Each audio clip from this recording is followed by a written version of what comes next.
Ready? So it all started when I was at a friend's party. Mia, can you send me that? Sure. Everyone keeps asking. Mia, can you send me that? Even my French neighbor. I mean, all the time. Can you send me that? I'm not making this up. Hey, can you send me that? Everyone. Sure. Samsung Galaxy S23 Series 5G. Pre-order now.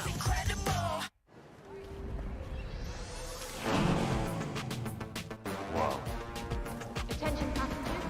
Final call for flight. Wait, is that a phone? Look at the performance, the graphics. That thing's a gaming machine. A new challenger. Is that Faker? That man's a gaming legend. Everyone, fasten your seatbelts. And here we go! Samsung Galaxy S23 Series 5G. Pre-order now. 2022 was a fruitful year for Mobile Legends Bang Bang Esports. Now, let's take a quick look at what more can you expect this year. After kickstarting the year with M4, we have the second Mlbb Women's Invitational, or MWI, 2023 in February. The MPL season and official tournaments will commence from February to May, including NACT and a new tournament in Turkey. Next, we have the SEA Games 2023 in Cambodia and MSC 2023 happening back-to-back. In July, we also have the first ever Snapdragon Pro Series Mlbb Challenge organized by ESL, as well as the World Cyber Games, or WCG 2023. As the second half of the year starts, so does the second half of the MPL and official tournaments, leading up to MPL Invitational in November. Finally, we will end the year, of course, with M5 in the Philippines. 2023 is going to be a big year for the Mlbb esports ecosystem. None of this would be possible without our amazing fans and incredible community. From the bottom of our hearts, thank you.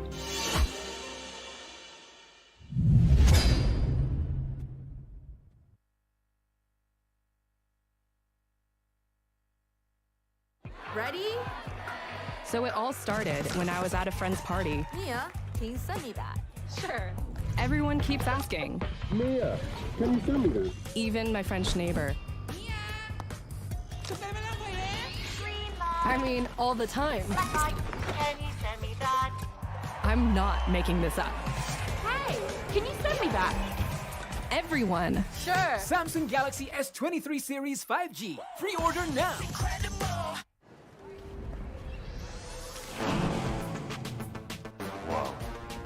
Attention passengers. Final call for flight. Wait, is that a phone? Look at the performance, the graphics. That thing's a gaming machine. A new challenger. Is that Faker? That man's a gaming legend. Everyone, fasten your seatbelts. And here we go! Samsung Galaxy S23 Series 5G. Pre-order now. 2022 was a fruitful year for Mobile Legends Bang Bang Esports. Now, let's take a quick look at what more can you expect this year. After kickstarting the year with M4, we have the second Mlbb Women's Invitational, or MWI, 2023 in February. The MPL season and official tournaments will commence from February to May, including NACT and a new tournament in Turkey. Next, we have the SEA Games 2023 in Cambodia and MSC 2023 happening back-to-back. In July, we also have the first ever Snapdragon Pro Series Mlbb Challenge organized by ESL, as well as the World Cyber Games, or WCG 2023. As the second half of the year starts, so does the second half of the MPL and official tournaments, leading up to MPL Invitational in November. Finally, we will end the year, of course, with M5 in the Philippines. 2023 is going to be a big year for the Mlbb esports ecosystem. None of this would be possible without our amazing fans and incredible community. From the bottom of our hearts, thank you.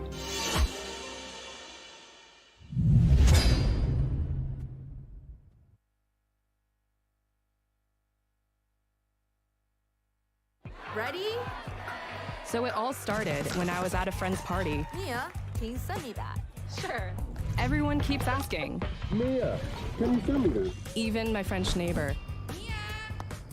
Green light. I mean, all the time. Red light. Can you send me that? I'm not making this up. Hey, can you send me that? Everyone. Sure. Samsung Galaxy S23 Series 5G. Pre-order now.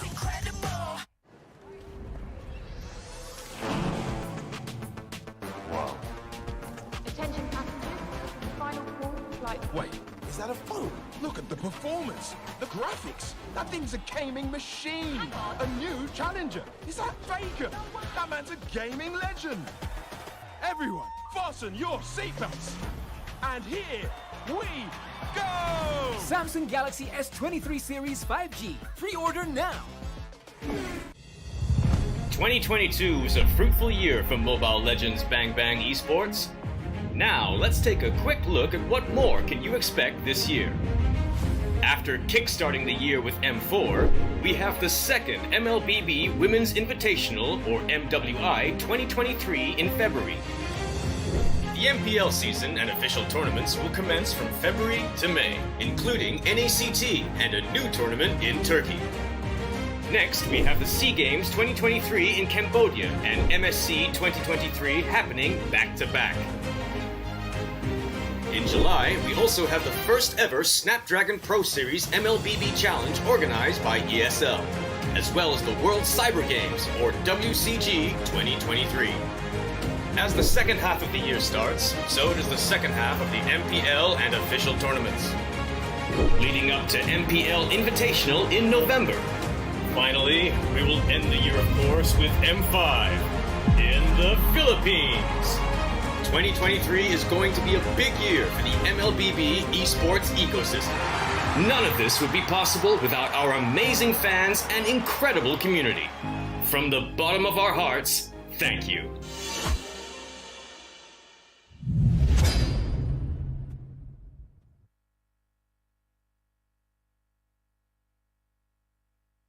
Ready? So it all started when I was at a friend's party. Mia, can you send me that? Sure. Everyone keeps asking, Mia, can you send me that? even my French neighbor. Green light. I mean, all the time. Red light. Can you send me that? I'm not making this up. Hey, can you send me that? Everyone. Sure. Samsung Galaxy S23 Series 5G. Pre-order now.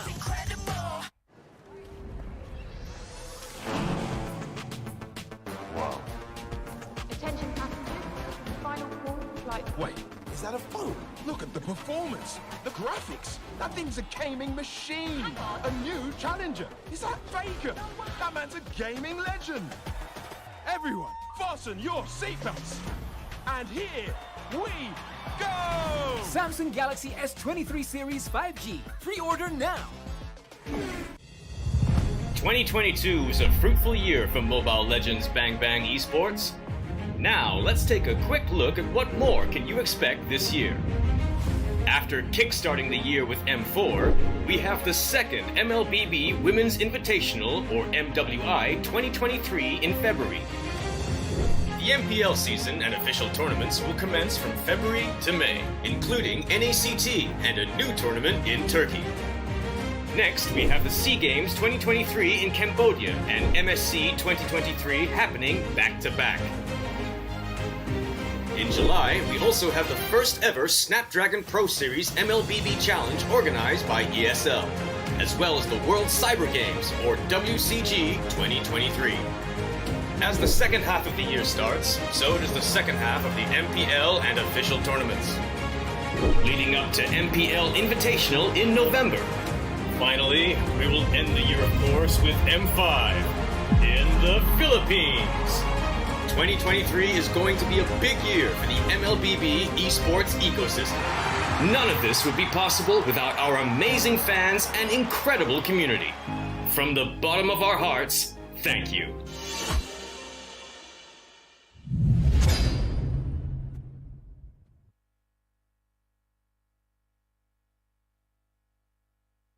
Ready?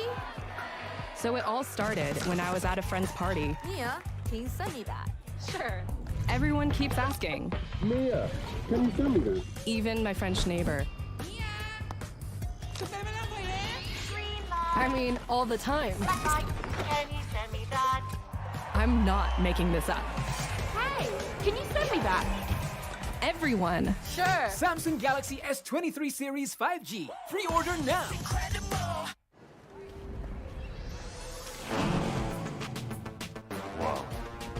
Attention passengers. Final call for flight. Wait, is that a phone? Look at the performance, the graphics. That thing's a gaming machine. A new challenger. Is that Faker? That man's a gaming legend. Everyone, fasten your seatbelts. And here we go! Samsung Galaxy S23 Series 5G. Pre-order now. 2022 was a fruitful year for Mobile Legends Bang Bang Esports. Now, let's take a quick look at what more can you expect this year. After kickstarting the year with M4, we have the second Mlbb Women's Invitational, or MWI, 2023 in February. The MPL season and official tournaments will commence from February to May, including NACT and a new tournament in Turkey. Next, we have the SEA Games 2023 in Cambodia and MSC 2023 happening back-to-back. In July, we also have the first ever Snapdragon Pro Series Mlbb Challenge organized by ESL, as well as the World Cyber Games, or WCG 2023. As the second half of the year starts, so does the second half of the MPL and official tournaments, leading up to MPL Invitational in November. Finally, we will end the year, of course, with M5 in the Philippines. 2023 is going to be a big year for the Mlbb esports ecosystem. None of this would be possible without our amazing fans and incredible community. From the bottom of our hearts, thank you.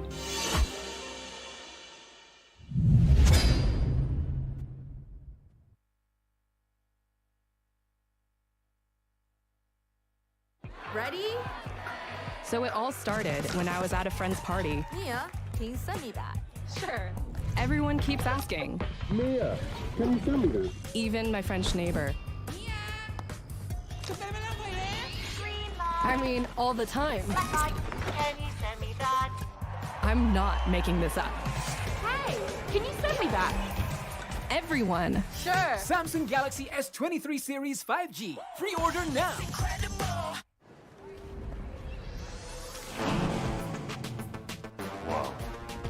Attention passengers. Final call for flight. Wait, is that a phone? Look at the performance, the graphics. That thing's a gaming machine. A new challenger. Is that Faker? That man's a gaming legend. Everyone, fasten your seatbelts. And here we go! Samsung Galaxy S23 Series 5G. Pre-order now. 2022 was a fruitful year for Mobile Legends Bang Bang Esports. Now, let's take a quick look at what more can you expect this year. After kickstarting the year with M4, we have the second Mlbb Women's Invitational, or MWI, 2023 in February. The MPL season and official tournaments will commence from February to May, including NACT and a new tournament in Turkey. Next, we have the SEA Games 2023 in Cambodia and MSC 2023 happening back-to-back. In July, we also have the first ever Snapdragon Pro Series Mlbb Challenge organized by ESL, as well as the World Cyber Games, or WCG 2023. As the second half of the year starts, so does the second half of the MPL and official tournaments, leading up to MPL Invitational in November. Finally, we will end the year, of course, with M5 in the Philippines. 2023 is going to be a big year for the Mlbb esports ecosystem. None of this would be possible without our amazing fans and incredible community. From the bottom of our hearts, thank you.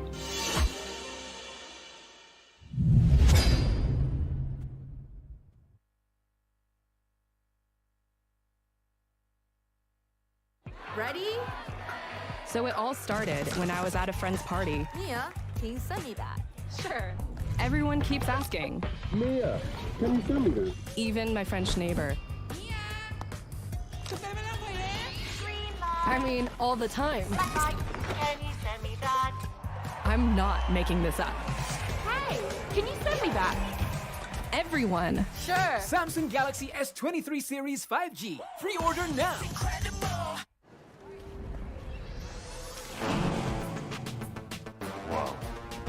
Attention passengers, final call for flight. Wait, is that a phone? Look at the performance, the graphics. That thing's a gaming machine. A new challenger. Is that Faker? That man's a gaming legend. Everyone, fasten your seatbelts. And here we go! Samsung Galaxy S23 Series 5G. Pre-order now. 2022 was a fruitful year for Mobile Legends Bang Bang Esports. Now, let's take a quick look at what more can you expect this year.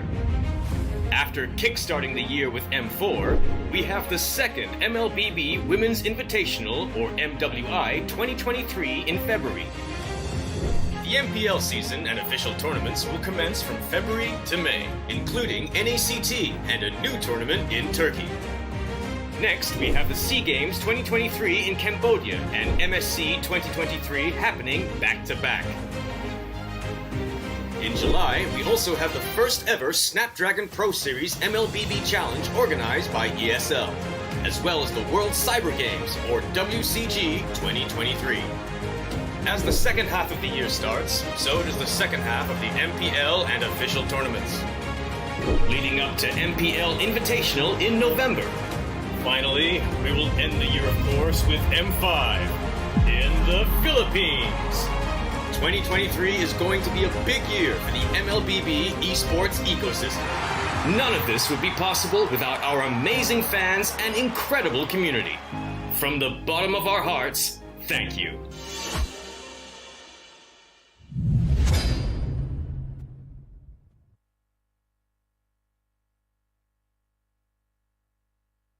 Ready? So it all started when I was at a friend's party. Mia, can you send me that? Sure. Everyone keeps asking, Mia, can you send me that? even my French neighbor. Green light. I mean, all the time. Black light. Can you send me that? I'm not making this up. Hey, can you send me that? Everyone. Sure. Samsung Galaxy S23 Series 5G. Pre-order now.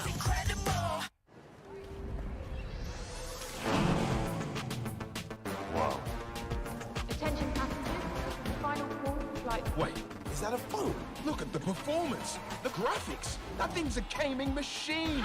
A new challenger. Is that Faker? That man's a gaming legend. Everyone, fasten your seatbelts. And here we go! Samsung Galaxy S23 Series 5G. Pre-order now. 2022 was a fruitful year for Mobile Legends Bang Bang Esports. Now, let's take a quick look at what more can you expect this year. After kickstarting the year with M4, we have the second Mlbb Women's Invitational, or MWI, 2023 in February. The MPL season and official tournaments will commence from February to May, including NACT and a new tournament in Turkey. Next, we have the SEA Games 2023 in Cambodia and MSC 2023 happening back-to-back.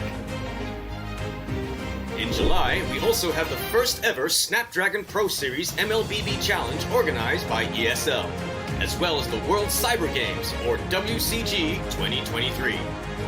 As the second half of the year starts, so does the second half of the MPL and official tournaments, leading up to MPL Invitational in November. Finally, we will end the year, of course, with M5 in the Philippines. 2023 is going to be a big year for the Mlbb esports ecosystem. None of this would be possible without our amazing fans and incredible community. From the bottom of our hearts, thank you.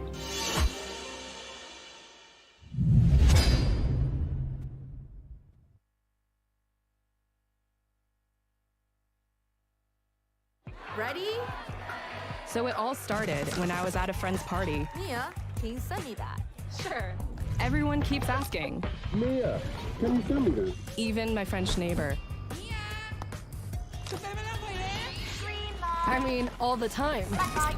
Can you send me that? I'm not making this up. Hey, can you send me that?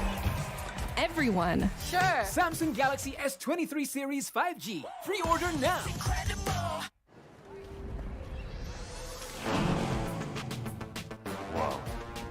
Attention passengers, final call for flight. Wait, is that a phone? Look at the performance, the graphics. That thing's a gaming machine. A new challenger. Is that Faker? That man's a gaming legend. Everyone, fasten your seatbelts. And here we go! Samsung Galaxy S23 Series 5G. Pre-order now. 2022 was a fruitful year for Mobile Legends Bang Bang Esports. Now, let's take a quick look at what more can you expect this year. After kickstarting the year with M4, we have the second Mlbb Women's Invitational, or MWI, 2023 in February. The MPL season and official tournaments will commence from February to May, including NACT and a new tournament in Turkey. Next, we have the SEA Games 2023 in Cambodia and MSC 2023 happening back-to-back. In July, we also have the first ever Snapdragon Pro Series Mlbb Challenge organized by ESL, as well as the World Cyber Games, or WCG 2023. As the second half of the year starts, so does the second half of the MPL and official tournaments, leading up to MPL Invitational in November. Finally, we will end the year, of course, with M5 in the Philippines. 2023 is going to be a big year for the Mlbb esports ecosystem. None of this would be possible without our amazing fans and incredible community. From the bottom of our hearts, thank you.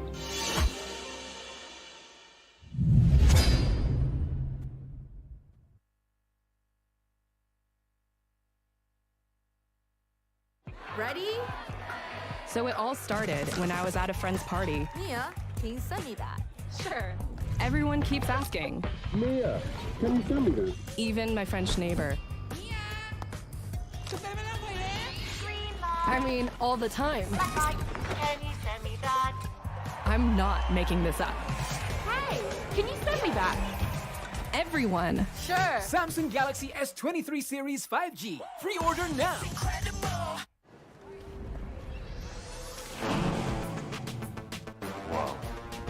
Attention passengers, final call for flight. Wait, is that a phone? Look at the performance, the graphics. That thing's a gaming machine. A new challenger. Is that Faker? That man's a gaming legend. Everyone, fasten your seatbelts. And here we go! Samsung Galaxy S23 Series 5G. Pre-order now. 2022 was a fruitful year for Mobile Legends Bang Bang Esports. Now, let's take a quick look at what more can you expect this year. After kickstarting the year with M4, we have the second Mlbb Women's Invitational, or MWI, 2023 in February. The MPL season and official tournaments will commence from February to May, including NACT and a new tournament in Turkey. Next, we have the SEA Games 2023 in Cambodia and MSC 2023 happening back-to-back. In July, we also have the first ever Snapdragon Pro Series Mlbb Challenge organized by ESL, as well as the World Cyber Games, or WCG 2023. As the second half of the year starts, so does the second half of the MPL and official tournaments, leading up to MPL Invitational in November. Finally, we will end the year, of course, with M5 in the Philippines. 2023 is going to be a big year for the Mlbb esports ecosystem. None of this would be possible without our amazing fans and incredible community. From the bottom of our hearts, thank you.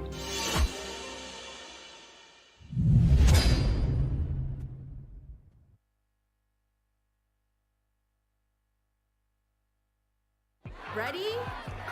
So it all started when I was at a friend's party. Mia, can you send me that? Sure. Everyone keeps asking, Mia, can you send me that? even my French neighbor. Green I light. mean, all the time. Black light. Can you send me that? I'm not making this up. Hey, can you send me that? Everyone. Sure. Samsung Galaxy S23 Series 5G. Pre-order now.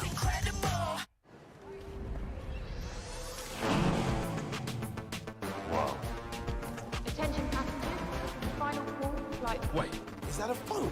Look at the performance, the graphics. That thing's a gaming machine. A new challenger. Is that Faker? That man's a gaming legend. Everyone, fasten your seatbelts. And here we go! Samsung Galaxy S23 Series 5G. Pre-order now. 2022 was a fruitful year for Mobile Legends Bang Bang Esports. Now, let's take a quick look at what more can you expect this year. After kickstarting the year with M4, we have the second Mlbb Women's Invitational, or MWI, 2023 in February. The MPL season and official tournaments will commence from February to May, including NACT and a new tournament in Turkey. Next, we have the SEA Games 2023 in Cambodia and MSC 2023 happening back-to-back. In July, we also have the first ever Snapdragon Pro Series Mlbb Challenge organized by ESL, as well as the World Cyber Games, or WCG 2023. As the second half of the year starts, so does the second half of the MPL and official tournaments, leading up to MPL Invitational in November. Finally, we will end the year, of course, with M5 in the Philippines. 2023 is going to be a big year for the Mlbb esports ecosystem. None of this would be possible without our amazing fans and incredible community. From the bottom of our hearts, thank you.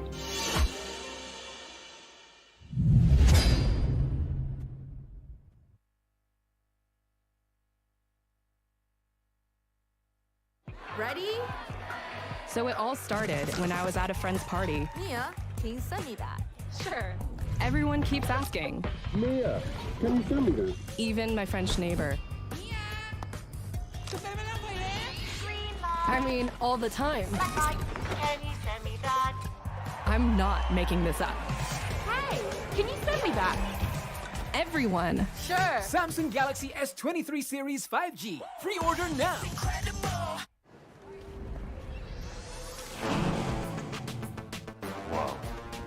Attention passengers, final call for flight. Wait, is that a phone? Look at the performance, the graphics. That thing's a gaming machine. A new challenger. Is that Faker? That man's a gaming legend. Everyone, fasten your seatbelts. And here we go! Samsung Galaxy S23 Series 5G. Pre-order now. 2022 was a fruitful year for Mobile Legends Bang Bang Esports. Now, let's take a quick look at what more can you expect this year. After kickstarting the year with M4, we have the second Mlbb Women's Invitational, or MWI, 2023 in February. The MPL season and official tournaments will commence from February to May, including NACT and a new tournament in Turkey. Next, we have the SEA Games 2023 in Cambodia and MSC 2023 happening back-to-back. In July, we also have the first ever Snapdragon Pro Series Mlbb Challenge organized by ESL, as well as the World Cyber Games, or WCG 2023. As the second half of the year starts, so does the second half of the MPL and official tournaments, leading up to MPL Invitational in November. Finally, we will end the year, of course, with M5 in the Philippines. 2023 is going to be a big year for the Mlbb esports ecosystem. None of this would be possible without our amazing fans and incredible community. From the bottom of our hearts, thank you.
The Mobile Legends Bang Bang Women's Invitational 2023 starts now in the group stages with day 1 of MWI. Here, you guys are going to be accompanied by me, Mirko, and Arashi throughout the day for 5 best of ones.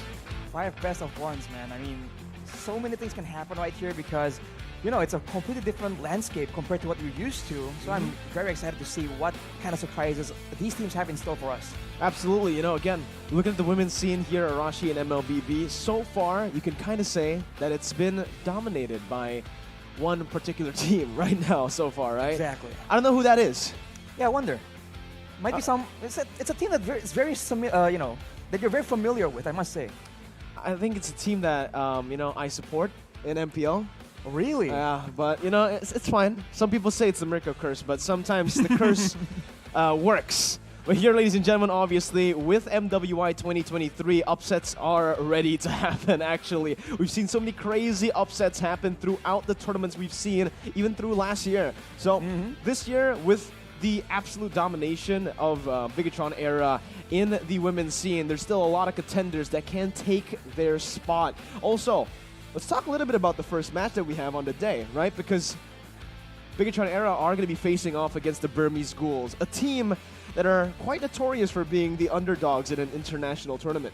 Exactly, especially because it's a best of 1, right? Anything can really happen. And of course, it's great if you can go on top, but if you have to stay on if you want to stay on top, right? You have to make sure that you know what your opponents are going to try and do because they have their eyes set on you. So Bigetron era, they have a lot of things to try and watch out for and try to adapt on the fly. Again, best of 1. That's the thing. Looking at the best of 1 format, it's a very scary format for the teams. You can kind of say it's, well, you can say that it's scary because for every single one of these teams, maybe they're used to playing those best of 3s, full-on games where they can, you know, lose a few games or maybe lose 1 game to test things out, experiment a little and test the limits. But with the teams that you have here in a best of 1, it's going to get really scary, especially for the top teams who have a lot of data for the other teams to read. Exactly. It opens so much room for cheese picks, for, you know, pocket strats in a way, because now if you can just set up a particular strategy, it can work very well just once, but in the group stage, that's all you need. And that can give you the lead that you require to just get ahead in this tournament. In a bit, we will take a look at today's schedule and also the team lineups that we have going up against each other in the first match of the day. But before we talk about that, again, Arashi, what are your expectations personally for MWI 2023? Because you had the privilege to cast the first ever MWI last year. Oh, you're right. Time flies when you're having fun, man. I think that, in a way, right, I think the standard opinion of the public right now is that the games are generally like more controlled, less volatile. But I must say, with how teams have been improving and then again and again, we do see that when teams get more disciplined, games just get faster. So I think it's going to be a very vicious game we're going to see today. On that note, let's take a look at today's schedule. Day 1 of the group stages for MWI 2023. Starting us off, Burmese Ghouls taking on the tournament favorites in Bigetron era. Then we have Impunity from Cambodia taking on Omega Empresses from the Philippines. Followed again by ZEG from Malaysia taking on the Burmese Ghouls. Afterwards, you got Bigetron era again going up against Impunity. And after that, it's Omega going up against ZEG. So a lot of familiar names, so it's a bit and a bit of deja vu in a way. Yeah, it is, right? I mean, we've seen these teams participating in a lot of the international tournaments. Heck, Omega was able to capture an MSC title back in the day too. So let's see if their women's division can find a similar route to success here. And looking at the teams, again, in the group stages, I'm looking at it and I'm thinking again, anything can happen. Best of 1s. We've experienced a few best of 1s throughout our days of casting Arashi, and I think unpredictable is a word to use in this kind of scenario. It's a very appropriate word right here. And soon we'll take a look at the team lineups, I believe. And we'll have to see, right? Like these players, especially for Bigetron era, we've talked about them so much again and again, but they're just that good, right? Each and every one of them has the capability to try and make those game-changing plays. So it's a very tough situation for any kind of team to try and solve that puzzle. It's great that we start off with Bigetron era 2 in the first match against the Burmese Ghouls, where again, a big upset can happen. right? But Bigetron Era, they're riding on momentum here, Rashi. They just secured their 20th title yesterday, literally yesterday evening. 20th. Yeah, 20th Unreal. in a row. It's not just their 20th title overall, it's their 20th title in a row, which is, it is an insane feat. It's unheard of. Tournament win streak. I think in the esports, especially for MLBB, I don't think we've ever seen that. Such dominance, Such right? dominance. That Not seems yet. to be the tone of the tournament right here. Can the win train essentially continue, or will it finally get derailed, right? Everyone is excited to see someone, just a new contender, come up and beat the odds. That's why the underdog story is just so compelling, and we don't like any underdogs in this tournament right here. There's just so many names that are familiar, they have their own history, and if they can actually get the job done against Bigetron, that's going to be such an achievement, man.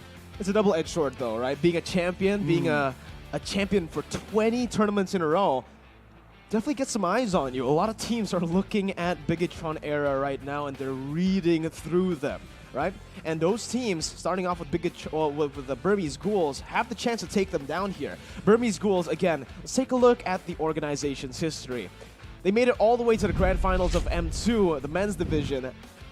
And here it is. You can see the team lineup for the women's division for Burmese Ghouls. We have Venus in the mid lane, Halang in the XP lane, Seiko in the gold lane with CS as the jungler, and Ku in the roaming position.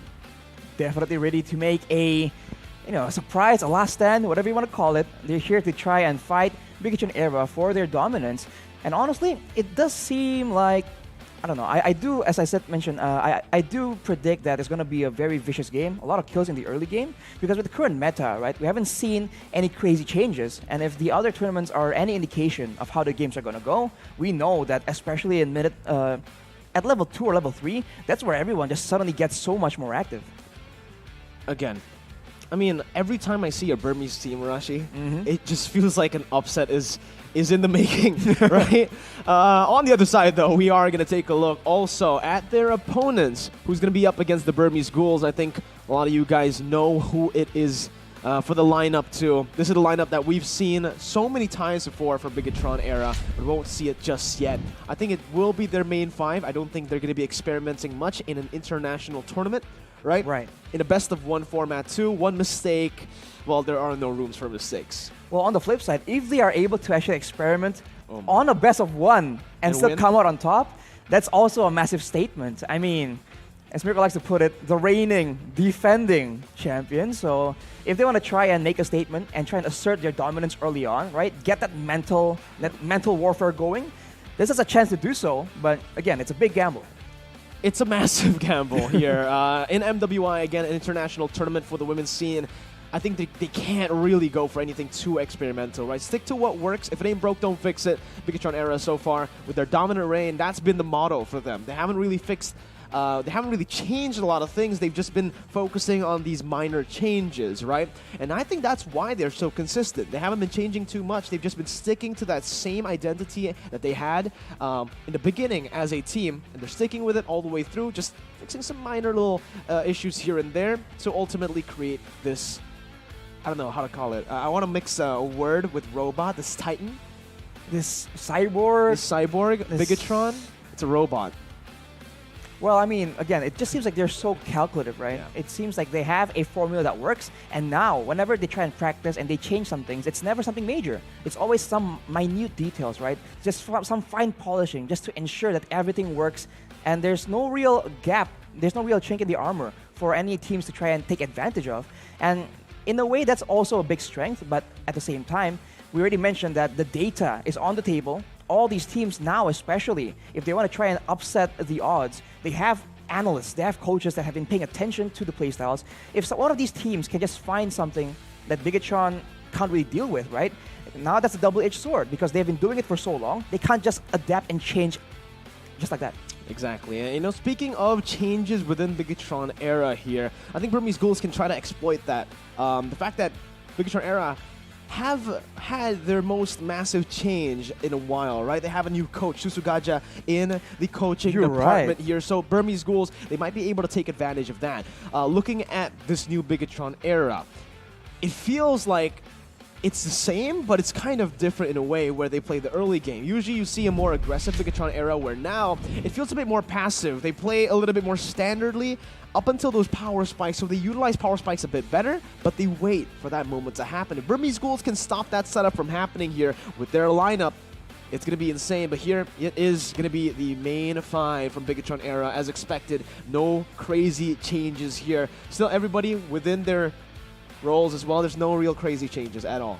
You know, the only real crazy change right here is that coach, right? Wow. And whenever the coach is changing, obviously there's going to be a lot of adaptations that need to be made by both the team and the coach himself. And speaking of the man himself, Susugaja, it's a hilarious name, by the way. His name translates to elephant milk. Elephant milk. So it's great. I personally knew him from back then. We were actually we worked together quite a bit. So it's interesting. I mean, but now look at the talent predictions, though.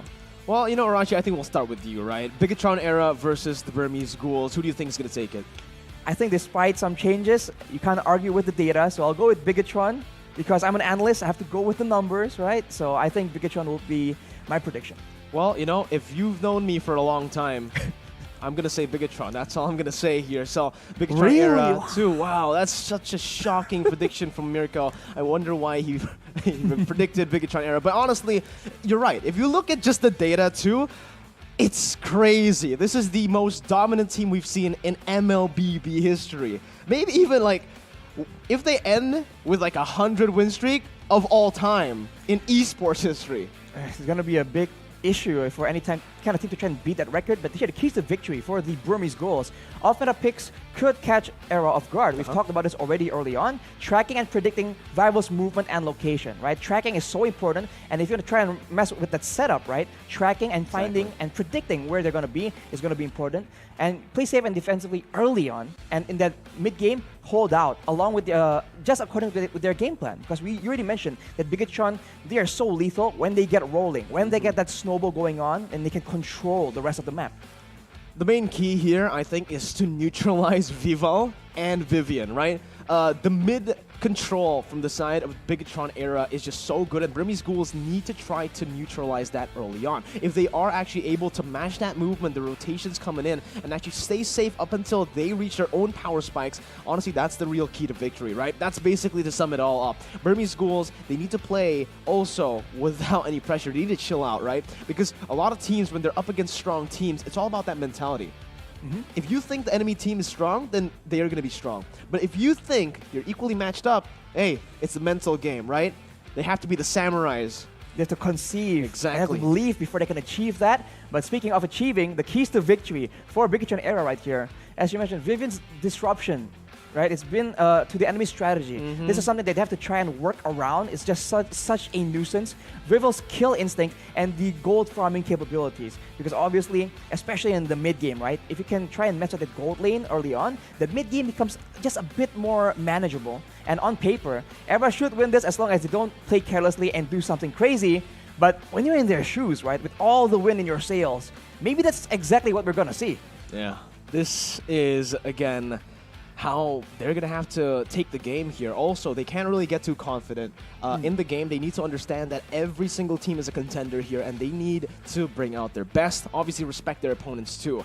If they do, Bigetron era, again, have looked like the most, well, they are the most dominant team right now in the women's division. You want to know a fun fact though, Arashi? What's that? You know the jungler, Bigetron era's jungler, Vival? We went to the same school together. Wait, same what? high school, yeah. So that's a fun fact for you. Yeah, I think we mentioned this quite a while back. That's a small world, man, honestly. It's insane. That was a shocker to me too. I was like, wait, I know this girl. So are you acquainted? I guess we are now. Oh, you've spoken? Yeah. We met at M4 too. All right. Any particular, like, any insider info on this particular man? All right. She's a pretty good jungler. Wow. Well, that's interesting. It's okay. It's okay. It's okay. That's some pretty good information, right? Maybe for all the viewers as well. They didn't know that, maybe. No, I'm joking. Of course you know that, right? Vivo's been popping off, MVPs left and right everywhere. So we'll see how Bigetron era performs here at MWI. It's not their first international tournament too, so they have the experience under their belt. Yeah, but again, we talked about pressure. Speaking of pressure, right? If you're in the coach's shoes, Susugaja, leading a team that has been so dominant, that's gonna be a lot Scary. of pressure. Any kind of dip in performance, that's the main culprit. Everyone's gonna start talking about him online, in person, everywhere. So he's a man who's been able to manage pressure, but this is a whole new level, man. We're going to take a look at the match versus screen here again to give you guys a recap. Both of the lineups here, head to head. It's the Burmese Ghouls on the left and Bigetron Era on the right side. Here in the 1v1s, let's talk a little bit about this, Arashi. Who do you think is going to be the main lane to highlight? Ooh. I mean, we've mentioned the jungler multiple times, so you can't help but feel that it's important, especially in the early game, right?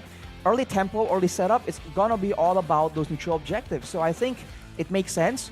But of course, when you're trying to try and get advantage in the early game, the roamer becomes so much more important because she, in this case, is gonna be the main setup tool, right? If you're trying to look for info, if you're trying to avoid ganks, etc., it's something that is on the shoulders of the roamer. Yeah, I agree. I think the roamer is a lane, a role that's super influential in the game, especially in the early stages. So now we're going to jump in to the draft for game number 1 of this best of 1. The Burmese Ghouls on the blue side and Bigetron Era suiting their color on the red side. Franco band coming in, the Eudora and the Faramis though. A pretty interesting cycle of bands, a pretty interesting choice of bands here. Eudora. If they want to try and limit tempo, right, limit pick-off potential, I guess it makes sense. Eudora has a lot of burst potential, and maybe they're just trying to target the mid lane of Bigetron, but right now, after all those two bands, it's going to be a Sun. That's all right. We're seeing a lot of crazy bands here, but the Selena first pick comes through. Burmese Ghouls picking it up. And again, this is a very unique meta, a unique style of play that the Burmese Ghouls are trying to go for. Selena first pick, haven't seen that in quite a while. Instantly responded with by the Fanny first pick. From the side of Bigetron Era and the Rafaela. That's definitely going to be the roamer. The Nana is going to be secured, locked into by the Burmese Ghouls. But the Cho to add as that lockdown. The single target isolation is the key right now if we take a look at the first 3 picks for Burmese Ghouls. And keep in mind, this is a lot of crowd control. Abyssal Arrow, Jeet Kune Do, Way of the Dragon, as well as the Molina coming in from the side of the Burmese Ghouls. That's a lot of crowd control for the Fanny on the side of Bigetron to try and dance around, right? We talked about the jungle matchup being that important. Maybe that's exactly what the Burmese Ghouls are trying to do. Especially in the early game, the Selena can be such a huge problem if they can execute it properly, though. That's the main key here. Well, yeah, I mean, these picks are quite unorthodox, Arashi, especially looking at the Burmese Ghoul side here. Even the bands have been quite crazy themselves. We saw a Minotaur band, too, coming in from Bigetron Era, and now we're entering the second phase of the draft. I mean, again, if you're looking at the composition for Bigetron Era, it does feel like they just want to get their hands on the map, right? Rotation is key with the added movement speed from that Rafaela, and obviously, with the mobility that you have on that Fanny, that's going to be the key to victory early on. They are going to be looking for that snowball. So it's already different to what we predicted, where Bigetron Era usually takes it slow a bit in the early stage with Susugaja at the helms. Now with an aggressive lineup, kind of, but supplemented with a Rafaela, it's going to be quite interesting to see if they can actually match the aggression of the Burmese Ghouls. Because again, in the early game, the crowd control seems to be so much more important because that is what sets you up for those pickoffs. No one is going to be out of position, especially in the early laning phases. But now, you can see a Kacha, I believe, being banned out by the Burmese Ghouls. So they're still banning a lot of, I guess, global pressure, a lot of crowd control as well. But as you mentioned, these are some very unorthodox bands. It's a very unorthodox coaching style too. It feels like Susugaja is doing acrobatics right in front of us on the camera there as he goes for the ban. It's going to be the Veil that gets banned out here. Considering they already have a Nana and a Selena, it is an interesting ban. Feels like Susugaja is just chilling out here, but why do you think they went for the... I guess you could kind of say that there is a lack of range and everybody's quite close ranged. You can get picked off by that Veil, but looking at Burmese Ghouls, again, the mages kind of have been picked up, right? If it's not the Selena, it has to be the Nana. Unless he's predicting that the Nana's going to go somewhere else, so... I do agree that Veil ban was a bit weird, but looking at their ban so far, right, the Minotaur and the Veil make a very good counter-engage, so maybe Bigetron just wants to be extra careful. They want to go all in that dive playstyle. And we've seen crazy bans, crazy picks as well. So maybe it's not beyond possibility for the Burmese Ghouls to still go for a Veil on top of the Selena and the Nana. You never really know. But now we're down to the final 2 picks from both these teams. The Alice actually has been banned from the Burmese Ghouls as well. Final ban here. Actually not. They actually missed out on 1 ban for Bigetron era, it seems like. They go for the Ruby instead. A good hero up against these 2 short-ranged heroes in the Cho and the Selena, but the Vexana is already being hovered over here, and that might be the, the hunch that Bigetron era were looking for with the Veil ban. That's another mage that will be hovered over. Again, we don't know if it's going to be locked in, but that's going to be the Martis locked in for the jungle role. Just don't forget to pop that Retribution in. That's a flicker still. That is in the battle spell slot, but I'm really curious to see this final pick. It is going to be a second mage, so you're right. The hunch that Susugaja had as well was correct. The elephant sense coming in. The elephant sense from Susugaja. But as we mentioned, 3 mages. This is a new mage meta. We'll see how effective this is, especially if Bigetron are all clumped together, trying to dive in. That's a lot of crowd control and a lot of AoE coming in from 3 mages. Even though Selena technically isn't an AoE mage, Bigetron responds with that Savior pick though. So a lot better rounded from Bigetron. But of course, we talked about surprises, so Burmese Ghouls are absolutely delivering in that department.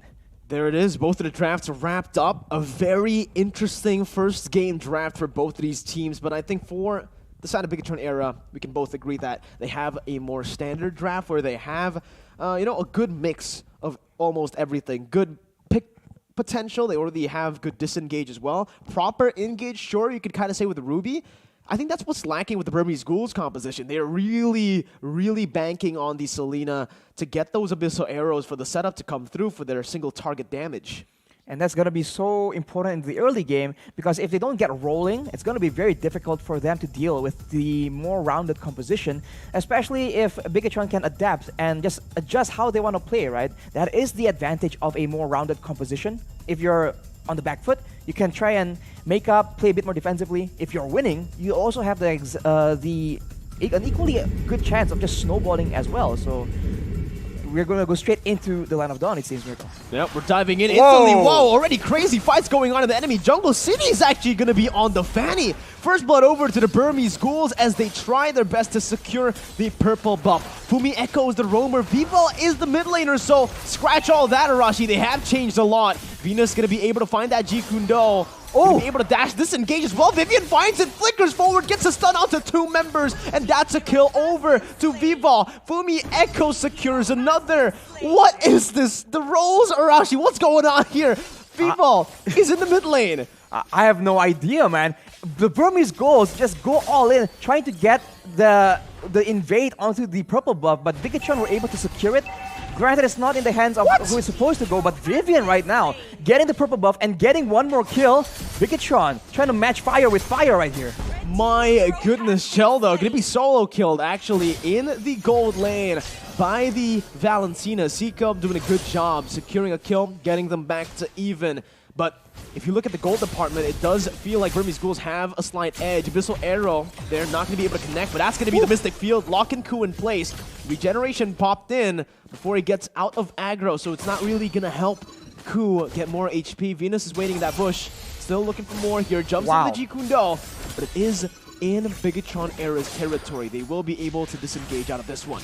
Vivian is still going in aggressively though. It might be a bit too much damage. The Terrify comes in. The Flame Shot is not enough, as Bigetron will be able to back away. And despite being so aggressive, they're just not taking any L's right now. Yo, it's a brawl right now in the mid lane. Cindy looking for the kills, finds it with the steel cables. And the Burmese Ghouls try to find a kill back, but they're not able to. Venus jumping in once again, looking for some more, but the Mystic Field actually catches 3 members. And Bigetron era, they're deciding, hey, we're going to stick to that mid lane as well. Ku gets a trade back, and Chell jumps back into the mid lane. It's still everybody just clumping up to the mid lane. Arashi, what is this meta?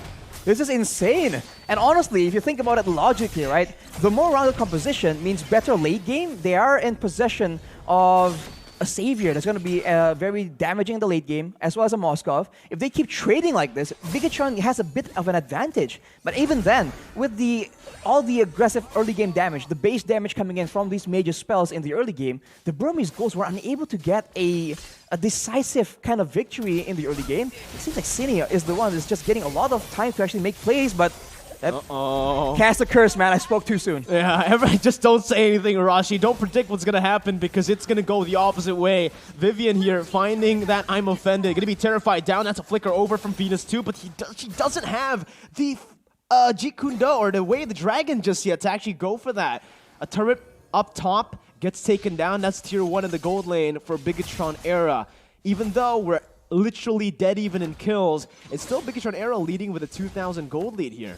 It's a very smart move for them to try and match the aggression, but still leave their gold laner to try and get as much income as possible. And look at his aggressive play! Chell with the Inspired 2, dealing the damage to take Hyung down. And now it's going to be Venus who is forced to back off. Seiko jumping back in, going to be knocked back. Vivian with I'm Offended finding Seiko! And that's a kill over. Vivo finds the Mystic Field too. Cine's looking for the Cutthroat, gets it down. Maku's a bit too tanky to fall here. Venus with the Shunpu gets out. That's the anti-CC for you. Doesn't have the way the dragon, just gets it now. That's a lot of damage, a lot of poke. And another Mystic Field comes through, almost taking Ku down. Oh my goodness, that's an arrow from Chill. This non-stop action right here, and Bigetron Era, despite having the less amount of engage, they're actually coming out on top. But look at his play! Oh no! Lang! No! Oh, it flickers over to the Fanny who picks up the kill. And Bigetron Era are still in the lead. They still haven't left the mid lane, Hirashi.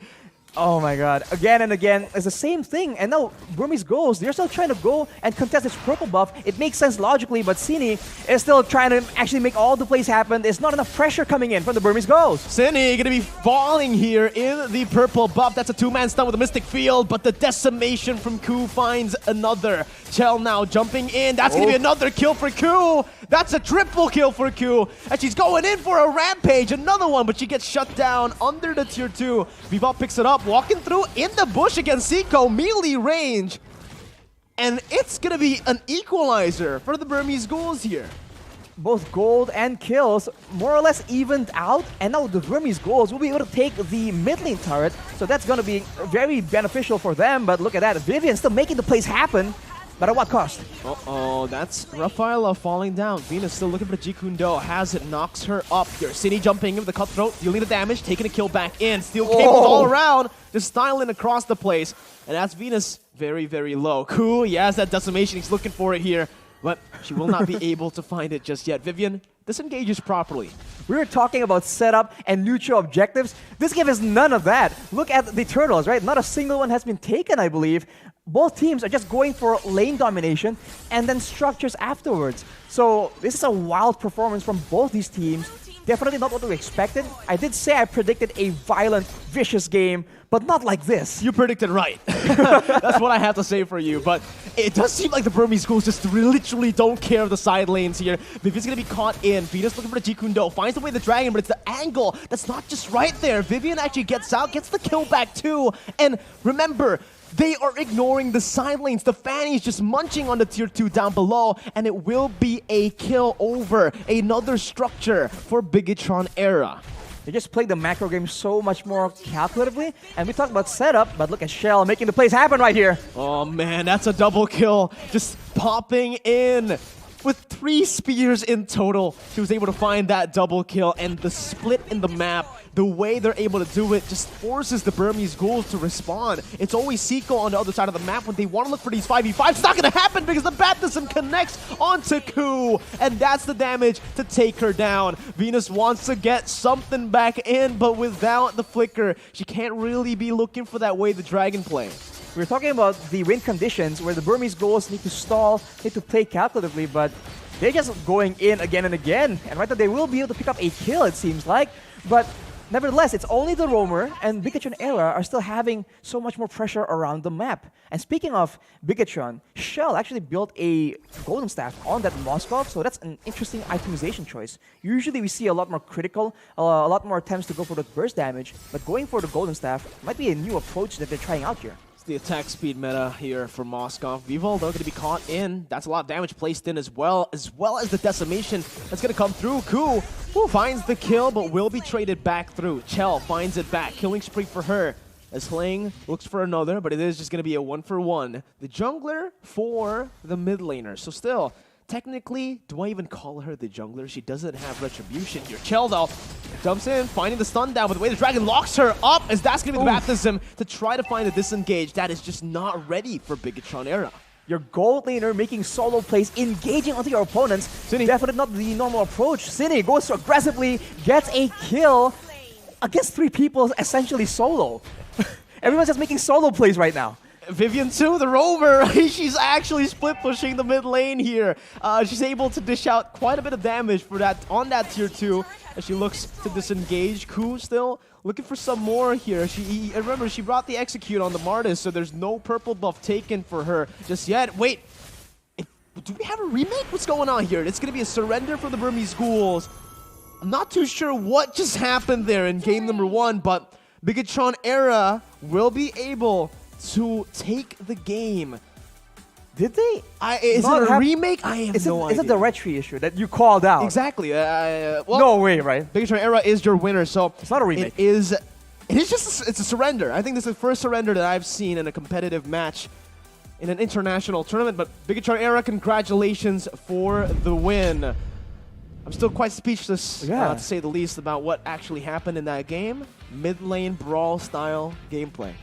It's not even brawl style. Everyone's just doing their own thing. It's solo queue. Like everyone's just even the roamer was split pushing. If you can build damage, I mean, at that point, there's no reason to go roam, right? I mean, she probably went for the roam boots, but after that, I think she went for damage. There was so much action that we kind of missed the fact that items. Yeah, we couldn't see the items. The items and the battle spell. So there wasn't a retribution. No, I saw the battle spell from the start. That's why they didn't get the purple buff. But I was just like, all right, I guess remember when I reminded them to change? Yeah, exactly. You called it out. I guess I was so distracted with everything going on. I just didn't catch that. Wow, it's a bit of an anticlimactic ending, but you know, it was a fun game while it lasted, I guess, if you want to put it that way. And we've seen that for both these teams, at least, they have no issue just scrapping it out in the early game. So maybe some teams need to start taking notes, right? Like, you know, if you're counting on them not going aggressive, that might not be the best of solutions. Can we just talk about the elephant in the room? What was that? So Sugaja, the draft coming in and the role swaps. Was that planned by the man himself, Elephant Milk? I'm really confused, right? Cine was in the jungle. Vivo was the mid laner. Fumi Echo was on the Rafaela. So they were really just swapping. The only one who played her own role was Chell from Bigetron era. Is this the strat? With everyone's eyes on Bigetron, they just switch it up, right? Now they have to be aware of the role swaps along with the usual strategic picks that Bigetron can use. So maybe that's it. But or maybe, as we said, they're just bold enough to start experimenting in game number 1. Maybe. I mean, in the drafts, the way they played, sticking to the mid lane, and obviously the role swaps, we said that maybe we won't see experimentation from the side of Bigetron era, but looking at just their strength, despite having all those changes, mid-game, they were still able to go back to the fundamentals, right? When they were starting to lose in the 5v5s, they went over to the side lanes, they got some gold, and when Chell got those items, man, you mentioned it, the Golden Staff Power Spike was a big thing, right? The new attack speed meta for the Moskov. Once you get that Power Spike, holy moly, you deal a lot of damage. And we're going to take a look at the item builds very, very soon here to see what Burmese Ghouls actually went for, because I feel like they just didn't have enough physical defense. Not at all, maybe, even. I think the only one who built physical defense was Ku. I mean, towards the mid-game, if you were on the side of the Burmese Ghouls, who do you target? Because at that point, the Fanny is still a big threat, right? The Savior is doing a lot of damage. A lot of the AoE coming in those big fights was the Savior. But then if you go and pick off those two, then that's where the Moskov comes in and just cleans house. We saw that again and again. And at one point, Shell was just engaging the fights 1v3 as the marksman. Like, is she preying on like being unexpected, or is that just a wild gameplay coming in from Bigetron era? I don't know. You're an analyst, man. And again, you said it. I don't know. She goes for the attack speed. Yeah. And then she's essentially trying to burst down these people before they notice, essentially. On an attack speed build, not a crit build. So, attack speed, inspire. So add on to that, right? You're just unreal, man. That's the Moskov animation right there. I think we're still waiting on confirmation as to exactly what happened there, because I don't think surrendering in a... Yeah, I've never seen that. I'm just saying, I've never seen that, Arashi. I think we're getting informed that we're waiting on some information, so I think there's some Hold up. Some things need to be clarified right here, all right? Yeah. That was a very confusing game in a way. It started in the drafts, man. I was questioning every 3 single mages. fan, right? It was a very, I'll say it's a very interesting and unique banning phase and drafting phase, right? It's also a very unique playstyle that they had, invading the enemy jungle, getting the kill on the Cine, but having no retribution to actually take the purple buff. Vivian was the one that secured the purple buff, I believe. On the Ruby. Exactly. So in the gold lane as well, Valentina against a Moskov. You know, we've seen mages being put in the gold lane. It usually works early on. It does. It did. Valentina actually got a solo kill, right? But I mean, usually, especially because in the gold lane, eventually your role transitions to a usually long-range damage dealer. On a Valentina, it might not just be enough, right? That's why we usually see a lot of mages with a lot of DPS or a lot of range. Maybe a Farsa, Yve, a Lilia. That's a few on the top of my head. Yeah, I agree. You know, usually it's like it's the more to the consistent damage dealer, right? And not just the burst. And from Valentina, she's a bit more of that. You can kind of say utility too, but we're going to take a look at the item builds here first. It seems like it is going to be official here that it is Bigetron Era's victory as we take a look at the item builds here. Yeah, just no physical defense. Venus got the steel leg plates towards the end, but I told you it was just cool. And she rushed the corrosion, the curse helmet as well early on, so very aggressively built from Venus. And again, against a team that wants to go aggressively, that's just matching fire with fire. Maybe it's a bit too bold. Maybe some defenses need to be set up first. I mean, we saw that Ku with the Antikyras was able to actually sustain and survive a lot longer compared to Venus on that show. So without that setup on their hands, it's just a lot more difficult. Whereas if you, in contrast, you look at Vivian rushing an Athena shield against all the magical damage coming in from the Burmese Ghouls, she was able to stay in the front, be relatively healthy, and be such a nuisance with all the cut control that Ruby can bring to the table. And afterwards, we talked about Shell with the Corrosion Scythe as well as the Golden Staff, but the MVP is gonna be Vival on that Savior, man. Already having the Clock of Destiny, a lot of damage, and that's before the Lightning Truncheon. Once that comes in, that's going to be a lot more damage. That's as a mid laner too, right? And this MVP is presented to you by the Samsung Galaxy S23 Series 5G. Vival, MVP, jungler role, but plays as a mid laner in that game, right? Oh, whatever goes, man. Whatever goes. As long as you're able to find this kind of performance, this consistency, sure, whatever you want to play, right? I mean, 64.7% KP on a Xavier as a jungler player. Usually you want to go on assassins, and she kind of showed that assassin instinct in a few of those skirmishes. She was going melee on that Xavier, but we're going to take a look at the highlights here to see exactly what Vival was able to do. Early on, I think this is where you can really see that Vival played a key role in this skirmish. It's a lot of AoE coming in. That's the only hero can match the AoE burst coming in from mages is Vival on that Xavier. So early on, it's so important, but afterwards, it's just pure chaos. And I'm wondering if it's because there's no retribution on Ku, or is this actually like part of their game plan to try and force Bigetron into this weird brawl playstyle. But eventually, Bigetron did find their bearings, they find the pickups they required, and we talk about setup, their macro play, their objective, not neutral objective, but their turret focus has been so good, and they were able to get an advantage there. And credit to the Burmese Ghouls, later on, we did see that eventually they're able to find enough aggression, and speaking of aggression though, this is very unfortunate from Flame coming in, essentially 1v3 here, trying to get that pick off. It did not work out, and it's just a constant back and forth. At any point, you don't really see one team kind of cruising towards a victory. It's just a huge fist fight, and even later on, the Burmese Ghouls were able to secure the mid lane turret, which is usually the most protected. This was a pretty interesting play too, Chell. Using the Inspire last second, it was a triple kill over, but it did bait Ku to actually dive under the tier 2. This is also the double kill that you saw from Chell. These highlights just keep on going because there's so many skirmishes, so many plays that actually happen throughout the game. I had to actually, scratch all my notes there in the game because hey, it's just a brawl. We're just gonna be here for the entertainment of game number 1, and with that, it's basically it. Bigetron Era secures their first game at MWI 2023. The defending champions still undefeated. Our predictions were correct, but the execution is definitely like Not nothing that like we what we expected. imagined was going to happen. Yeah, so definitely not.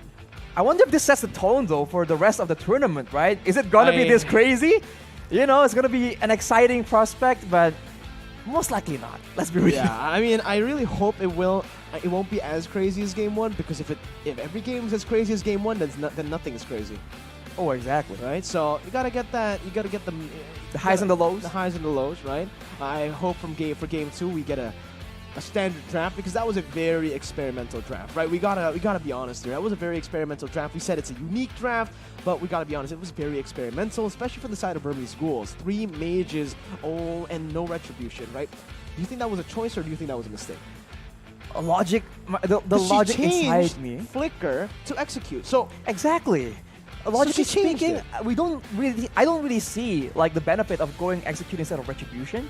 So maybe it's something they want to experiment with, but I would guess that it's a mistake. But of course, if it's not, credit to Burmese Ghouls for making a bold move, right? Trying something new. That's how you find the new metas. But next match here, upcoming, it's gonna be Impunity going up against Omega. Oof, another big match here. Again, we're gonna have to see Philippines versus Cambodia. Familiar names as well. Familiar names. We've seen Impunity, we've seen Omega, and both of these teams actually shined together back in 2021 for MSC. So now, Impunity versus Omega, we'll see who's gonna be better. For Impunity and for Omega, both teams have been progressing. We've seen their development over the course of a year throughout the women's division as well. So stay tuned, ladies and gentlemen, for match number 2, because right here we are going to be taking a short break with Mirko and Arashi. Arashi, what do you expect for this game, dog? I feel like it's going to be a lot of aggression in the early game. That seems to be the tone, but maybe not as crazy, not as aggressive as match number 1. We set the tone, and ladies and gentlemen, we're going to take a short break. So stay tuned, don't go anywhere, get some popcorn, because we'll be back.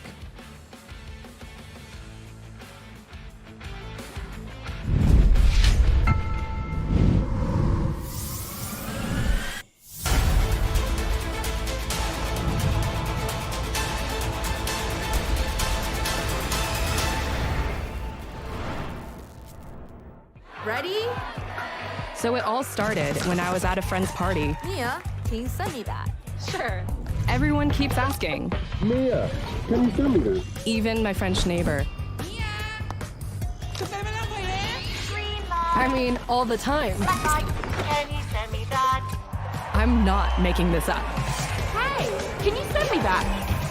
Everyone. Sure. Samsung Galaxy S23 Series 5G. Pre-order now.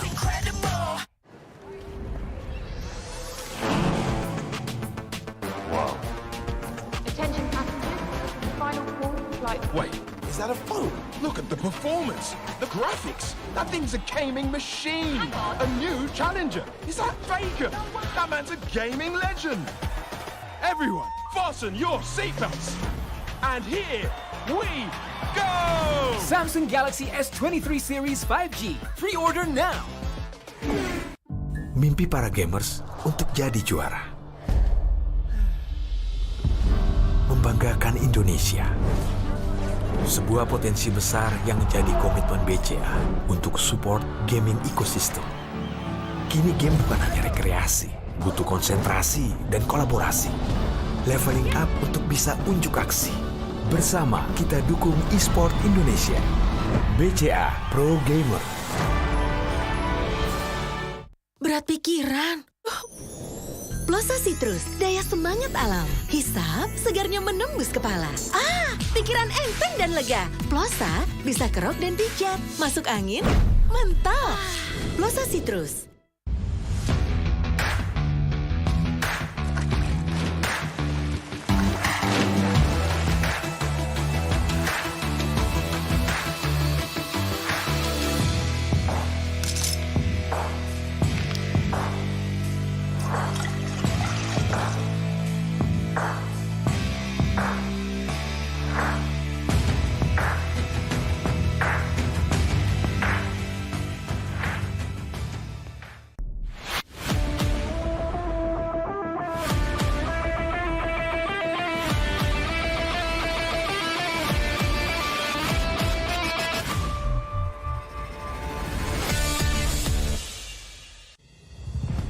2022 was a fruitful year for Mobile Legends Bang Bang Esports.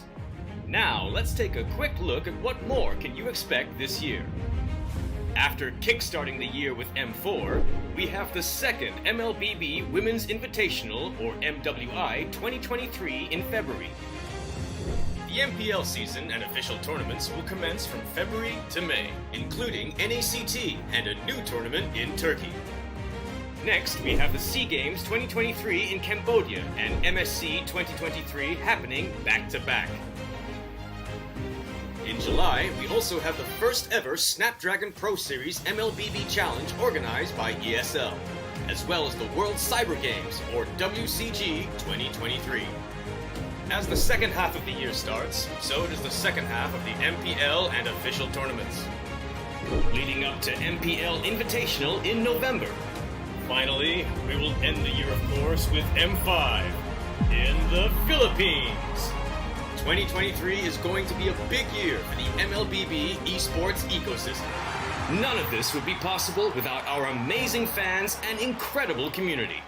From the bottom of our hearts, thank you.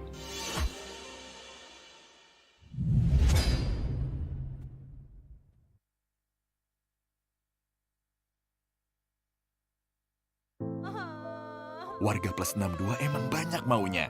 Dari drakoran sampai banjir air mata. Nonton action yang mantul. Sampai nonton tendangan cantik. Maksudnya ini.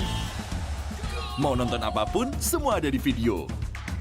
Mulai dari yang bikin berbunga-bunga, keringet dingin, ketawa, sampai bikin gak ngedip. Jadi, nonton apa sekarang? Ready? So it all started when I was at a friend's party. Mia, can you send me that? Sure. Everyone keeps asking. Mia, can you send me that? Even my French neighbor. I mean, all the time. Can you send me that? I'm not making this up. Hey, can you send me that? Everyone. Sure. Samsung Galaxy S23 Series 5G. Pre-order now.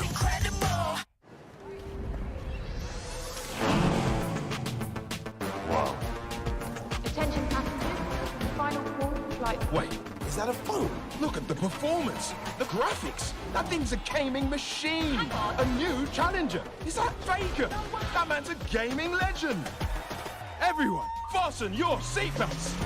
And here we go! Samsung Galaxy S23 Series 5G. Pre-order now. Mimpi para gamers untuk jadi juara. Membanggakan Indonesia. Sebuah potensi besar yang menjadi komitmen BCA untuk support gaming ecosystem. Kini game bukan hanya rekreasi, butuh konsentrasi dan kolaborasi. Leveling up untuk bisa unjuk aksi. Bersama kita dukung e-sport Indonesia. BCA Pro Gamer. Berat pikiran. Plosa Citrus, daya semangat alam. Hisap, segarnya menembus kepala. Pikiran enteng dan lega. Plosa bisa kerok dan pijat. Masuk angin, mantap. Plosa Citrus.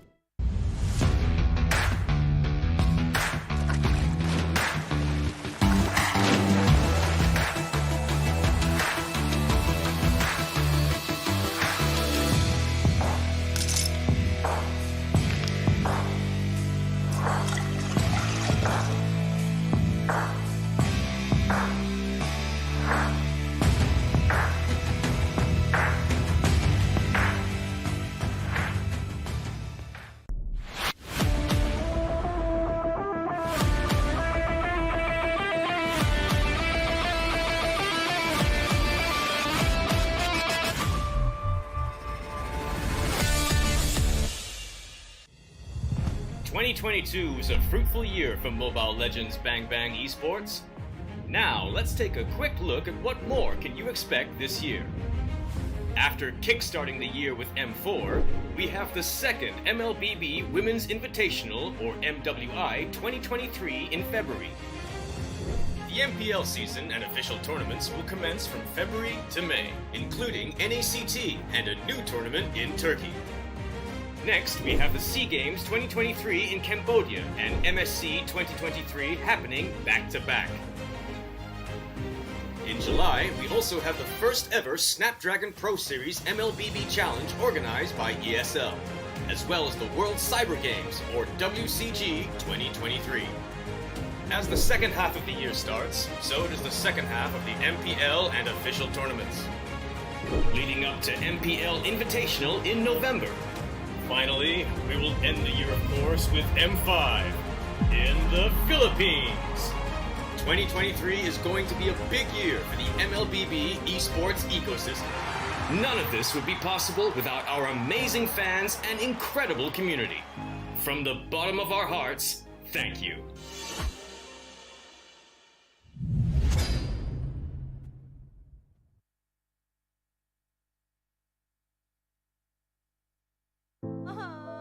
Warga plus 62 emang banyak maunya. Dari drakoran sampai banjir air mata. Nonton action yang mantul. Sampai nonton tendangan cantik. Maksudnya ini. Mau nonton apapun, semua ada di video. Mulai dari yang bikin berbunga-bunga, keringet dingin, ketawa, sampai bikin gak ngedip. Jadi nonton apa sekarang? Ready? So it all started when I was at a friend's party. Mia, can you send me that? Sure. Everyone keeps asking. Mia, can you send me that? Even my French neighbor. I mean, all the time. Can you send me that? I'm not making this up. Hey, can you send me that? Everyone. Sure. Samsung Galaxy S23 Series 5G. Pre-order now.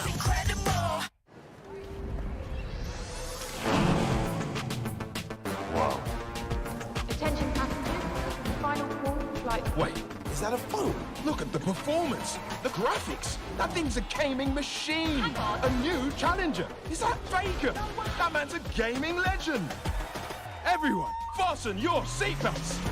And here we go! Samsung Galaxy S23 Series 5G. Pre-order now. Mimpi para gamers untuk jadi juara. Membanggakan Indonesia. Sebuah potensi besar yang menjadi komitmen BCA untuk support gaming ecosystem. Kini game bukan hanya rekreasi, butuh konsentrasi dan kolaborasi. Leveling up untuk bisa unjuk aksi. Bersama kita dukung e-sport Indonesia. BCA Pro Gamer. Berat pikiran. Plosa Citrus, daya semangat alam. Hisap, segarnya menembus kepala. Pikiran enteng dan lega. Plosa bisa kerok dan pijat. Masuk angin, mantap. Plosa Citrus.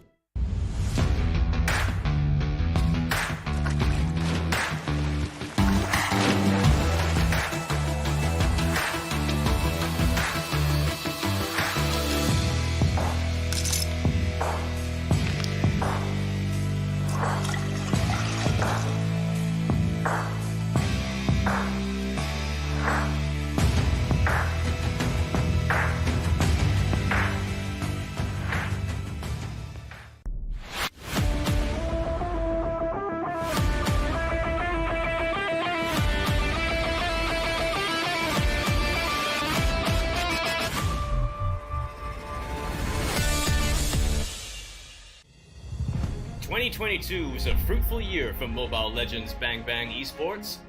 Now, let's take a quick look at what more can you expect this year. After kickstarting the year with M4, we have the second Mlbb Women's Invitational, or MWI, 2023 in February. The MPL season and official tournaments will commence from February to May, including NACT and a new tournament in Turkey. Next, we have the SEA Games 2023 in Cambodia and MSC 2023 happening back-to-back. In July, we also have the first ever Snapdragon Pro Series Mlbb Challenge organized by ESL, as well as the World Cyber Games, or WCG 2023. As the second half of the year starts, so does the second half of the MPL and official tournaments, leading up to MPL Invitational in November. Finally, we will end the year, of course, with M5 in the Philippines. 2023 is going to be a big year for the Mlbb esports ecosystem. None of this would be possible without our amazing fans and incredible community. From the bottom of our hearts, thank you.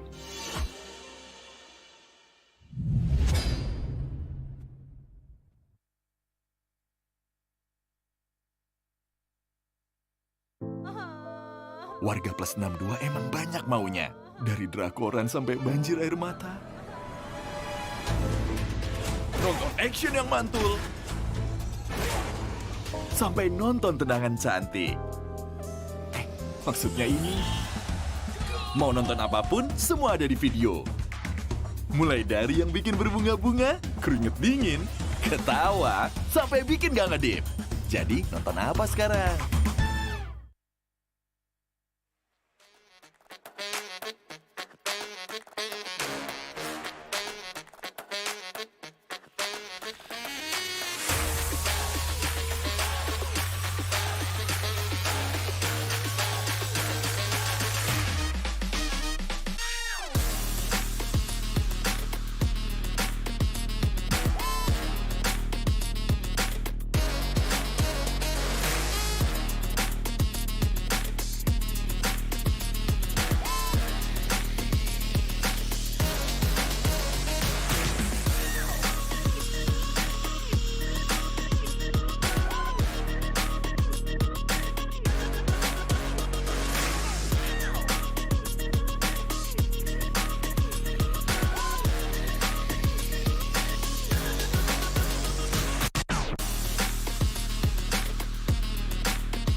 Welcome back, ladies and gentlemen, for match number 2, still at the Mobile Legends Bang Bang Women's Invitational 2023. On the caster desk, still with you guys for the whole day in your second game too. It's Mirko and Rashman Hoshi. The whole day? The whole day. We Whole got day? the whole day to ourselves, man. Wow. 4 more best of ones, Arashi, right? And this match, the second match, is going to be Impunity up against Omega. 2 different teams. Impunity, obviously, the only team to not make it to the playoffs back last year at MWI 2022. Meanwhile, for Smart Omega Empresses, they were able to make it to the playoffs. However, they were knocked out by Ren Esports. But I mean, this time, right, it seems like both are just very dominant in their respective regions. I think Impunity has 100% win rate. 100%? If I'm not mistaken here, it's something crazy like that. So they've been very, very dominant. And on the flip side, Omega Smart Empress were also dominating in their own region. So if we look at the landscape so far, it does seem like the Philippines have an edge right here. So we'll have to see. Can the same thing be said for the lady scene? Because of course, there's small differences that could make a huge difference. Right. Actually, for Smart Omega Empresses, right, you're right. They were pretty dominant, especially in the C-Ball National Qualifiers for the 32nd C Games. They were able to take almost every game in a sweep, right? So they are the representatives for the Philippines later on. Again, there's going to be some selections going through for them, but I am pretty sure it's going to be just this team, right? So we've seen the development for both Impunity and for Smart Omega Empresses. Both teams have improved so much throughout the year, just the gap that we've seen from MWI 2022 from 2023. And right now, they're standing atop the game for their respective regions. Up against each other, though, in an international tournament, different stakes, higher or bigger, like more pressure on their shoulders. How are they going to take it? I think pressure is something that all teams need to try and get used to, right? There's always going to be pressure, right? Even in the group stage, there is pressure. If it's not for the victory, there's pressure from your fans, from your opposition. So pressure is just the name of the game at this point. You need to adapt, improvise, adapt, overcome. And speaking of adapting, right? It seems like Omega Smart Empress also has a coach this time. That's a bit of an addition. So maybe their gameplay is going to be a lot more calculative. Many people speculate that that might be one of the big factors that allows for such rapid improvement. We'll see, right? I mean, having a coach definitely helps a lot. We saw that even in game number 1, where Bigetron Era were able to take down the Burmese Ghouls 1-0 in the best of 1 in a very unique draft and game, right? You want to talk a little bit about that? What did Susugaja do? How did he actually predicted? He predicted the multiple mages, so yeah. that's already impressive. I just can't take that name seriously, man. You Susugaja, mentioned the yeah. coach, I'm like, yeah, Elephant. Well, we're not going to talk about Elephant Milk just yet. We'll talk about Elephant Milk later in the 3rd match of the day, or maybe in the 4th match. Right. But when Bigetron Era actually plays again, because right now our focus is going to be on the Smart Omega Empresses lineup and Impunity KH. We're going to take a look at Impunity first, though, right here. Impunity Starlets with their composition: Hannah, Moshi, Zana, Yui, and Ue. Ue or Ui? Ui. Shout out LaFell. Ui, man. So this is the roster, and they have in their region almost 100%, if I'm mistaken, right? So definitely a strong contender, and we'll have to see. Is there going to be a big contrast in styles, right? Because of course styles make matchups. So talking about Cambodia, it's usually a very aggressive region. So if they go and try and surprise Omega, maybe Omega, who I think we've mentioned, they like playing a bit more calculatively. They might struggle against that kind of tempo, that kind of aggression. Here it is also on the other side of the spectrum. Smart Omega Empresses with Amore, Ayanami, Shinoa, Keishi, and Mirai. This is a lineup that's going to be heading into match number 2. Still their main lineup here, Arashi. It's a very strong lineup. Pretty strong lineup. Very minimal changes as well. According to the info that we have received, they did have a change, I believe. They replaced Ayanami as a new addition into this roster. So I think there'll be a bit of attention in that EXP lane for sure. Looking at the role predictions here, as you can see, standard according to what we've seen.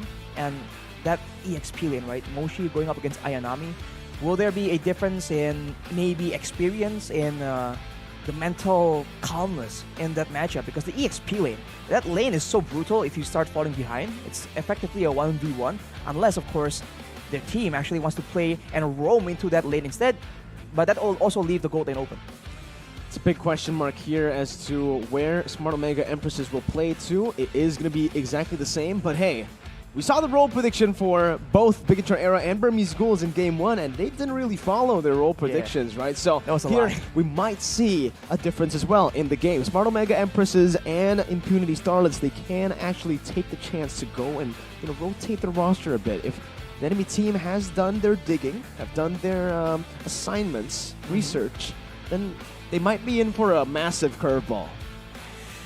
Wow, I mean, research is definitely a big issue, but for both these teams, I feel like they have a lot of support in that department, so I think we're going to see something very strategic, right? I think it's going to be a bit of a chess match, because both these teams seem to understand their priorities, right? How they want to play and their own, like, mindset and how they want to approach it. I think if I had to pick, I'm biased towards aggression and early game, so I think I'll put my bet, I'll hedge my bets on Impunity for this one. All right, for Arashi, it is going to be Impunity. For me, I think I'm going to stick with Smart Omega Empresses. I think I like the standard way and just the fundamental process of playing MLBB, right? Waiting for the late game, waiting for those power spikes to happen, and also just calming down early on. That's what Smart Omega Empresses brings into the game. That's how they usually win their games. They wait in the early stages, play it passive up until those power spikes hit, then they transition to the late game very well with their objective takes and with just the way they rotate across the map. Well, fundamentals are always good, but I think in the end of the day, when both fundamentals are okay, it's the team that can actually make the first move has a bit of an advantage. I say this all the time, by the way, so everyone who knows me probably knows I keep saying that. So we'll have to see again, because of course, if the fundamentals are solid, that's a lot easier said than done. Arashi only plays white in chess.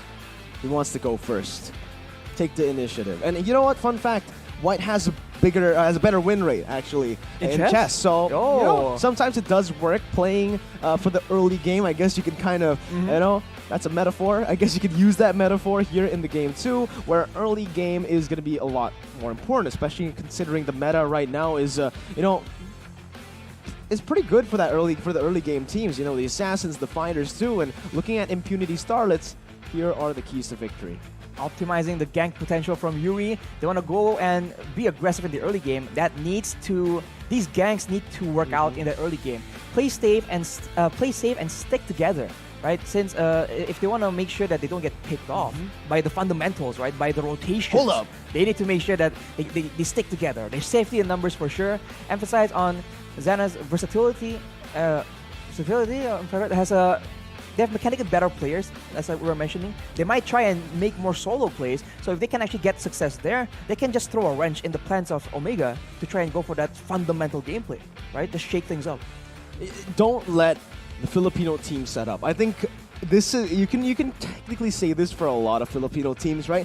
The Smart Omega Empress way that they play the game is very similar to just Filipino MLBB in general. A lot of setup, just a lot of fundamentals being going on, and objective takes are going to be the prioritization for them. Now, if Impunity Starlets can actually smash Smart Omega early on, maybe even invade and force a lot of these ganks to happen, that's how they win. But for Smart Omega, these are their keys to victory.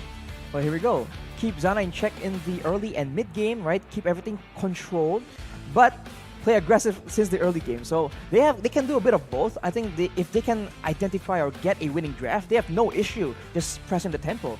Of course, follow Mirai's lead and follow with the playmaking, because with great playmaking, it needs to be accompanied with great follow-up as well, right? If the play is initiated but there's no follow-up, doesn't usually work out. So I think if they can stay synergized, so in a way it's a bit similar, right? One team needs to stick together, the other team needs to make sure that they work together, but in the end, the teamwork here, the synergy, is what's going to make a difference. So, we've been talking about both the styles being pretty contrast to one another. Impunity Starlets prioritizing the early game, Smart Omega Empresses prioritizing that late game. So maybe we'll see that difference in the draft too, where maybe Impunity Starlets might go for an assassin, jungler, maybe even more of an aggressive pick-off style composition. Meanwhile, for Smart Omega Empresses, they might lean into that front-to-back composition that we've seen so many times before. And you know what? if we take a look at a front to back and a pick-off comp, it really depends on the execution. Literally for these two compositions, one isn't better than the other. It's always just down to the execution of these teams, how they isolate the team, and how they actually take these team fights. So I'm very excited to get into match number 2 here, looking at the different styles that are going to be clashing, and also these two teams that have proven, have progressed so much in just 1 year. 1 year, man. I mean, it sounds like a long time, but even it for us, flies by so fast. Yeah, it just feels like it's only yesterday that I was at the. We were at the last year's Women's Invitational. So I wasn't at the last year's Women's Invitational. It was you and Ghani. Oh, you're right. Yeah. See, it feels different because you know what? It feels like it was yesterday. Yesterday, you lose track, man. You lose track. It's just the point is it's very fast, right? Time flies by, and for both of these teams, they utilize that time super well, improving and learning from their losses. Because usually when you take big losses like that, getting knocked out, not even making playoffs in MWI 2022, it's heartbreaking. It's shattering for them, right? And to be able to come back from that, Impunity Starlets. Even though I predicted Smart Omega Empresses, I can't wait to see what Impunity Starlet shows here in this best of 1. Again, it's a best of 1, so like you said, Arashi, that aggressive style can definitely work here. That cheese in the early game. Well, I mean, when there's a setback like that, you can either crumble and fall behind, or you can rise to the occasion. And looking at the performance for both these teams, it seems like that is the route they went for, right? They've improved so much. So I think this will be a big moment for them. Of course, whoever comes out on top will have a big momentum boost. But on the other side, they need to actually have mental preparations just for the worst, right? We talked about how anything is possible right here. We can't really even have a decisive prediction, except for maybe, like we saw in match number 1 maybe. Game 1, yeah. Smart Omega Empresses, though, and Impunity Starlets, Arashi, guess what they're here for? They're hashtag here to prove. Ooh. At MWI 2023.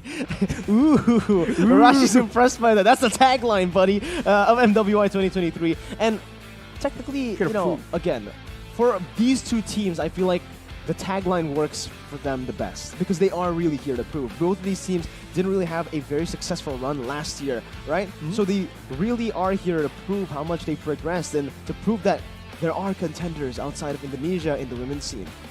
And of course, they just prove it to the fans, the audience, but to themselves as well, because that is something that, we talked about believing and achieving. All right, Luke Rockhold. I don't think the audience knows who that is, though. No, it's fine. It's just an inside joke here, man. But if you know, you know. If you know, you know. Basically, also, to kind of sum up the way they want to play is like the pickoff style from Impunity, front to back for Omega. Omega's basically saying, you can't get close. You can't let them get close. We're going to jump into the match versus screen here. Hana, Moshi, Zana, Yui, and Ue from Impunity. And Mireille, Keishi, Shinoa, Ayanami, and Amore coming in from the side of Omega. So, man, this I think a lot of members in the audience are just anticipating how this is going to go. And the scary part is how both teams, in their win conditions, we saw it, right? Be aggressive in the early game. We saw crazy things in game number 1, but in the current meta, it's just so rewarding to be that proactive. So that might be just the approach that a lot of teams are going to start using, right? Like, whatever, just send 3 people, 4 people even, to try and start those invades. It's high risk, but it's also definitely high reward. If you can get a bit of a lead, you can shut down your enemy jungler, and that can just mean so many possibilities for your team. I'm really just trying to predict the draft right now. I'm just trying to think of what draft they want to go for because I'm thinking game 1. I'm still thinking game 1.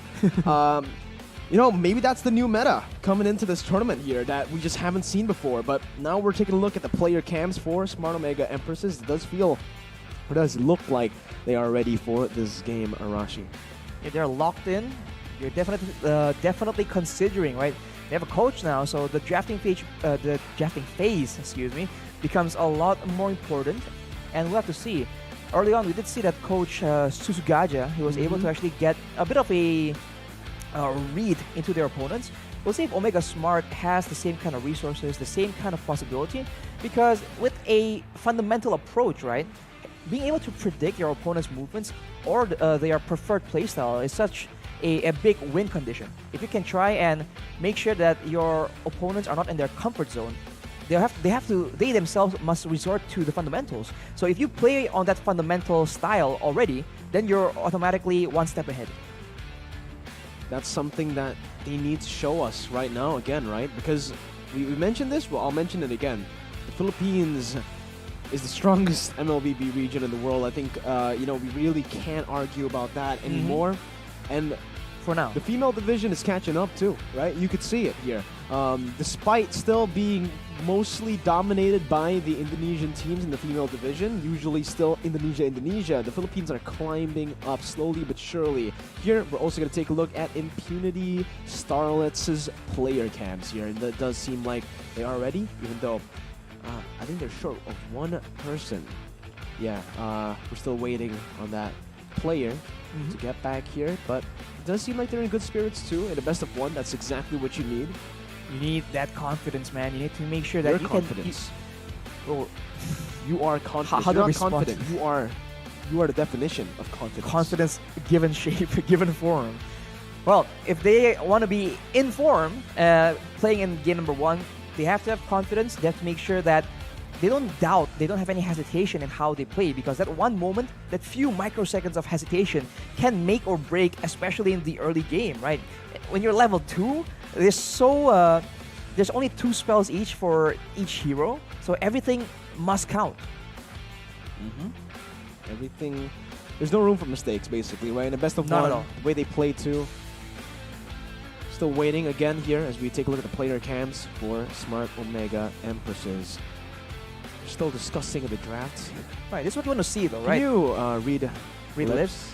Are they speaking English though? That's the real question, Mirko. I think that is a very good concern, Arashi. But can you speak Tagalog? Unfortunately, I am unable to do so. I learned a few words. From Wolf? Yeah, from Wolf. I'm pretty sure those sentences are for closed doors only. I don't know, he told me mahal kita. Oh, okay. I forgot what it meant. And he also taught me... I love you in Tagalog, I believe? Yeah, I think. I think so. So, do you know any Cambodian? Oh, definitely Can you speak...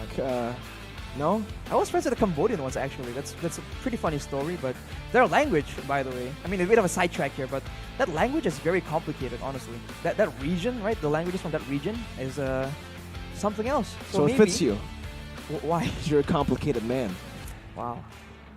A man with depth. You're a man with depth. So are these teams here. They are full of depth. Looking at it as we are still getting ready. Ladies and gentlemen, please be patient with us here. We're still waiting on the 2 teams to get ready to get into the drafting phase of the game. This is what you want to see though, right? The players are not just silent, just brooding over the game. When they can actually converse and they're comfortable enough just talking with their coach, right? That's the synergy you want to see.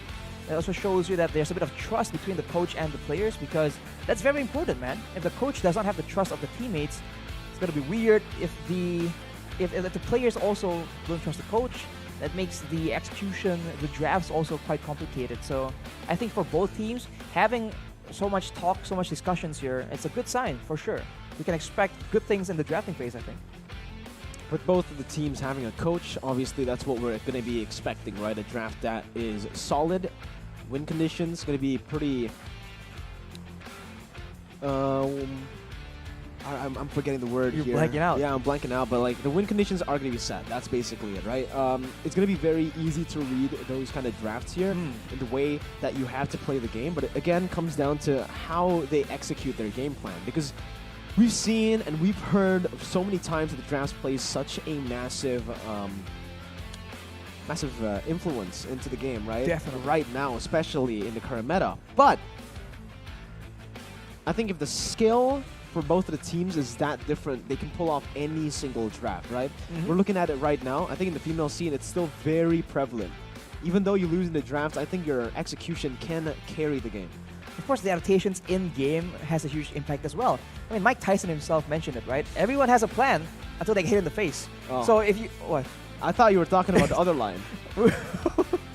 Not sure which line that is, but exactly that. In the game, let's say you're going for early game, the moment you lose your jungler somehow to a misplay, to a a botched dive, for example, that just, ruins the whole tempo, and you need to be able to recover from those situations. And if you're just used to dominant performances, it's gonna be a very a tough situation. So I think both these teams, as you mentioned, Mirko, need to have a lot of emphasis on their execution as well. Yeah, I agree. Right? I mean, you said Mike Tyson and then you said tough. I think it suits really well to the team as well. Impunity Starlets, they seem like a very tough team here, especially in the early game. But you know what they say, Smart Omega Empresses. If we actually if you want to use metaphors, Arashi, especially in boxing, they're like they're the ones who win through points. Right. They wait for the late game, they play it safe, and they get just the unanimous decision, victory, right? Slowly but surely. Meanwhile, for Impunity, they're looking for knockouts early on. They're really just looking for that snowball to get the game going. It's funny how you can draw contrast between like two different sports. I know, right? It's the same idea. Let's say in boxing, like so usually some boxers just go for fundamentals. They play it safe. They take as minimal risk as possible. And it's a style that works, People think that aggression is the only way to go. It's definitely the style that I prefer, but when you go that aggressively, you might lose focus later on in the match. You might run out of stamina, right? Of course, in Mobile Legends, physical stamina is less of an issue, but the mental stamina, right? We keep talking about this again and again. It's cool that if you have all the reflexes, the reaction speed, and the precision in your fingers to try and execute those crazy plays, but your mental fortitude in a long tournament against the best of the best, it's gonna be extremely important for sure. It's crazy because, a lot of people still think that the only way you can burn calories is through just physical training, physical sports. But here, even in chess, just chess players, the average chess player actually burns up to 132 calories per hour. And, technically when we're talking about MLBB, a game that's full, especially when we get into the later stages, it's very strategic, very mentally tiring, exhausting. I think that applies here too, right? I don't really think we have just the count just yet of how much calories they actually lose when they play an MLBB game, but so it should be a bit similar. So what you're saying is if you want to lose some weight, you can play chess or Mobile Legends, you're going to start burning them calories. Yeah, but you got to play it like, you got to turn your head on, right? You got to focus. You got to focus because when I play MLBB, sometimes I just play it for fun, right? I don't actually think. I just go in every single time. That's why I go 0-9. But I've seen that. Oh, you have? That wasn't. It wasn't supposed to be shown, displayed. But it's fine, Arashi. Sometimes it's all good. We're gonna be here though again on the caster desk, still waiting for the teams to get ready. So please be patient with us and our talks here. We're technically just talking a bit, but we will stay patient too, Arashi, with a short break here. Please stay tuned, ladies and gentlemen. Don't go anywhere. It's still Mirko and Arashi, and we'll be back just in a bit.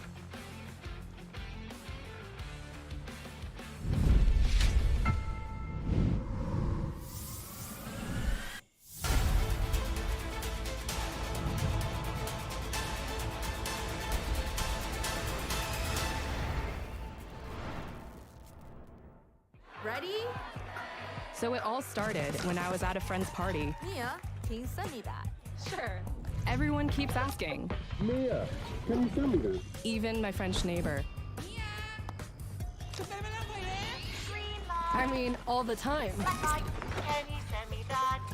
I'm not making this up. Hey, can you send me that? Everyone. Sure. Samsung Galaxy S23 Series 5G. Pre-order now.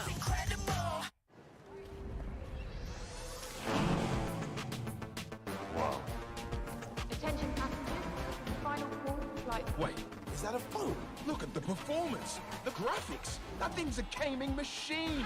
A new challenger. Is that Faker? That man's a gaming legend. Everyone, fasten your seatbelts. And here we go! Samsung Galaxy S23 Series 5G. Pre-order now. Mimpi para gamers untuk jadi juara. Membanggakan Indonesia.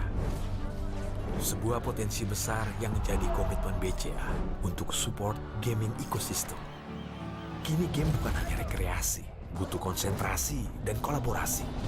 Leveling up untuk bisa unjuk aksi. Bersama kita dukung e-sport Indonesia. BCA Pro Gamer. berat pikiran. Plosa Citrus, daya semangat alam. Hisap, segarnya menembus kepala.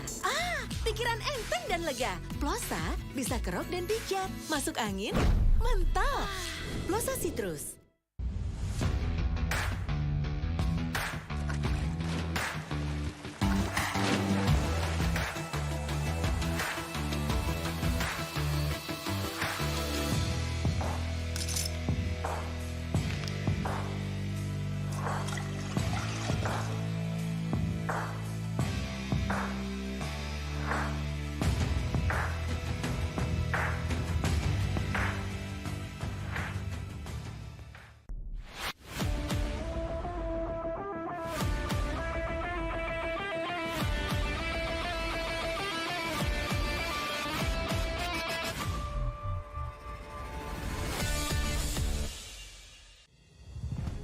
...2022 was a fruitful year for Mobile Legends Bang Bang Esports. Now, let's take a quick look at what more can you expect this year. After kickstarting the year with M4, we have the second Mlbb Women's Invitational, or MWI, 2023 in February. The MPL season and official tournaments will commence from February to May, including NACT and a new tournament in Turkey. Next, we have the SEA Games 2023 in Cambodia and MSC 2023 happening back-to-back. In July, we also have the first ever Snapdragon Pro Series Mlbb Challenge organized by ESL, as well as the World Cyber Games, or WCG 2023. As the second half of the year starts, so does the second half of the MPL and official tournaments, leading up to MPL Invitational in November. Finally, we will end the year, of course, with M5 in the Philippines. 2023 is going to be a big year for the Mlbb esports ecosystem. None of this would be possible without our amazing fans and incredible community. From the bottom of our hearts, thank you.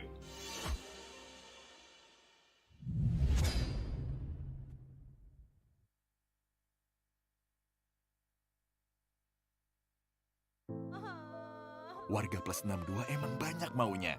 Dari drakoran sampai banjir air mata. Nonton action yang mantul. Sampai nonton tendangan cantik. Maksudnya ini. Mau nonton apapun, semua ada di video. Mulai dari yang bikin berbunga-bunga, keringet dingin, ketawa, sampai bikin gak ngedip. Jadi, nonton apa sekarang? Ready? So it all started when I was at a friend's party. Mia, can you send me that? Sure. Everyone keeps asking. Mia, can you send me that? Even my French neighbor. I mean, all the time. Can you send me that? I'm not making this up. Hey, can you send me that? Everyone. Sure. Samsung Galaxy S23 Series 5G. Pre-order now.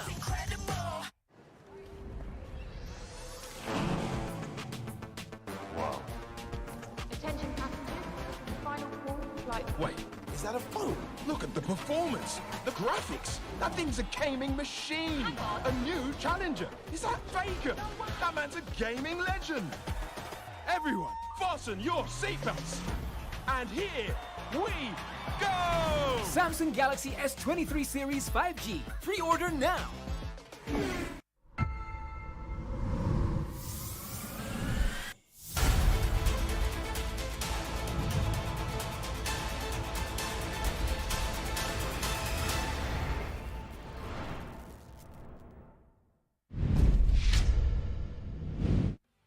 We're back here to prove back in game number 2 of the Mobile Legends Bang Bang Women's Invitational 2023. Still with Mirko and Arashi. Arashi here. And we are waiting to see for both these teams to prove who actually is the better team. Both equally dominant in their respective regions, but now that we're in the international scene, it's a whole different story. Seems both of the teams are ready now to step into the Land of Dawn to battle it out. And again, it's a best of one. 4 more best of ones today. If you guys missed it, game number 1 ended with Bigetron Era winning it up. Now, we're going to get straight into the player camps to take a look at what's going on exactly in the gaming house for the players, and also to the drafts of game number 2. Impunity on the blue side, Omega Empresses on the red. Off the bat, a 1-1 ban. We've seen that 1-1 has been a lot more situational these days. It's not exactly a really prio pick, so banned away from Impunity for the side of for Omega. And for Omega, they go with the fundamentals. They've banned the Yeeve. This is a hero that has a lot of potential, very flexible, so they deny that away from Impunity. And now we'll have to see, will it be the jungle bans or will it be a roamer ban? It seems like whenever tempo is in the conversation, both these roles become a big focus for both teams. It's a big question mark too here, right? I mean, finally we're getting some good bans here coming in. Impunity taking the 1-1 out, the Joy as well. 2 heroes that are really still quite prio. What's interesting is right now Impunity are trying to bait out the carry pick, I believe, right? Or maybe the carry ban from Omega that they have to kind of respond with here. There's no reason to leave the carry open, considering Impunity our first pick. They really want to secure that. And if they don't ban the carry here, then you really understand what they're going for. I think banning a Kaja here would be great if they do actually want to set up for that carry. Called it. And yeah, that's what they're looking for. All right, so now will Omega indulge and actually, you know, bite on that bait? We'll have to see. Will they have a different strategy in mind? Because the carry has been very flexible, as I was about to say, but Ling is the ban they go for. And if your predictions are correct, this should be a very quick carry pick. I mean, there are still a lot of heroes on the board here. If they don't want to go for the carry, it just feels like with the 1-1, the Joy, well, maybe not the Joy, the 1-1 and the Kaja, I'd say it's a good setup for that carry pick, right? Oh, the glue is going to be the pickup still, though, for Impunity, leaving the carry open for Omega Empresses. Faramis becomes a very good choice up against the glue. Remember the passive. And they're also hovering over a Zask, a hero that you actually really like, but I don't think it's going to be picked up here. It's a very unique hero, right? It stands out, and I usually like heroes like that, but unfortunately, it's going to be a Lolita instead. Now with a Faramis and a Lolita, that's a lot of crowd control, a lot of early wave clear and aggression. And on the side of Impunity, they seem to be trying to match that out. I mean, the glue is most likely going into the XP lane, but here we go. That is the carry pick we've been talking about. And with one more slot available, they might try and go for maybe a rushing the jungler. I mean, Omega also banned out a jungler, so definitely something that they want to try and get away from Impunity. Man, it will be a Fredrin. Yeah, again, very interesting choice for Omega Empresses, not going for that carry to take it away from Impunity, but it does feel like they want to actually take a bully in the gold lane, or perhaps just the assassin here to get rid of the carry in lane. The Hayabusa has been a very prio pick in the jungle, especially if you solo queue, playing ranked. This hero has just been popping off, and Omega Empresses, they secure the Hayabusa. Thing is, though, looking at Impunity's draft, they want to stick together. Right. So far, it feels like it's the opposite of what we have been analyzing literally the entirety of the opening, Arashi. We said that Impunity would be the aggressive team, would actually get rolling from start, maybe with these assassin picks, but so far I believe it's a utility jungler and a front to back comp for Impunity. So keep in mind, with 2 very strong heroes like the Glue and the Fredrin, right, they can very easily try and go aggressive against the side of Omega, because yes, Hayabusa has a lot of damage, but especially against a tank, right? That's how this matchup goes up in the jungle usually. Assassins don't do so well against tanks, so if Impunity can try and abuse this Fredrin pick and try and just pressure this Hayabusa a lot more in the early game, they can try and make something happen. Right here, though, it's going to be a Lunox and a Franco from the side of Omega, and for the side of Impunity, it's a Brody along with a Harris, so a lot of gold lane emphasis right here. I like the draft coming in from Impunity. They understand that they need to get the carry ahead. So they ban out 2, well, technically 3 with the 1-1 bully heroes that can really take advantage of carry short range. Omega, though, now with the first pick, they've already secured a roamer. Now an XP laner is going to be opened up with also that gold lane, but still they're saving it for that last pick, knowing again that there's so much emphasis on the gold lane bans, and carry's been picked up, right? There's no real reason to pick up the gold laner first here, securing something like the Lapu, who does really well up against the glue. is a solid choice. Impunity hovering over that mid lane presence. And that's, if they do get this, a lot of mid pressure. I think to go with the Lilia, they can go for something aggressive like the Hilda. A lot of mid pressure will mean that they can actually invade to the enemy jungle. But if they want to go for something safer, Mathilda can work just to add more maneuverability to this otherwise very low mobile comp. We've seen a lot of similar compositions, right? 3 tanks essentially with a physical and magical DPS. It's going to be a Kufra though. So not exactly what we were expecting. We did say that they want to go a bit aggressive. And right here with the Fredrin, Kufra, and Lilia as the 3-man in the mid lane, that might be a possibility. Is that a Leslie pick? Omega with a Leslie pick. Wow, Leslie versus Carry. True damage versus true damage, right?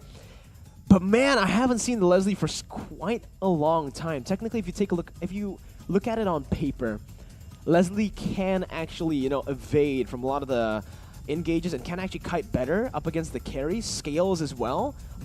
So carry does actually find it's actually pretty tough for the carry in lane. But Leslie has had a few nerfs that has hit her quite badly, especially when it comes to that mid game. She's gonna have to wait all the way to the late game to really be a problem. I do feel like against some of the heroes here, a lot of the power of a Leslie comes from the fact that she can go invisible. She can just camouflage and just disappear into the background. But against the heroes that Impunity has picked, I feel like that isn't exactly a something they can rely on regularly or like consistently. So I think there's a lot of questions around this Leslie pick for sure. It goes from the drafts, I do feel like Impunity has a bit more options to play around with. They can go aggressive, they can wait to the late game as well. Well, it's time to dive into the land of Donto for the early game. Impunity on the blue side, starting on the orange buff. And again, Omega are going to be starting the same way. Keishi is in the orange buff right now. Looking at the compositions though, Arashi, it does feel like Impunity have a better draft in my opinion. I feel like it's a bit more solid. They don't have any dive potential technically on the Leslie. The only one who could really dive and be that threat is Yui on the Kufra, which is a hit or miss. We all know how risky the Kufra is. If she can't find that Timeless Revenge into the Leslie's going to be free hitting, and if you have a free hitting Leslie dealing true damage front to back, it's going to be really tough. And that matchup in the gold lane, even in the late game though, if they can go for a neat front-to-back team fight, Carry has a lot more DPS. Because a huge part of why Leslie is just so dangerous is when your squishy heroes on your team are exposed, she can just chunk them down with the true damage. But if Impunity just play it perfectly and just make sure they stay in formation, it's going to be very difficult for Shinoa to do so without exposing herself to a lot of the damage and crowd control that Impunity has in their hands. And look at this glue pick already coming up very, very strong. Pre-level 4, I think, this glue is just such an oppressive hero. Yeah, I mean, the Lapu can't really do anything until he hits that power spike in, level 4, right? Bravest Fighter is when she can actually utilize some damage to actually look for the all-ins. But like we mentioned, in lane, Shinoa is going to have an okay time actually up against Zana, outranging her, dealing some damage in. Keishi rotating as well with the quad shadow. Gets the shadow kill in, but Zana with a very good flicker to get out of that one. Keishi now with no shadow kill. And with the positioning in that bottom lane, Impunity will have more to say in the first turtle take.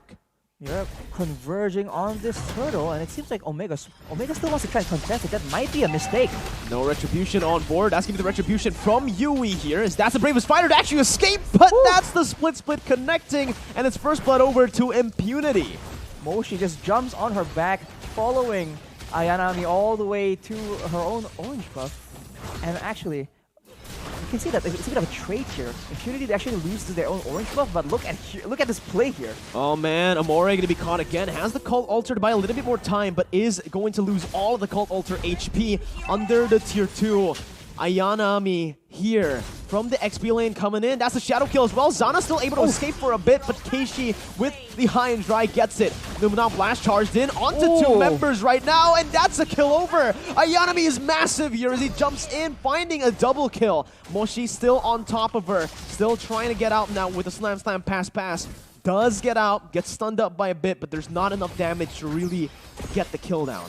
Overall, Omega Smart comes out on top there, man. They entered that fight with a man down, essentially, and they're still able to just get that massive Numenon blast coming in, and Murray just sets that up so well. So unfortunately for Impunity, their early game aggression hasn't really worked out, but keep in mind, Keishi spent so much time in the bottom lane, so maybe in the jungle division, in the jungle department, Impunity can still have a bit of an advantage. The replay here coming in, wow, that big Numenon blast just hits all 3 members from Impunity, and just like that, it just gets turned around using that Bravest Fighter we were talking about. Well, even though the compositions have been quite literally the opposite, Arashi, of what we predicted, Omega having a little bit more early game presence, the way they play is still according to our analysis, right? Impunity with the early invades, still looking for the early snowballs. Meanwhile, Smart Omega Empresses, they're taking their time actually to set up for a lot of these takes. They don't force a lot of these crazy engages. They were caught in that turtle side, turtle pit.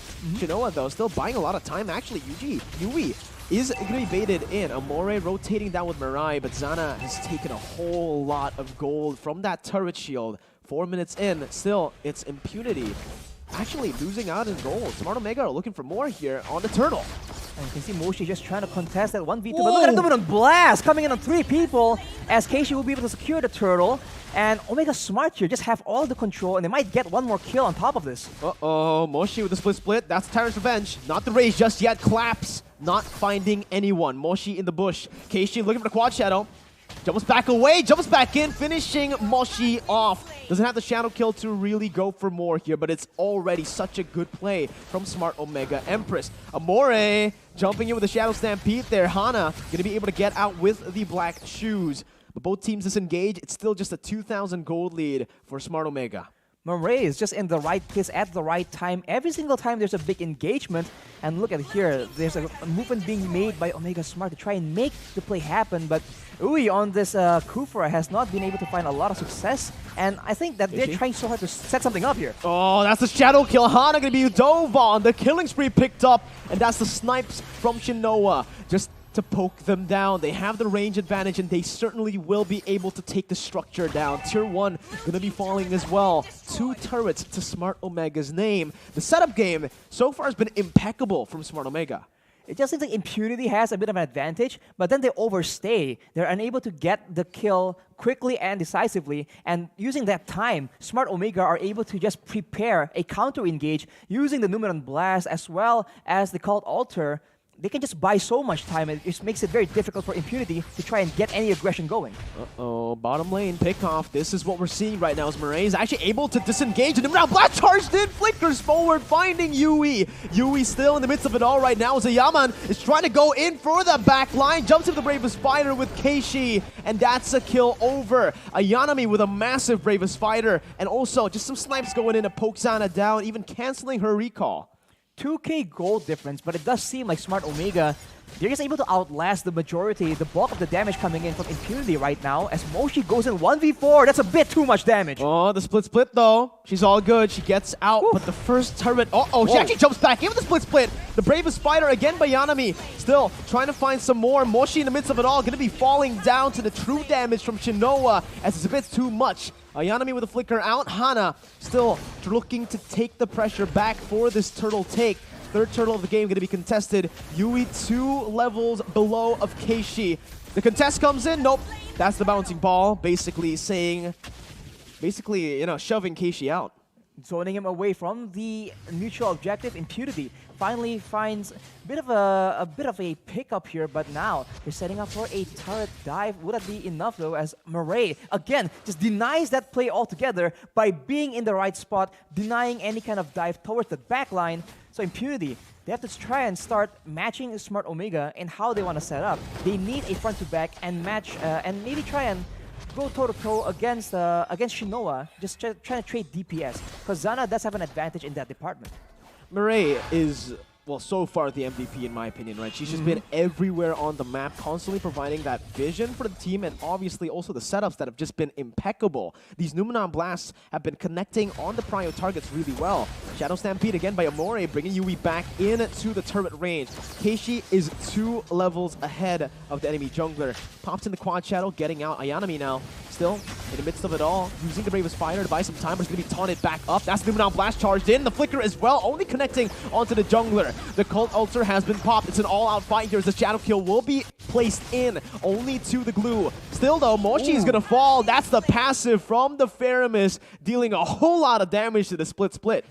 In addition to just the counter, right, the Faramis against the glue split, we see that Moshi was going for the Dominance Ice very early on, so without any magical defense, that's just a lot of damage. Every time the split is being used, you see her getting chunked down to half HP almost instantly, and that is something that Smart Omega has definitely planned out, and now they still have the advantage when it comes to structures. Already taking 2 turrets down, they can start to try and make more invades happen here, or maybe just play around for this mid turret. The mid turret can be, you know, just the option for them to take. They can also just play with the waves to try to force a Lord fight, right? I think Smart Omega, they're really comfortable in the team fights right now. Shinoa is in a very comfortable spot. 1-0 and 6 on the Leslie on Weapon Mastery, right? Carry, sure, she scales, but I think right now Shinoa's scaling a bit better, even having a level advantage. You can kind of assume that she has a gold lead too, considering Smart Omega are still 2,000 gold ahead, about to be 3K though. If you consider the fact that there's so much more burst damage coming in from Omega Smart, later on, when Moshi comes in with a split, she's going to get bursted down by Amore, as well as the true damage coming in from Shinoa.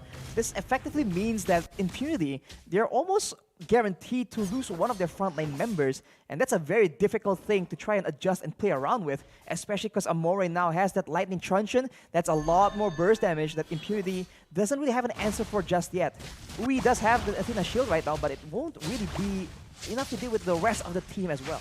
Bravest Fighter up top. Moshi pops in the split, but it just gets Ayanami back to almost full HP. She has the Bloodlust Axe, so she can actually sustain pretty easily here. Moshi, even though she's unkillable, can't really have any kill pressure. Zana, though, flickers out of that one. Ui gonna be caught in, and that's gonna be Keishi who picks up the monster kill. It's another pick off of the high and dry. Mirai still here, gonna be taunted up with Amore as well. Shinoa still free hitting in the back line. Nazi Praisers Wrath actually taking all the Cult Ultra HP, but Ayanami in the back line with the Bravest Fighter jumps in. Yui's gonna be caught as well, and Amore picks that kill up. It's a 3-for-0. Again and again, Impunity try and go for aggression, but they get baited out by Omega Smart due to the Cult Altar, due to all the clutch control available. They thought that the Luminon Blast was no longer a factor, but the Bravest Fighter by Ayanami just wreaked havoc in the back line, and Impunity, they are still a front-to-back composition. When the back line gets boosted down like that, they just cannot win the fights. They have to try and curb the aggression coming in from Omega. It all comes down to Zana. If she's able to actually get these hits down, Shinoa gonna be caught. Flickers out to safety. It's a good bait over from Omega, as Ayanami again is still able to survive with 1 HP, and Keishi is gonna go mad with a shadow kill under the turret. Zana so low. Hana forced to pop in the black shoes. That's a lot of damage placed in onto Amore.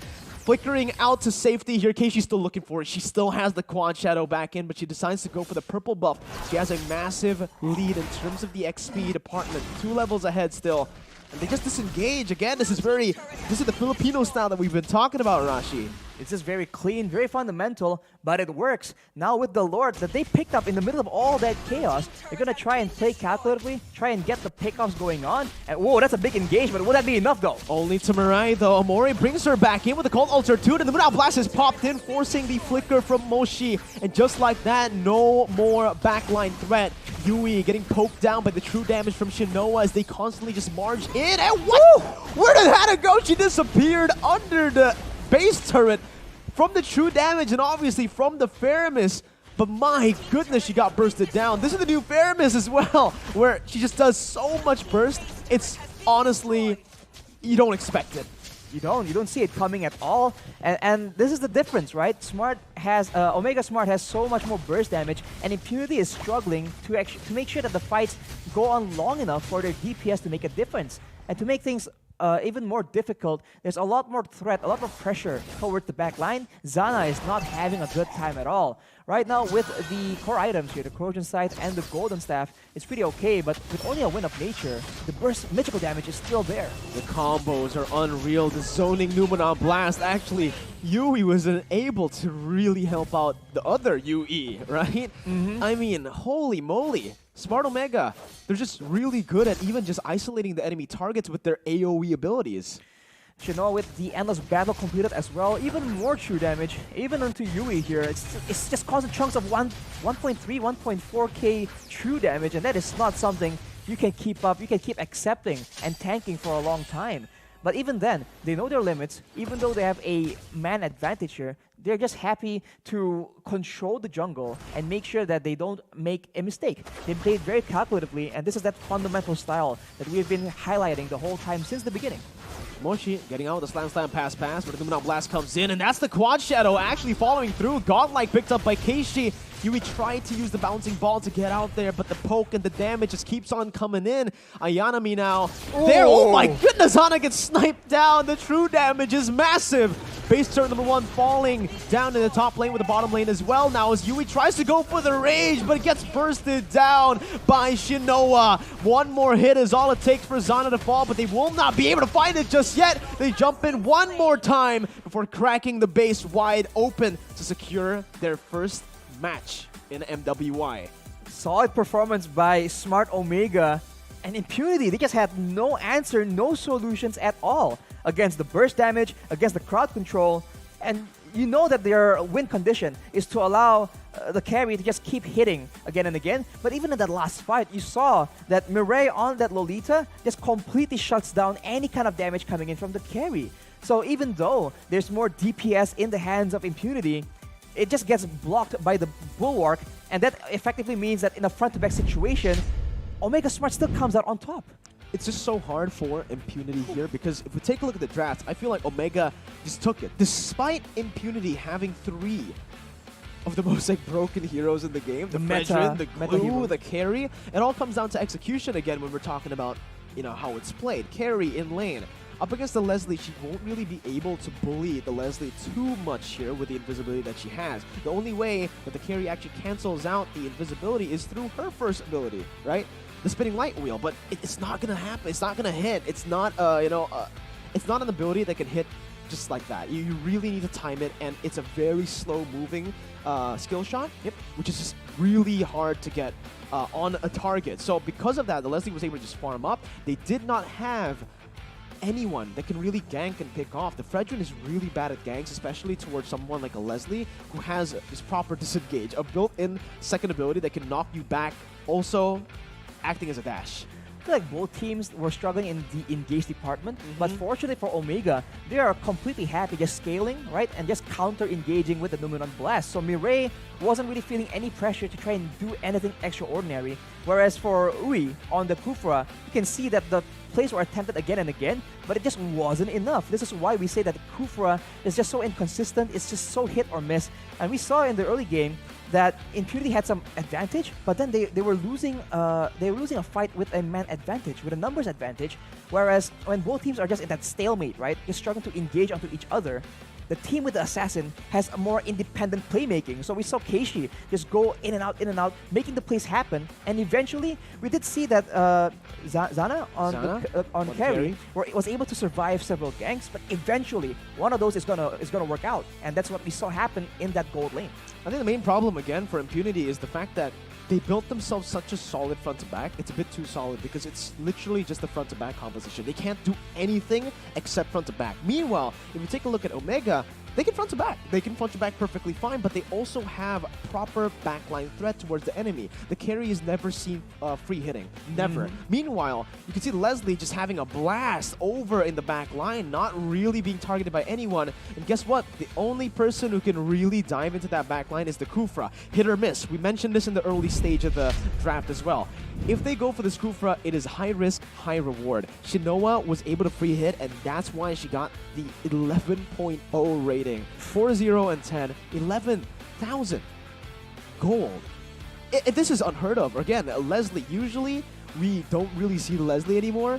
The fact that the Leslie was picked up and also was able to snowball to a point where she gets full items at this early in the game, Arashi, is insane. It's insane for sure, and she has a lot of moments to try and make the play happen because of the setup, right? They were playing the macro game so well. So we saw that, like for example, when Hana was trying to clear the waves, that Leslie comes in out of nowhere, chunks for half HP, and without the black shoes already being used earlier in the engagement, they get picked off. So they're just so much better at just forcing their opponents to try and be in the wrong place at the wrong time. But the MVP, presented to you by the Samsung Galaxy S23 Series 5G, is going to be Shinoa on that Leslie. 70% kill participation and an 800 GPM against a relatively aggressive comp. It's definitely a very, very good performance. There's just so many options, so many ways Omega Smart can play this, and I think that flexibility is eventually what caused Impunity to crumble. Because as you mentioned, they're stuck doing one thing and one thing only. Agreed, right? I gotta give a shout out though to Mirai, right? Because the way she was playing in the game basically set up Shinoa every single team fight. The fact that she was always using the Guardian's Bulwark at the right time to soak in the right amount of damage and to really just give Shinoa the opportunity to deal damage, because early on, sure, Shinoa was the late game carry, but early on, it was, again, the mid lane that really played a massive factor. In the gold lane, we mentioned about this Arashi Keishi having just more kill pressure on the board as an assassin towards a hyper carry marksman, but Mirai, I think a lot of these team fights were just won with Mirai's Numenon Blast. She was able to find these constantly and consistently throughout the game. And that's the difference when you're not forced to like try and make the plays happen. For the most part, these Numenon Blasts are very reactive, right? She's not trying to use it every time it's off cooldown because she doesn't need to. And that just allows them to be a bit more diverse in how they want to approach team fights. And you can see that Impunity struggle to predict when it's actually going to come. And again, it's just so difficult. And in these fights where it gets so chaotic, early on, Impunity has a bit of an advantage, but in the late game, with the Lapu Lapu having all the items, the Bloodlust Axe as well, that's a lot of sustain, a lot of tankiness as well. And look at the backline, Ayanami just goes in alone and completely shuts down any kind of backline presence from the side of Impunity. And when that keeps happening, Impunity needs to ration their crowd control, but it just really isn't enough on their hands to try and save the game.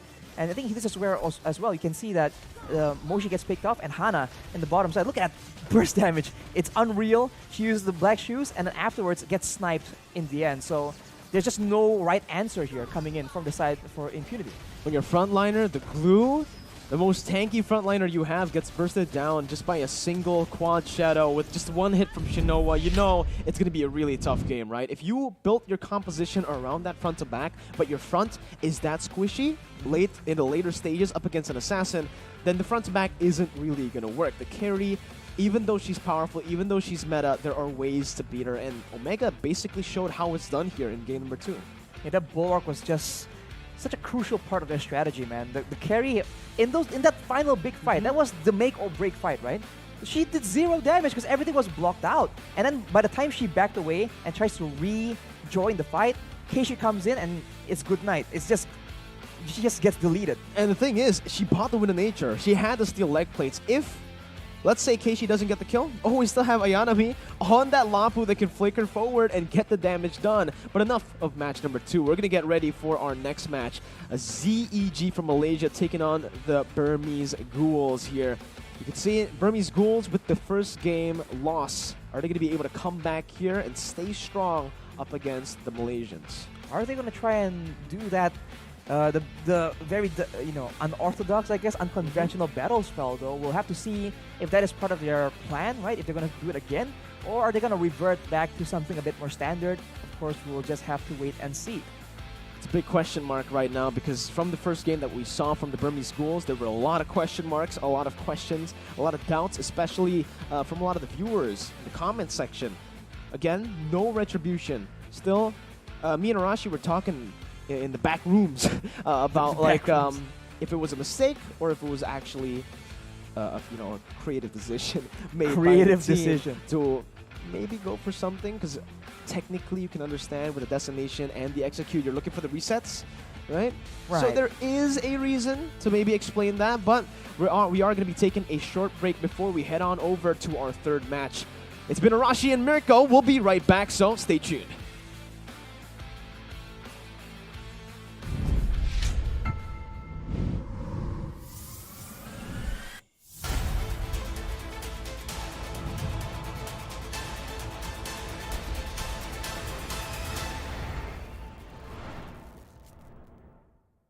Ready? So it all started when I was at a friend's party. Mia, can you send me that? Sure. Everyone keeps asking. Mia, can you send me that? Even my French neighbor. I mean, all the time. Can you send me that? I'm not making this up. Hey, can you send me that? Everyone. Sure. Samsung Galaxy S23 series 5G. Pre-order now.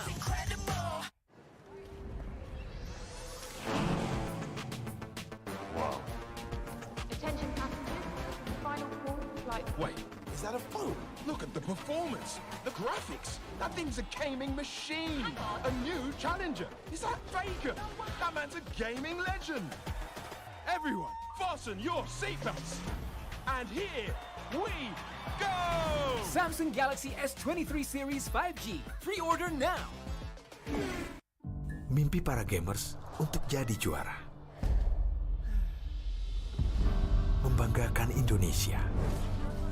Sebuah potensi besar yang menjadi komitmen BCA untuk support gaming ecosystem.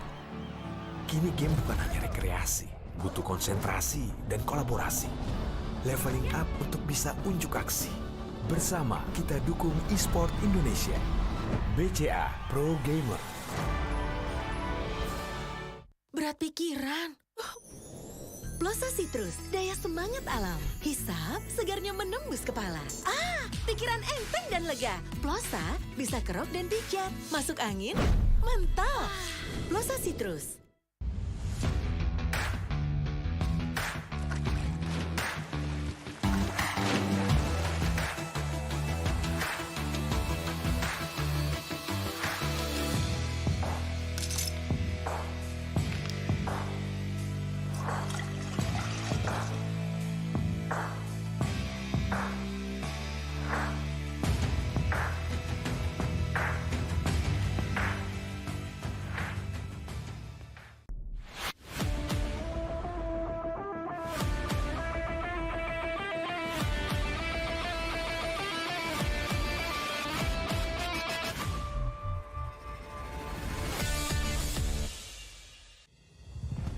...2022 was a fruitful year for Mobile Legends Bang Bang Esports. Now, let's take a quick look at what more can you expect this year. After kickstarting the year with M4, we have the second Mlbb Women's Invitational, or MWI, 2023 in February. The MPL season and official tournaments will commence from February to May, including NACT and a new tournament in Turkey. Next, we have the SEA Games 2023 in Cambodia and MSC 2023 happening back-to-back. In July, we also have the first ever Snapdragon Pro Series Mlbb Challenge organized by ESL, as well as the World Cyber Games, or WCG 2023. As the second half of the year starts, so does the second half of the MPL and official tournaments, leading up to MPL Invitational in November. Finally, we will end the year, of course, with M5 in the Philippines. 2023 is going to be a big year for the Mlbb esports ecosystem. None of this would be possible without our amazing fans and incredible community. From the bottom of our hearts, thank you.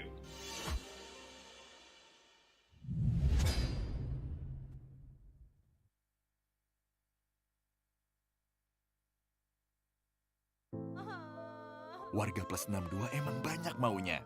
Dari drakoran sampai banjir air mata. Nonton action yang mantul. Sampai nonton tendangan cantik. Maksudnya ini. Mau nonton apapun, semua ada di video. Mulai dari yang bikin berbunga-bunga, keringet dingin, ketawa, sampai bikin gak ngedip. Jadi nonton apa sekarang? Ready? So it all started when I was at a friend's party. Mia, can you send me that? Sure. Everyone keeps asking. Mia, can you send me that? Even my French neighbor. I mean, all the time. Can you send me that? I'm not making this up. Hey, can you send me that? Everyone. Sure. Samsung Galaxy S23 series 5G. Pre-order now.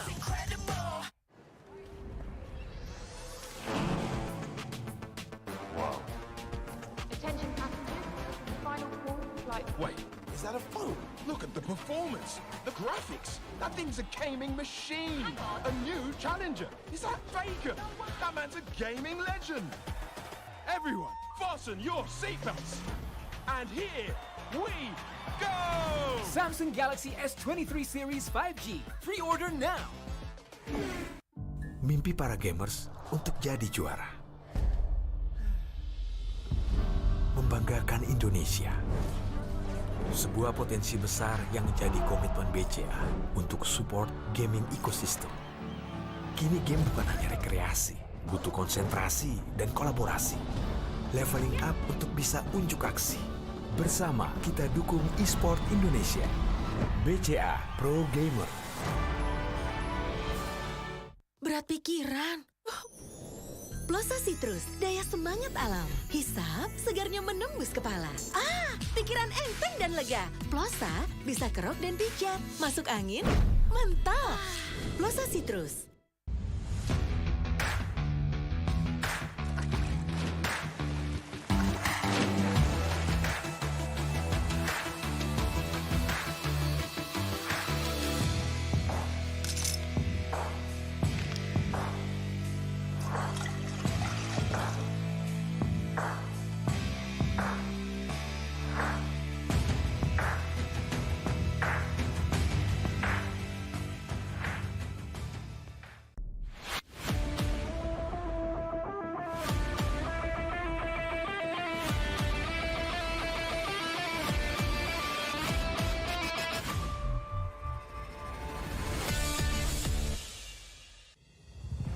...2022 was a fruitful year for Mobile Legends Bang Bang Esports.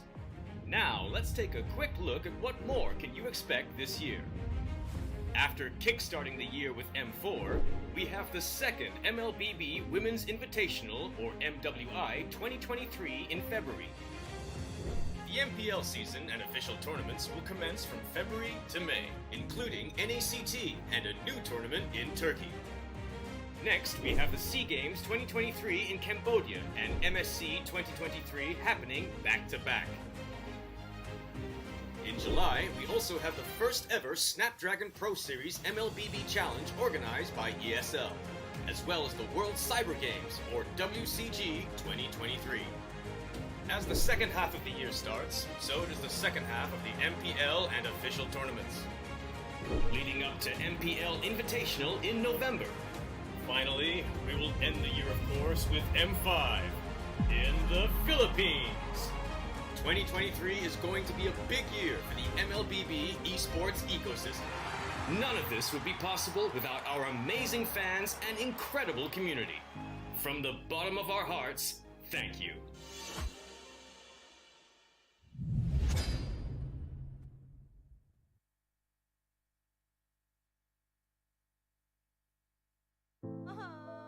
Warga plus 62 emang banyak maunya. Dari drakoran sampai banjir air mata. Nonton action yang mantul. Sampai nonton tendangan cantik. Maksudnya ini. Mau nonton apapun, semua ada di video. Mulai dari yang bikin berbunga-bunga, keringet dingin, ketawa, sampai bikin gak ngedip. Jadi, nonton apa sekarang?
Will the Burmese Ghouls be able to equalize their score to 1-1 up against ZEG from Malaysia? Back again for MWI 2023. Hashtag here to prove with Mirko and Arashi.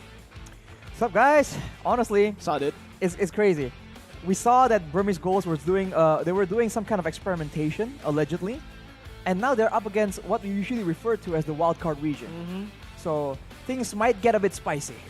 It will, right? I think it's a guarantee that it will now. Looking at their performance in game number 1 and looking at how that will definitely push them forward to even higher heights, Arashi. I'm waiting to see Burmese Ghouls' actual potential being shown on the screen here for their best of 1. Remember, no more room for mistakes. If they lose here, it's going to be really tough to get back. They're currently 0-1. 0-2, you're almost knocked out. Oof, so pressure is definitely a big consideration. It was already in game number 1, but now even more so. And now they're against Malaysia. So this is a region that's also very dynamic. You see a lot of role changes. Franco Jungle. Role changes. Unique hero picks as well, off-meta picks. So we mentioned how all those factors really benefit teams that do so in a best of 1. So we'll have to see if will the Burmese Ghouls just out experiment the Malaysians, or will Malaysia show again why they're just the king of like wildcard region? You know, speaking of just crazy unique picks, Myanmar has a fair share of that too, right? We've seen back in M2 the Diggy meta, the Diggy feeder meta, that was theirs. They started it there, and we can see it even till now. We saw Justin Johnson on the Johnson Kadita combo that we've seen also coming from Myanmar, and obviously the Granger Harith combo that we saw recently at M4. I'm expecting some kind of similarity, right? For MWI here from the Burmese Ghouls, they've definitely learned a lot from watching the other Burmese teams, and you know, I just can't wait. I really hope both of these teams goes and picks their unique heroes, right? Go for that crazy pick, those cheesy styles, because guess what? We're in the best of 1. This is the time to actually pull that out. Exactly. Go big or go home, right? See who actually comes out on top, can out-surprise you. Now let's take a look at the schedule here. We saw that in game number 1, match number 1, Burmese Ghouls were defeated by Bigetron. In match number 2, Impunity were taken out by Omega Smart Empress. And now we're in match number 3 where ZEG is going to go and try and, take over, just deny Burmese Ghouls their victory. And just as a recap, if you guys don't know, the first 2 matches were won by Bigetron and Smart Omega here. Team lineups for Zero Esports Gaming first. We got Ecstatic, we got Mira, Papao, Pen, and Rosemary in this lineup. Again, this is a lineup that technically we have seen before. We have some. seen, and some of them. They're doing pretty well in their own respective regions, but we saw that in the previous matches, doing well in your regions isn't enough, right? This is a different level, a different stage, so they have to be ready, right? They're most likely going to be up against tougher competition. That's just the nature of an international tournament. And speaking of their opposition, let's take a look at the team of Burmese Ghouls. We saw them in match number 1, but it's Venus playing CKO, CS, and Ku. This is the official team lineup. Still no changes here in terms of their roles. Ku, notoriously in game number 1 with that Execute Martis, not the Retribution. So still a conversation that we're having here, Arashi. Will they try to actually utilize that again, or maybe will they go for the Retribution here, right? That's the question I have for you. But here, we're going to take a look at the role prediction first. Again, for Zero Esports Gaming, it's exactly the way we saw it in the team lineup. Papao in the gold lane, Rosemary in the jungle, actually in as the roamer, Ecstatic in the mid lane, Pen as the jungler, and Mira in that XP lane. I don't know, whenever Malaysian teams show up, I just get that the thought roles in the are back of my head that like, yeah, the roles are there, but it's a suggestion. Is it really, you know? So we have our fingers crossed. Let's see if it does play out in a normal fashion. And that's definitely something that we've come to expect right now. It's more of the rule than the exception, the role swaps. Well, let's take a look at the Burmese Ghouls as well, right? Because I feel like after game number 1, they're taking the roles as a suggestion too. The way they draft as well was very unique in game number 1. Can't wait to see that. Paling is actually, she's the XP lane here, but she played the Selena in game number 1, right? Oh, you're right. Yeah. And then we talk about that weird draft. So we'll see if they still go for that early game playstyle and that reliance on the burst damage coming in from mages, because on paper it makes sense, right? You have more mages, more burst damage in the early game, but later on you just fall short in DPS. But if you end the game, let's say at like 8 minutes, then okay, there's no marksman to contend with. So it can work, but of course the execution, we keep talking about the execution, that needs to be ironed out for sure. We'll see how they do here. Again, improvements. They need to show improvements from game number 1, because game number 1 was very, very messy. Meanwhile, for ZEG, they can already... They have a, some sort of idea of what they're going up against here after watching game number 1. And because of that, for me, I think I'm going to have to say ZEG takes this. I'll be a contrarian. I think I'll go with the Burmese Ghouls. I think they have a lot to show. We've only seen the tip of the iceberg. I think they definitely want to show us a better performance than match number 1, and this is the opportunity. So we have a bit of a conflict here. Ever since game 1, we're just not on the same page, man. What the heck's going on here? You're always, going for the enemy team. You have something against me, bro? Enemy team? Whoa, you're saying? Yeah, because I am ZEG now.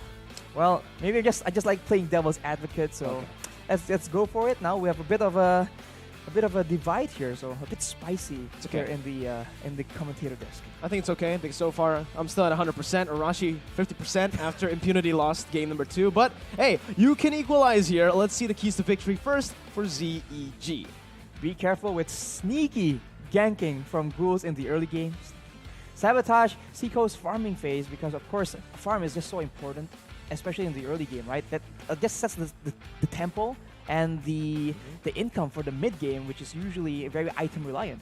Watch objectives closely, and the Ghouls play very well around objectives, right? We've seen that if they want to try and contest something, they go and contest it. So if ZEG wants to try and match the kind of aggression, they need to make sure that they have everything set up, because otherwise the Ghouls might just sneak in a weird skirmish and get a bit of an advantage. The Malaysians are a very aggressive team, right? They usually really like to play those assassins in the jungle. We might see that happen here. And again, for the Burmese Ghouls, I feel like it's a bit of the opposite. They like the utility junglers, they like securing these objectives and playing it slow, a bit more of a setup game. So technically, kind of similar to how Impunity and Smart Omega played the game. Burmese Ghouls, though, we're going to take a look at their keys to victory too right here. Ban or secure Popo? I mean, when everything is just so chaotic, if they want to go for full aggression, Popo and Koopa can provide a lot of crowd control, can provide a lot of pickoff, and of course, demolish the structures. So it makes sense if you want to try and snowball. Aside from that, give Hilang her comfort pick, because, she is in a tough lane, essentially. So if she can get her comfort picks, she can definitely perform even better, which can lead to great benefits down the line.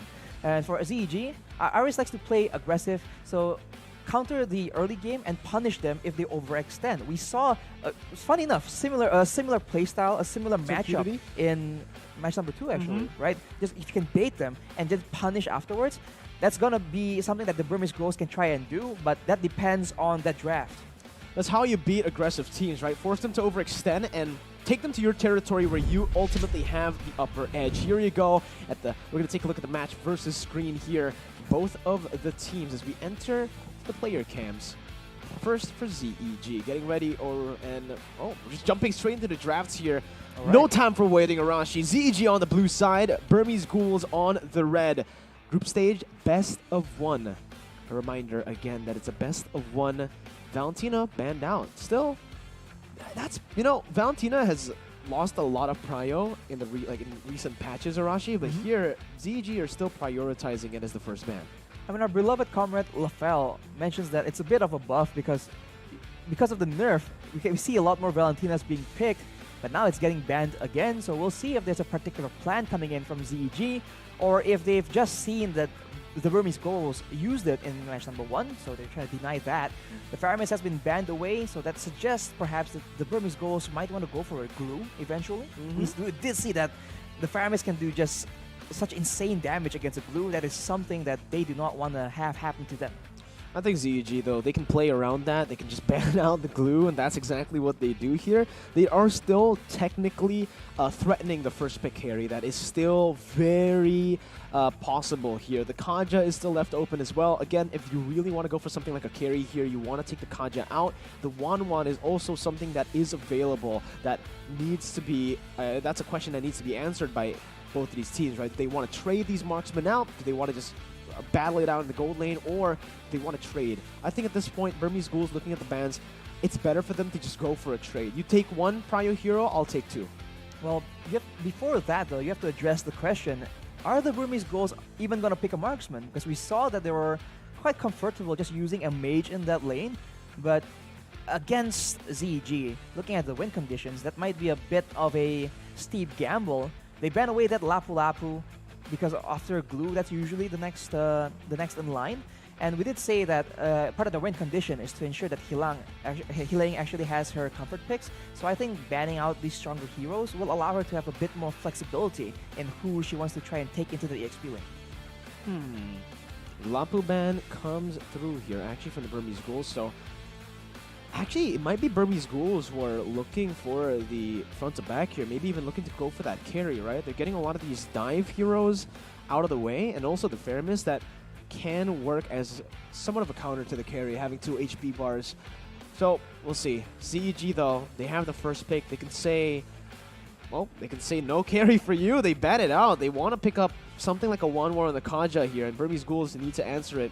They want to ban the 1-1 or the Kaja, or maybe leave both open here. The Yve is also something that was banned in Game 2 that is now still up for grabs.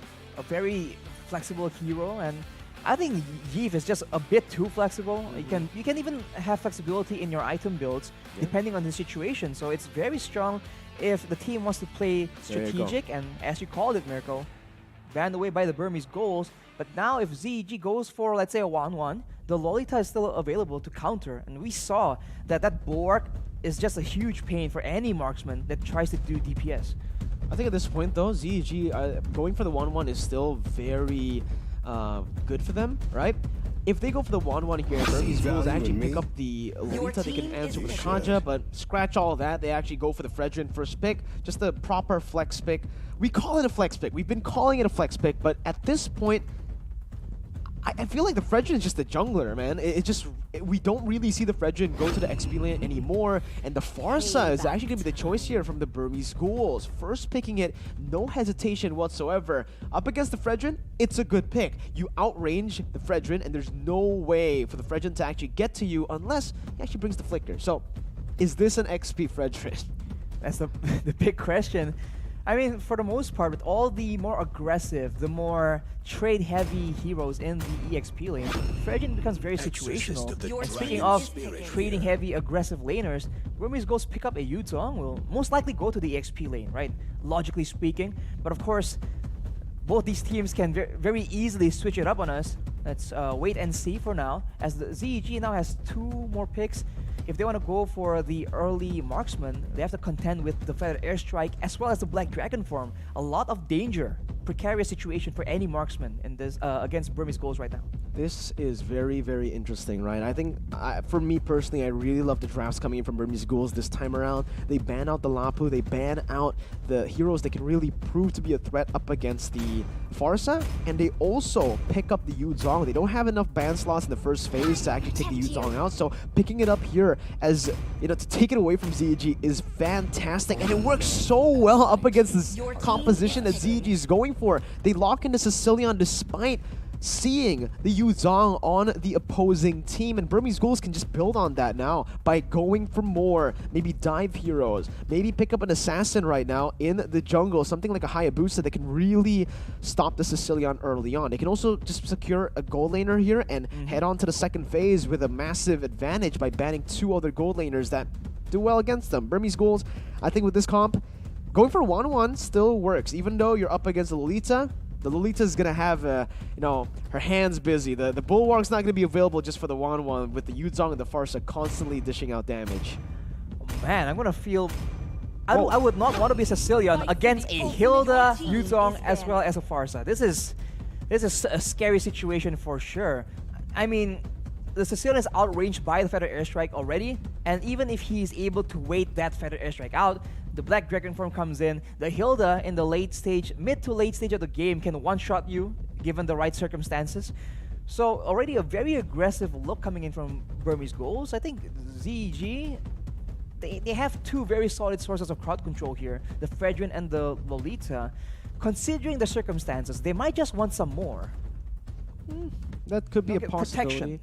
Again, though, Burmese Ghouls, game number 1, no red tree. Now they're sitting on 2, right? No way. Hopefully it does change. I'm not too sure. Maybe they want to go for the double red tree meta, right? We've seen that meta before. It usually is a Fanny and another jungler who brings the 2 red trees so that they can actually invade an enemy jungle. But now the Hayabusa is going to be banned out. You know, imagine if ZEG bans out the junglers here and it turns out it's a Hilda or a Yuzong jungle. So Burmese Ghouls, again, they went for the 3 mages. Now they're going for 2 fighters. If they go for 3 fighters here and it turns out the Yuzong is actually, in fact, the jungler, it's going to be interesting. The Grok ban was, you know, the choice for the Burmese Ghouls now is they go for their final ban.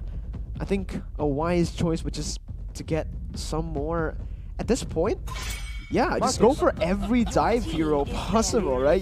The Fairness, Lapu, Grok, and now the Martis. The Farce is going to have a good time this game. Right, I was about to actually predict the Martis just off the fact that they seem to be wanting to go for all the aggression, right? Just get some snowball going on. They have all the stuns, the burst damage coming in.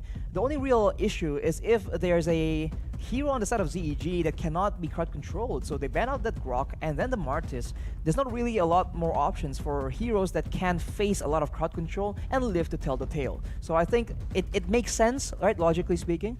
For ZEG now though, as we mentioned, they can ban out one more hero, but what would it be? There's just so many more options. 1-1 is the option they go for. Unless now, the user can go to the gold lane if they really want to try an experiment like that. So, yo, this is a...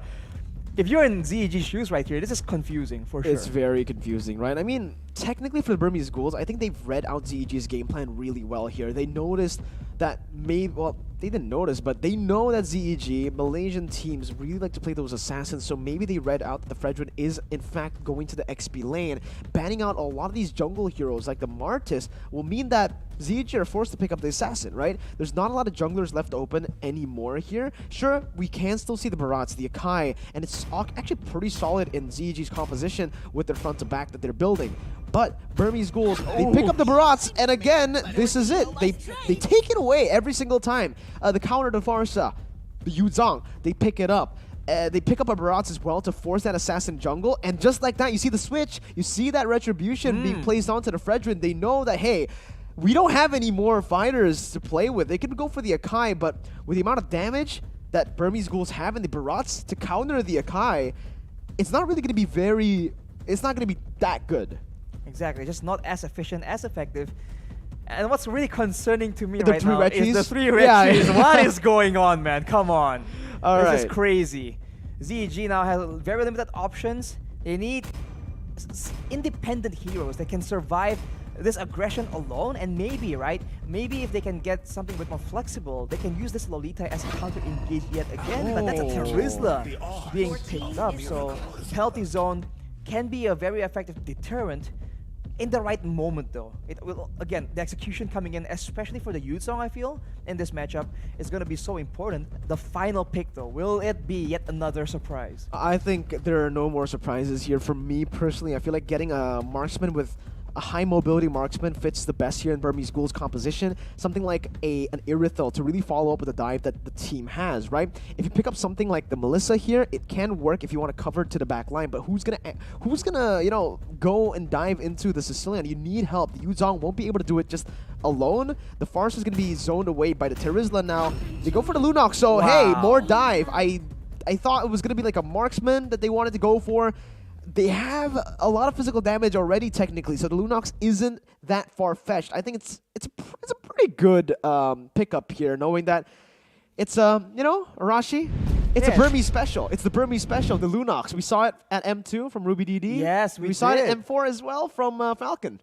I mean, it makes sense, right? It's still DPS. We talked about and having a mage in the gold lane, needing some DPS, needing some burst damage, and now it also facilitates that dive. And even in the early game, if ZEG wants to counter that, there's the output potential with the Brilliance Order. We've seen that several seasons ago. So Burmese Ghouls trying to have a throwback moment right here, but again, it was essentially a surprise. It was not a marksman, so they're just going all out right here. Fortunately, though, we did see only one retribution, so I think they changed it. They're toning it down at least in that side on the battle spell department. Well, we're gonna get ready to jump into the game right now, but we are going to take a look at the recap for the draft. Tarashi, based on the drafts, who do you have to win? Oh boy, I think that Sicilian is just gonna be so vulnerable. I think I have to go with Burmese Ghouls on this one. Well, the portal has opened up for us to jump into the game to a blue screen. We're going to take a bit here, ladies and gentlemen. There is a pause that has been initiated. Please be patient with us. We're still waiting. Again, I think there is a technical issue here, possibly because of maybe a ping issue. It could be for sure. I mean, this is the issue when you have such a wide scale in this tournament, but they're trying their best to give us what we as Mobile Legends fans deserve. So patience is a virtue, guys. Display that in the chat. Be supportive. And now, there's not much to talk about. It just feels like it's a scary situation if you're a Sicilian, right? Even if you have a sprint, maybe you can escape for a bit longer. I like going sprint against a user in particular because it's not about just dodging something. It's about actually outrunning the massive dragon coming at you. But if they play it right, then the Sicilian will effectively have no impact in those big fights, right? I think for me, the thing that I want to talk about the most here has to be just ZEG having a composition that's pretty similar to Impunity, right? In the way that they can't really dive into the backline properly. They have a Terizla, sure.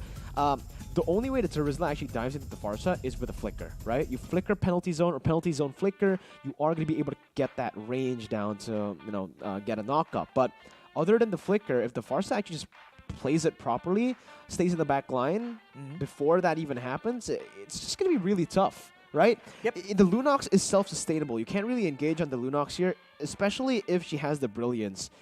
So I think for ZEG, the main concern is very much the same as Impunity in game number 2.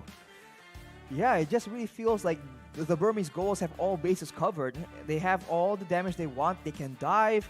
They have, and we were mentioning about having independent heroes that can actually take care of themselves. Funny enough, we said that about ZEG, but Burmese Ghouls, effectively every single hero on their team can be left alone to their own devices.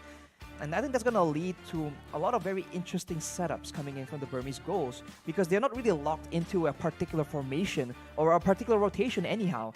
Like if in the early game they want to just roam very aggressively with the far side, they can do that. If they want to try and go to the EXP lane, it's possible. If they go in the gold lane, they have burst coming in from that Lunox as well. So many options. And for ZEG, this is going to be the problem. It's going to be very difficult for them to predict where the maneuvers are going to take the Burmese Ghouls. The itemization is going to be an issue too, honestly, for me looking at it. But we are going to get back into the game here. Back to my point, the way that ZEG can play this in terms of the itemization is, again, it's just really tough here. They technically can just go for more magical defense, considering that, obviously Burmese Ghouls have more magical damage. But if you ignore the damage, the physical damage coming in from the Yuzong, you are going to be in for a surprise here. Both junglers starting on the purple buff pin, going to have a better time in the jungle as the Fredrin here. In terms of the emblems, don't really see anything too crazy just yet. Oh, Zico though, in the gold lane already. This 2v1 proving to be a bit, of an issue for her. Well, Lunox does take a bit of time. Level 1, not as vulnerable as people think. There's a decent amount of sustain coming in as well, but look at this. This is Crew trying to make sure that he comes obnoxious attack. And look at that, Rosemary just taken very, very low.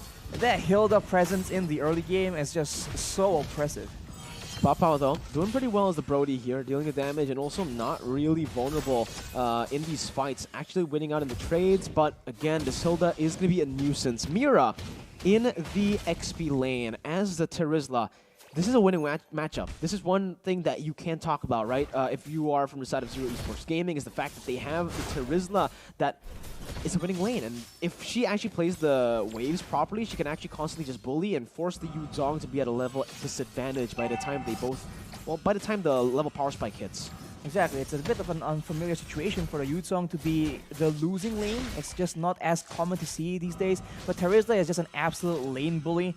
And in the early game, at least, without items, the kit by default just punishes you for actually engaging in any sort of aggression. So for Zero, that is something that they can take advantage of, and you can see that Burmese Ghouls are already moving towards the top side. They're playing for the turtle, but with a quote-unquote losing lane, maybe Zero Esports Gaming can try and get something to happen. With the wave management here, Pin actually able to find the Retribution, stealing it away despite not having pressure. Ku now looking for some more. Now Blast charged in. That's the feather airstrike canceled out by Hyung, looking for a massive play. It's a penalty zone to knock 3 members up, and it's still ZEG who finds the dub despite having the weaker early game on that Sicilian. 1 kill for Ecstatic. She must be ecstatic. She's ecstatic for sure, man. We talked about Sicilian having a tough time in the early game, but now it's actually the opposite. Dude. Oh, it's began with combos after blast. Combos. The Numinum Blast, and then again and again. It's all the AoE coming in. And we talked about the Burmese Ghouls needing to dive in the back line, but they were the ones actually caught out in the combo of Impunity. So, of ZEG. So that is unfortunate, but it's not over yet. It's only the beginning. So we talked about recovery being a big portion, a big factor here, and it seems like Burmese Ghouls, they're still trying to ensure they find some kind of success here. It's all in the back of Ku on that Hilda. Venus just needs to really respect the enemy team, right? Sure, there's not a lot of dive threat to you, but remember, the flicker is still ready. You need to burn those flickers before you can actually, you know, openly feather airstrike like that. She just did not account for any of the dives, any of the CC. Rosemary was able to find a Numenal Blast, and without the Purify, you're so open, you're so vulnerable. You don't even have flicker now, and you can see they're chasing Venus down. You're still able to find a stun on Rosemary right now with the follow coming through. The feather airstrike finally comes down, and Ku actually picks up the kill. Definitely not the not what you want, not ideal if you're Burmese Ghouls, but a kill is a kill. Kill is a kill. The pressure on the map is still very, very real.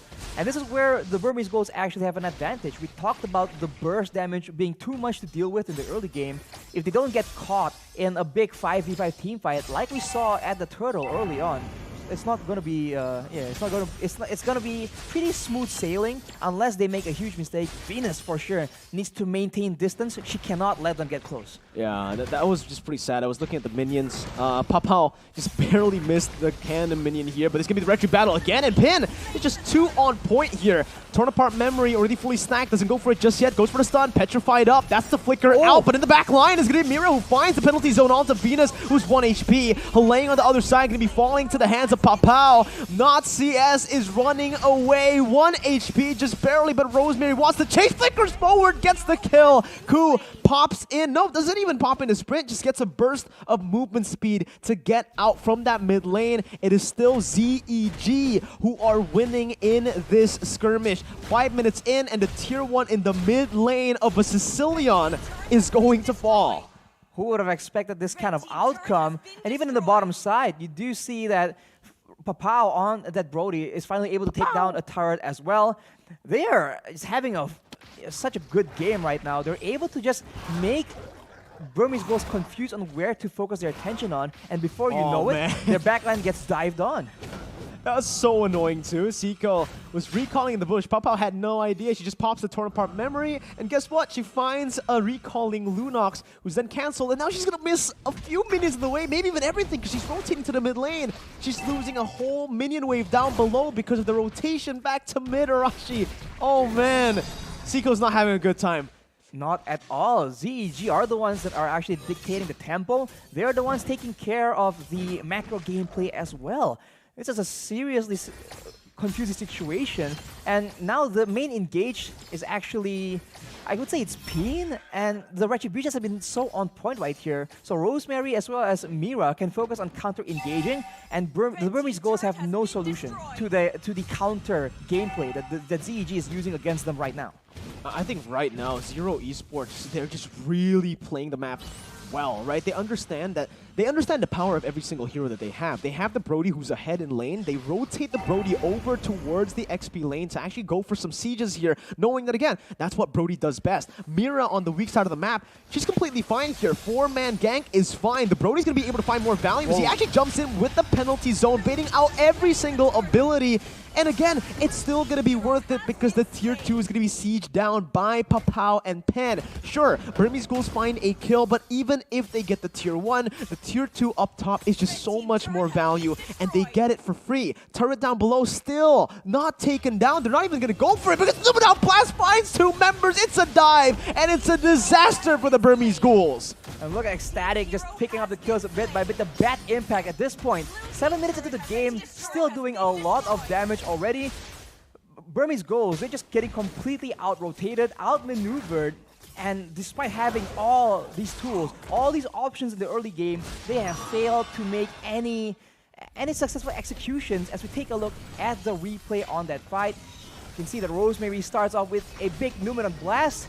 The flicker was very, very early, but yet there's just no option. There were no tools available to escape, and that will be 2 kills picked up.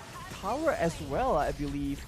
So as ZEG, they're just on a roll. They're backing away right here, probably waiting for the next neutral objective, and that is where they've shown that they have a huge lead, a huge advantage in how they set up and in how they have good targeting against the Burmese Ghouls.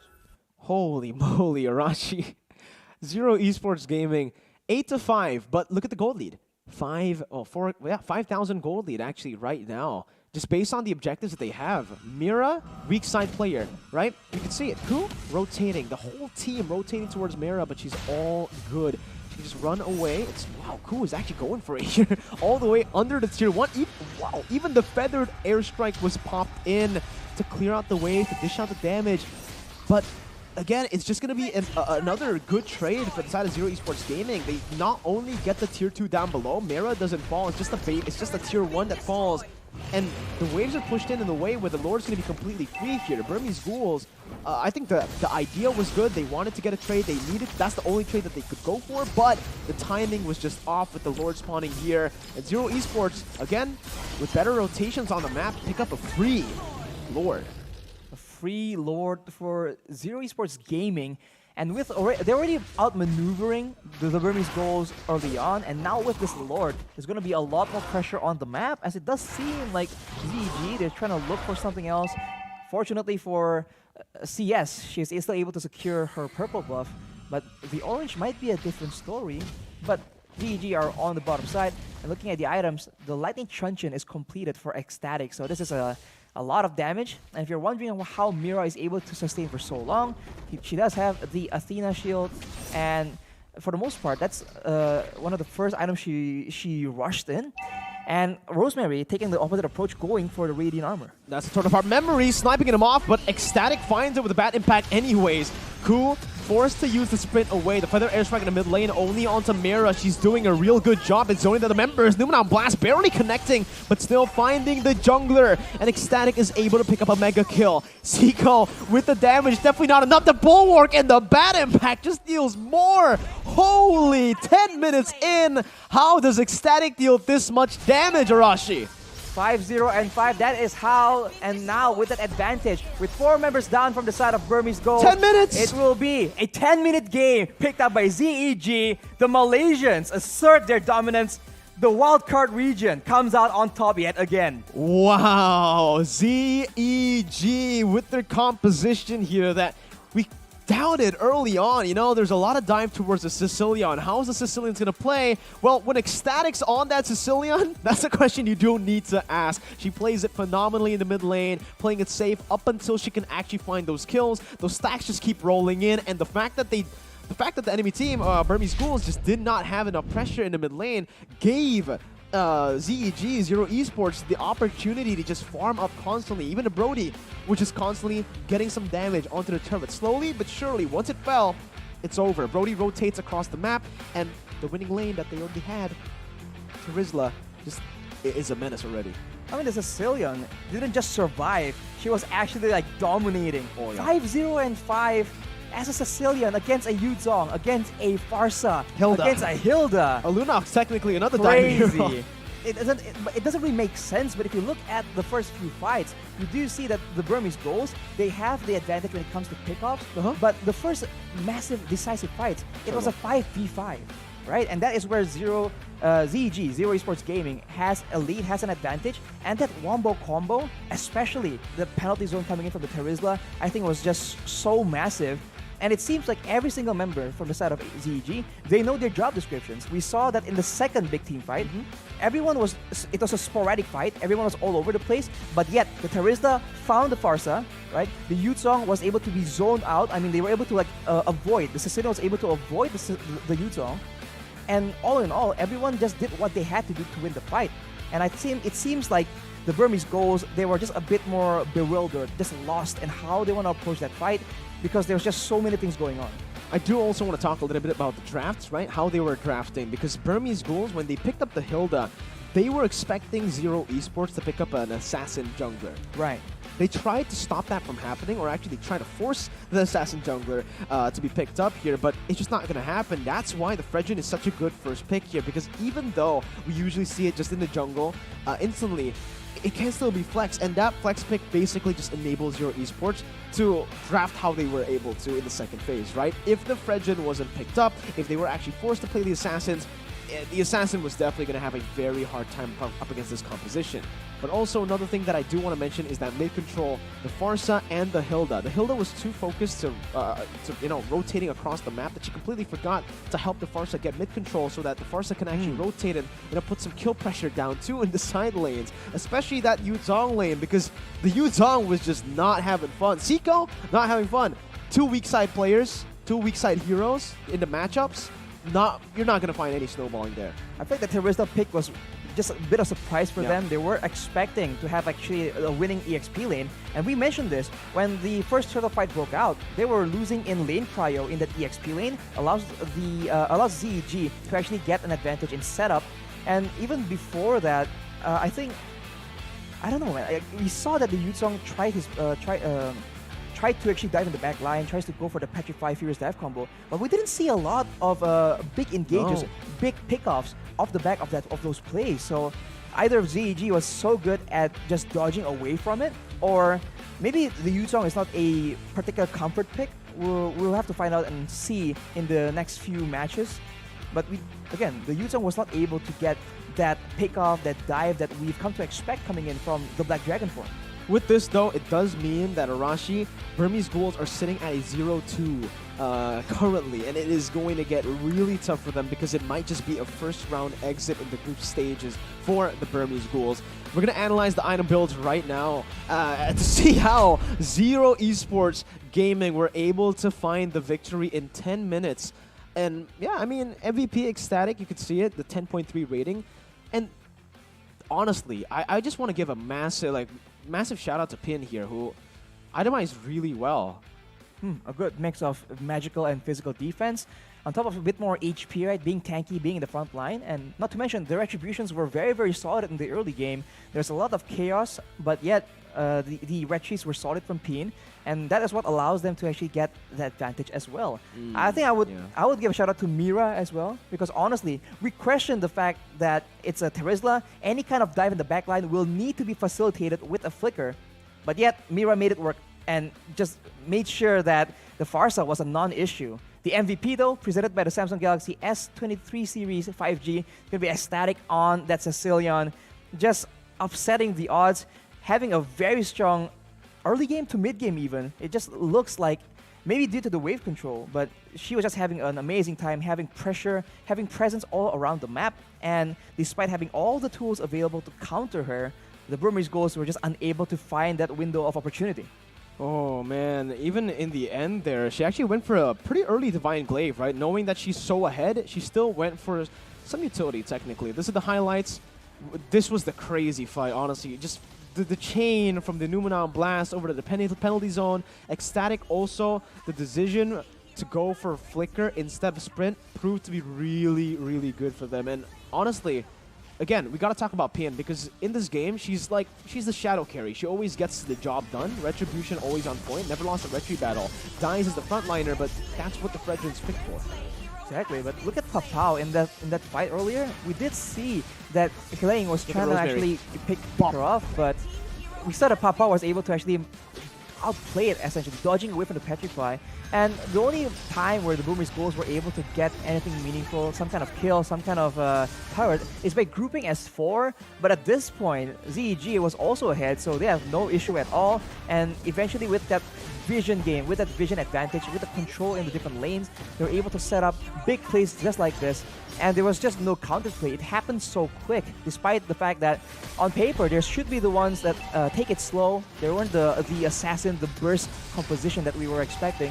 ZEG makes it work, and at that point, with the Sicilian just being so strong, now it's a bit of a flip, right? With ZEG being so aggressive, so dominant, pushing towards the back line of the Burmese Ghouls, they have no one to try and shut down the back line, Ecstatic, on the side of ZEG. We've casted 3 matches so far at NWI, but I feel like every single match has, showed us something different, Arashi. First game, just chaotic, right? Game number 2, though, we saw that Smart Omega, Empress, they were playing pretty well, but they were playing reactively, right? Like what we said. They were able to react to their opponents' mistakes and then adapt every single time. Here, for Zero Esports, it feels like they're the ones being proactive, right? Across the rotation game, the turtle setups, etc. The engages are absolutely phenomenal, and it's a crazy style, another style that we can add into the mix with MWI being as crazy as it is already. We still have the next match, which is going to be Bigetron Era taking on Impunity. So, BTR, still the most dominant women's Mlbb team. Going up against Impunity, who have improved a lot since we last saw them, but their 100% win rate has just been shattered by Smart Omega. True. I mean, we said it again. It's just a different scene altogether. Impunity will have to be... They're up against overwhelming odds. I mean, I think no one is really counting on them to have a dominant performance against Bigetron. But honestly, if they can even make it difficult, that's already a huge statement, right? That already shows that they are, at similar level. Yeah, we can kind of say that, right? Bigetron Era 2023, they have 0 game losses. Unreal. That's an actual fact. I'm trying to think. Yeah, they haven't lost a single game in 2023. So they got matches. They got the 20th title yesterday, WSL. They didn't lose a single game in the regular season and in the playoffs, 3-0, 4-0. So, yeah, Bigetron right now coming in as a massive favorite up against Impunity, but Impunity, they're here to shock the world. We've seen Impunity shock the world many times before, Arashi, with OP usually at MSC, but now we're going to see Impunity after the loss up against Smart Omega, Empress. They're going to have to, stay composed. For sure. I mean, we'll see if they actually have lane role swaps as well. It's something that we've seen a lot, actually. We've come to expect it now. But of course, before that, unfortunately, we will have to be taking a short break. So stay tuned, ladies and gentlemen. With me, Arashi, and Mirko, the dynamic duo. I'm Gani. Boom, bang, bada bing. We'll see you in a bit. Stay tuned.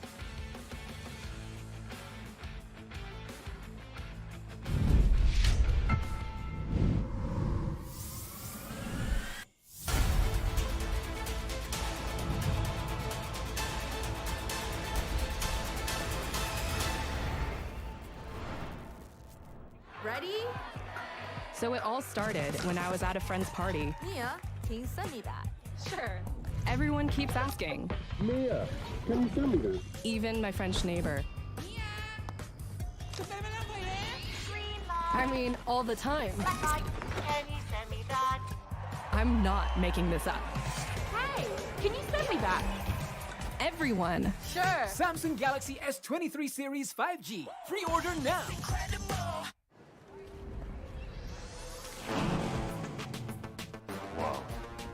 Attention passengers. Final call for flight. Wait, is that a phone? Look at the performance, the graphics. That thing's a gaming machine. A new challenger. Is that Faker? That man's a gaming legend. Everyone, fasten your seatbelts. And here we go! Samsung Galaxy S23 Series 5G. Pre-order now. Mimpi para gamers untuk jadi juara. Membanggakan Indonesia. Sebuah potensi besar yang jadi komitmen BCA untuk support gaming ecosystem. Kini game bukan hanya rekreasi, butuh konsentrasi dan kolaborasi. Leveling up untuk bisa unjuk aksi.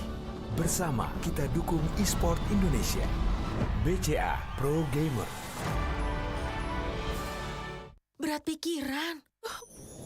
Plosa Citrus, daya semangat alam. Hisap, segarnya menembus kepala. Pikiran enteng dan lega. Plosa bisa kerok dan pijat. Masuk angin, mantap. Plosa Citrus.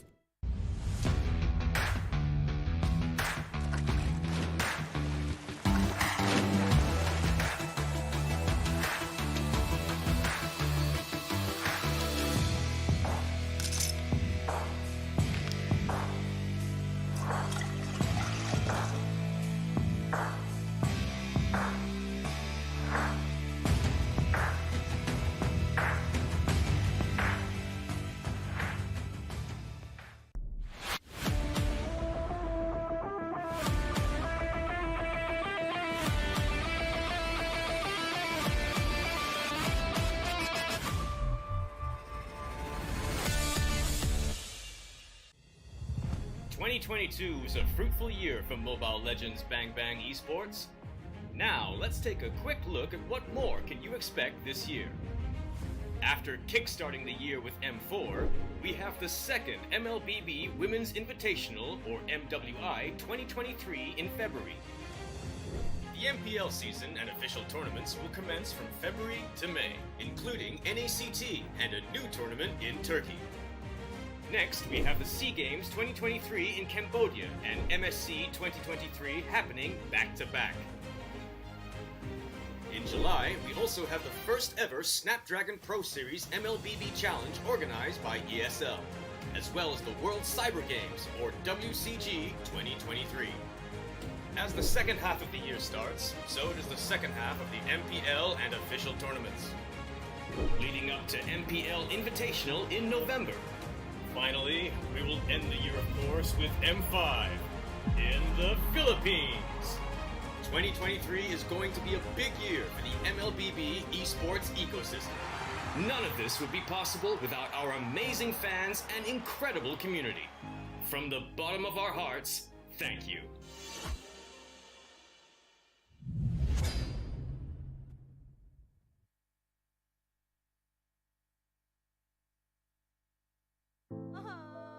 Warga plus 62 emang banyak maunya.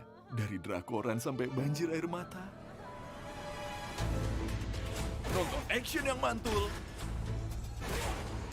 Sampai nonton tendangan cantik. Maksudnya ini. Mau nonton apapun, semua ada di video.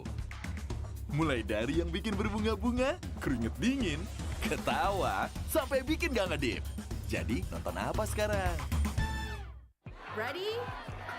So it all started when I was at a friend's party. Mia, can you send me that? Sure. Everyone keeps asking. Mia, can you send me that? Even my French neighbor. I mean, all the time. Can you send me that? I'm not making this up. Hey, can you send me that? Everyone. Sure. Samsung Galaxy S23 Series 5G. Pre-order now.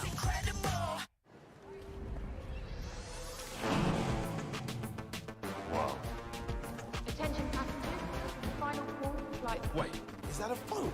Look at the performance, the graphics. That thing's a gaming machine. A new challenger. Is that Faker? That man's a gaming legend. Everyone, fasten your seatbelts. And here we go! Samsung Galaxy S23 Series 5G. Pre-order now. Mimpi para gamers untuk jadi juara. Membanggakan Indonesia. Sebuah potensi besar yang jadi komitmen BCA untuk support gaming ecosystem. Kini game bukan hanya rekreasi, butuh konsentrasi dan kolaborasi. Leveling up untuk bisa unjuk aksi. Bersama kita dukung e-sport Indonesia. BCA Pro Gamer. Berat pikiran. Plosa Citrus, daya semangat alam. Hisap, segarnya menembus kepala. Pikiran enteng dan lega. Plosa bisa kerok dan pijat. Masuk angin, mental. Plosa Citrus.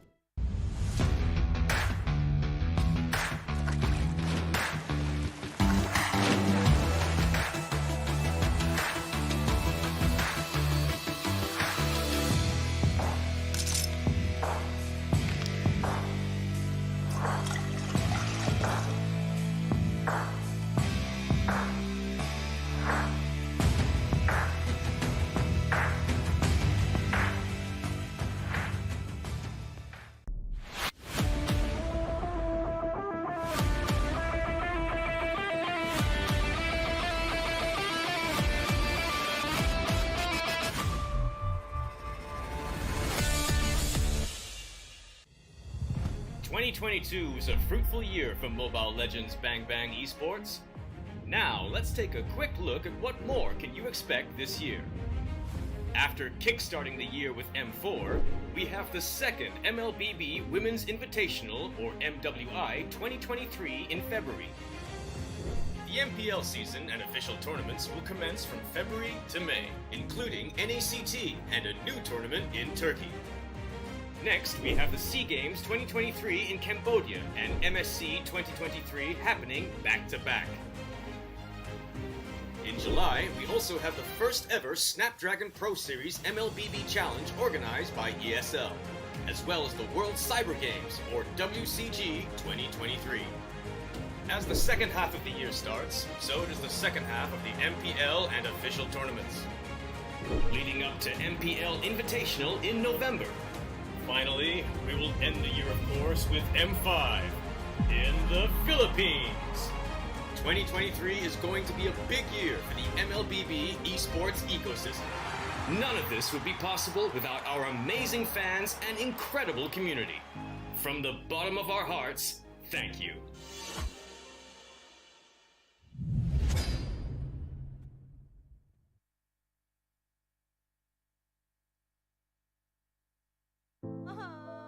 Warga plus 62 emang banyak maunya. Dari drakoran sampai banjir air mata. Nonton action yang mantul. Sampai nonton tendangan cantik. Maksudnya ini. Mau nonton apapun, semua ada di video. Mulai dari yang bikin berbunga-bunga, keringet dingin, ketawa, sampai bikin gak ngedip. Jadi, nonton apa sekarang? Ready? So it all started when I was at a friend's party. Mia, can you send me that? Sure. Everyone keeps asking. Mia, can you send me that? Even my French neighbor. I mean, all the time. Can you send me that? I'm not making this up. Hey, can you send me that? Everyone. Sure. Samsung Galaxy S23 Series 5G. Pre-order now.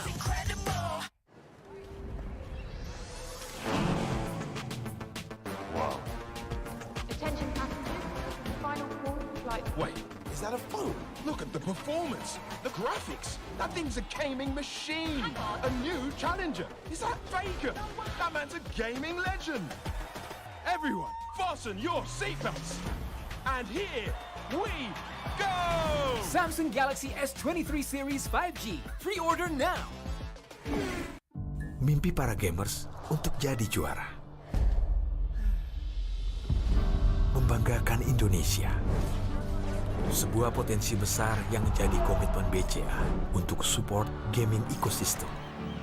Kini game bukan hanya rekreasi, butuh konsentrasi dan kolaborasi. Leveling up untuk bisa unjuk aksi. Bersama kita dukung e-sport Indonesia. BCA Pro Gamer. Berat pikiran. Plosa Citrus, daya semangat alam. Hisap, segarnya menembus kepala. Pikiran enteng dan lega. Plosa bisa kerok dan pijat. Masuk angin, mental. Plosa Citrus.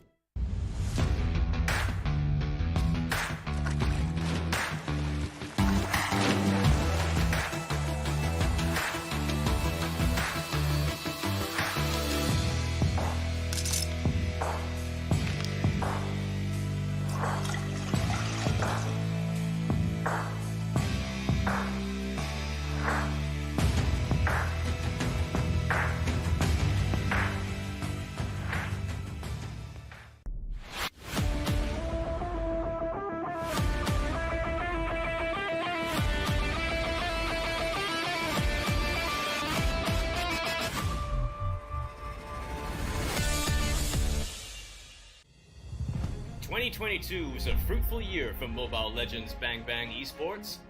Now, let's take a quick look at what more can you expect this year. After kickstarting the year with M4, we have the second Mlbb Women's Invitational, or MWI, 2023 in February. The MPL season and official tournaments will commence from February to May, including NACT and a new tournament in Turkey. Next, we have the SEA Games 2023 in Cambodia and MSC 2023 happening back-to-back.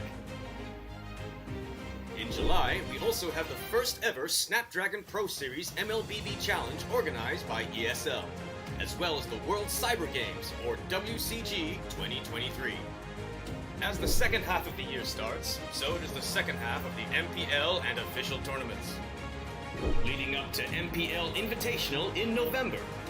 Finally, we will end the year, of course, with M5 in the Philippines. 2023 is going to be a big year for the Mlbb esports ecosystem. None of this would be possible without our amazing fans and incredible community. From the bottom of our hearts, thank you.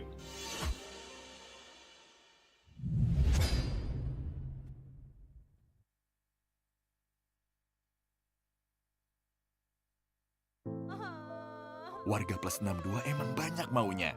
Dari drakoran sampai banjir air mata. Nonton action yang mantul. Sampai nonton tendangan cantik. Maksudnya ini. Mau nonton apapun, semua ada di video. Mulai dari yang bikin berbunga-bunga, keringet dingin, ketawa, sampai bikin gak ngedip. Jadi nonton apa sekarang?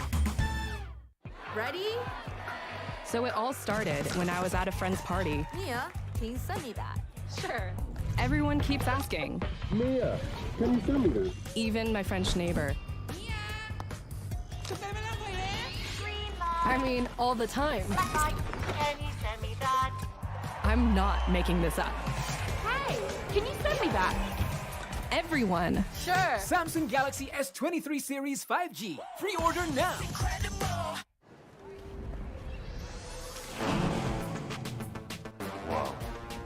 Attention passengers, final call flight. Wait, is that a phone? Look at the performance, the graphics. That thing's a gaming machine. A new challenger. Is that Faker? That man's a gaming legend. Everyone, fasten your seatbelts. And here we go! Samsung Galaxy S23 Series 5G. Pre-order now.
Will Impunity be able to equalize their standings right now at MWI 2023, or will Bigetron Era take them down to 0-2 and push themselves forward to 1-0? Yes, you heard that right, 1-0, because due to the technical issues found in the first match, the committee and both respective teams, Burmese Ghouls and Bigetron Era, have agreed to go for a rematch here. So we will have a rematch of the first match of the day after the 5th match, which is after this. Well, that gets a bit confusing, but you know, fair play is what we're looking for. So I think it's only fair. That game was, as we mentioned on the desk it was here, weird. like, It was weird, right? There you go. It wasn't a creative choice, Arashi. It was actually a mistake. I think they thought it was a ping test. What? Yeah. Wow, that's very unfortunate. Okay. Well, at least now we'll have a second chance, I guess, an opportunity to straighten things out. But before that, we have to talk about the current match, man. It's Bigetron against Impunity. Let's go. Well, Bigetron Era here, technically still, even though they don't have a win yet because the first match's result was overruled, it's still some momentum, right? I mean, it's still a lot of momentum, technically. They just won a trophy just yesterday, literally. Yep. Yesterday evening, so it's just a few hours from here, actually. So, Arashi, that momentum, is it going to be carrying on here up against Impunity KH or Impunity Starlet? Impunity that has just actually lost earlier on against Smart Omega. Yeah, unfortunately, Smart Omega were just too calculative, too crafty with how they want to like set up traps, counter-engage. So maybe the same thing can be done by Bigetron, but of course Impunity will have a solution at this point. They've seen it once, they can deal with it. They are a top-tier team, so adaptability is definitely a big issue. Again, for you guys back at home, just if you guys are tuning in right now, Bigetron Era and Burmese Ghouls, the first match of the day will be, or we will have a rematch for that match because of some issues, some technical issues that we found in the first match, okay? Due to that, the committee and both respective teams, they have agreed to do a rematch, which is going to be played after the 5th match of the day. So we'll have 6 matches today. Technically, yes. Technically, so look forward to that, my friends. And soon we'll take a look at a bit of the standings here. Let's take a look at it after the results of the last 2 matches. Here, Bigetron Era is at... I think there's a little bit of a mistake there in the group standings, but today's schedule is here again for all of you guys. So right after this, we will see Omega Empress versus ZEG. Then we will see the rematch of the Burmese Ghouls and Bigetron Era. Are we already at match 4? We are. It doesn't feel like it has been that long, but we are at match number 4, so... Man, time flies when you're having fun. We say that again and again, but afterwards, I think ZEG against Omega Empress will be quite interesting, because we did see, right, that we did mention that their playstyles actually are quite similar. So we'll see if any of them like adjusts and becomes the aggressor, because there's no way both of them are just waiting for the counter engage. So I think eventually some big momentum, big play is gonna happen, but that's match number 5. That's later on. We gotta focus on what's happening right now, right? Bigetron Era up against Impunity. So, looking at their compositions and looking at how both of the teams play, I feel like right now where Bigetron Era lies is, I think they're the only team who can play both early and late game very well, right? The other teams, they really prioritize and they really put all their abilities and all their drafts, the ideas that they have into just one stage of the game. They either go super early, go for these crazy snowballs and end the game by mid-game, or they go for an ultra-duper late-game composition that somehow also works to end in the mid-game. That's the key thing to say here, right? It somehow works in the mid-game as well.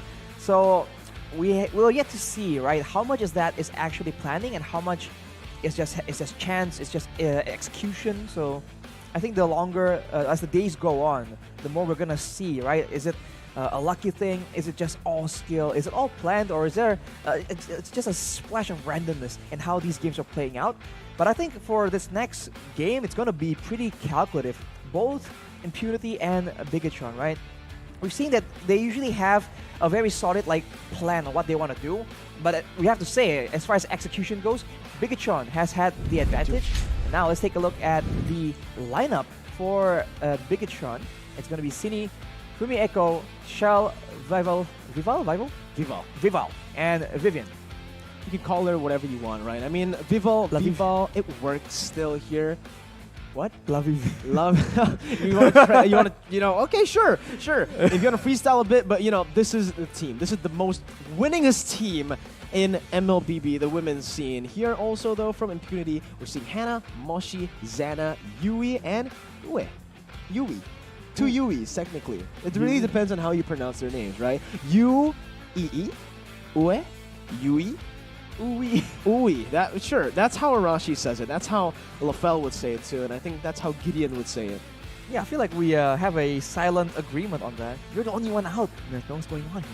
Well, okay, we'll do it. We'll do it here, okay? But I think right now what Impunity needs to do before they go up against Bigetron Era in the drafts is they need to understand that the drafts has to be a bit better, and the fact that it needs to be a little bit more multidimensional. They've been playing with a very one-dimensional draft. When they go for front-to-back compositions, it's literally all front-to-back. They don't have anyone who can dive to the back line, to the enemy back line to pose a threat at all. They don't play assassins. They go for utility junglers, but that's completely fine as long as they have someone that maybe in the XP lane or even as the roamer, right?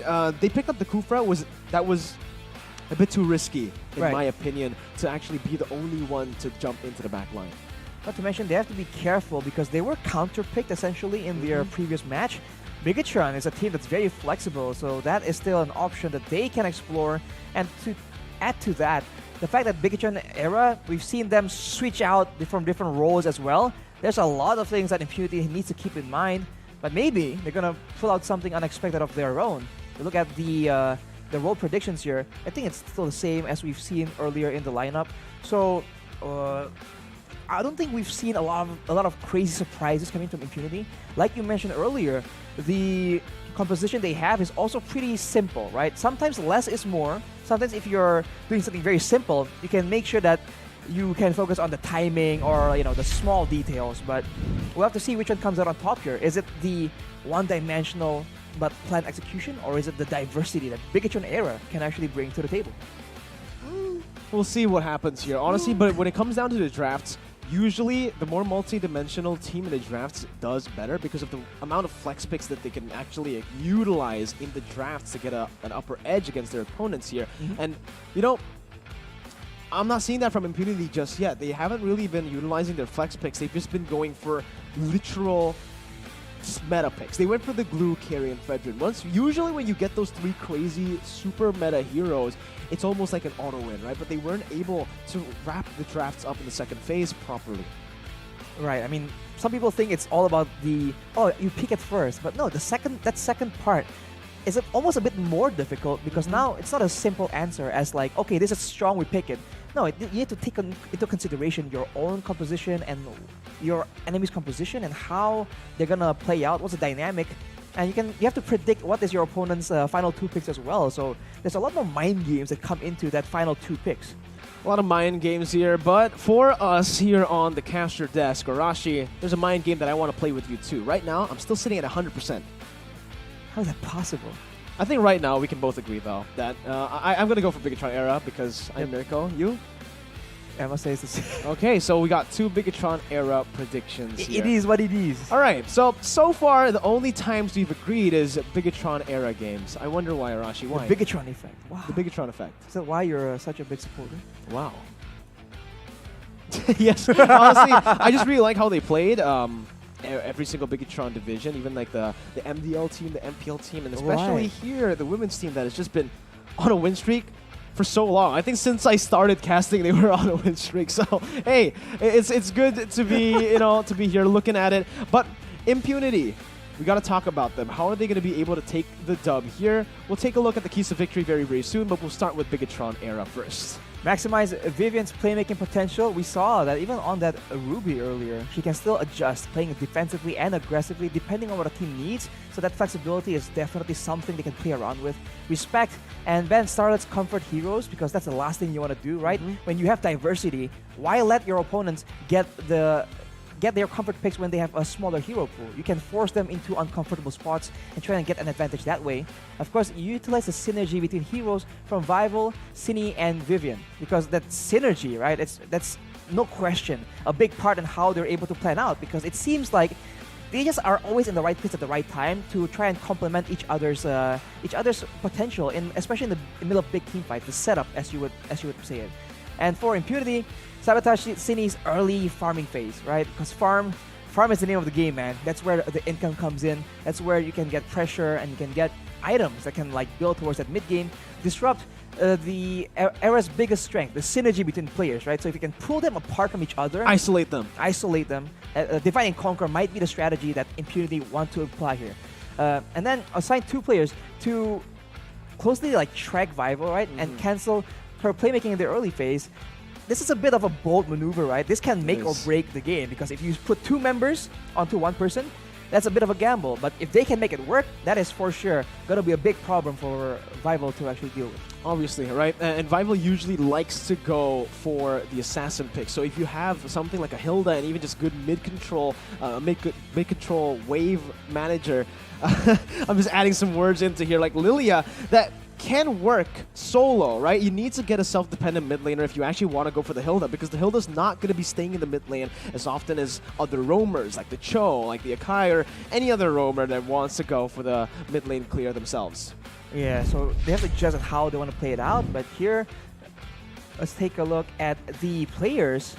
Of course, there's the man himself, Coach Elephant Milk. Yeah, I still can't get behind his name, right? Susugaja literally translates over to Elephant Milk, if you guys don't know. Bigetron era, though, this time will be on the blue side. Impunity on the red side. The Joy and the Faramis banned away already. Faramis, I think we've seen a resurgence of Faramis right now, not because of the utility that he provides, but because of the damage. The damage that he has now in the meta, Arashi, oh my goodness. He can actually burst, like, marksmen's down, one-shotting. Depends shot everyone. Of course, it depends on how well you do in the early game too.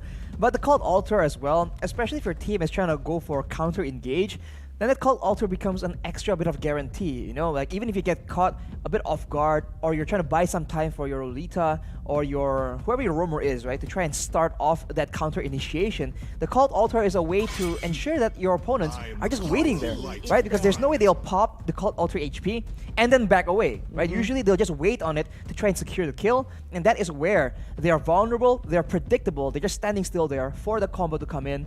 But for the side of Bigetron, they also ban away that Hayabusa, so I think they're trying to curb this aggression. Although from the side of Impunity, Kaja and Joy, so a lot of early game aggression seems to be what both teams are trying to ban out. The glue is still up for grabs, so is the carry and the 1-1. And if we know, we know Bigetron era, they really like playing these playmaking gold laners. If Chell gets her hands on these crazy picks, these playmakers in the gold lane, and even these bullies like the 1-1, it's going to be really hard for Impunity to deal with. So we are going to see the 1-1 banned out by Bigetron era, who are now forcing Impunity to choose between either the glue or the carry, right? If it was you, Arashi, would you ban the glue? Would you ban the carry? Or would you just trade it out? Ooh, I feel that it depends on like the bulk of everything else. Now with the Faramis banned out, for example, the glue just has a bit more value. And I think that having that presence in the EXP lane is a massive advantage.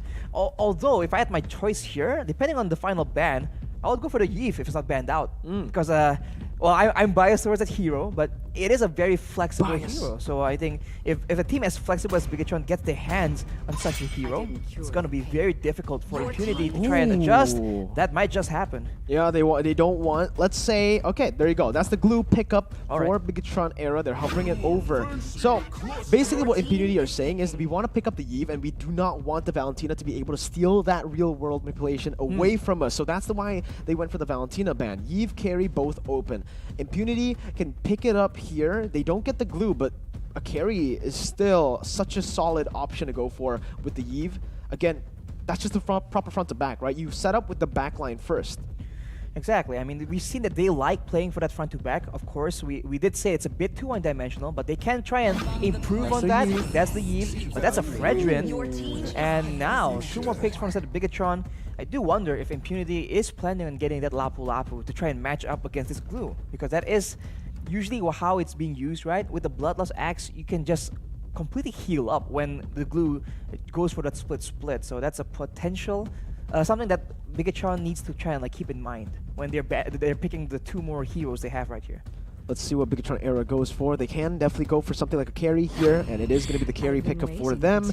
Other than the carry, I think picking up a roam here would be good up against this composition. Something like a Cho would definitely suit Vivian, but they go for something more bursty to dive in.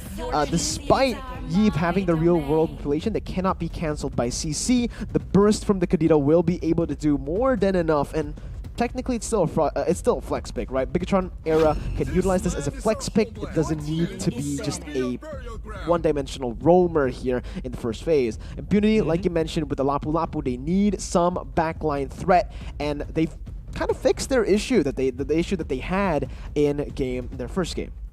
Well, another issue is going to be trying to match the DPS. We saw that earlier. What was the bane of their team fighting was that Leslie.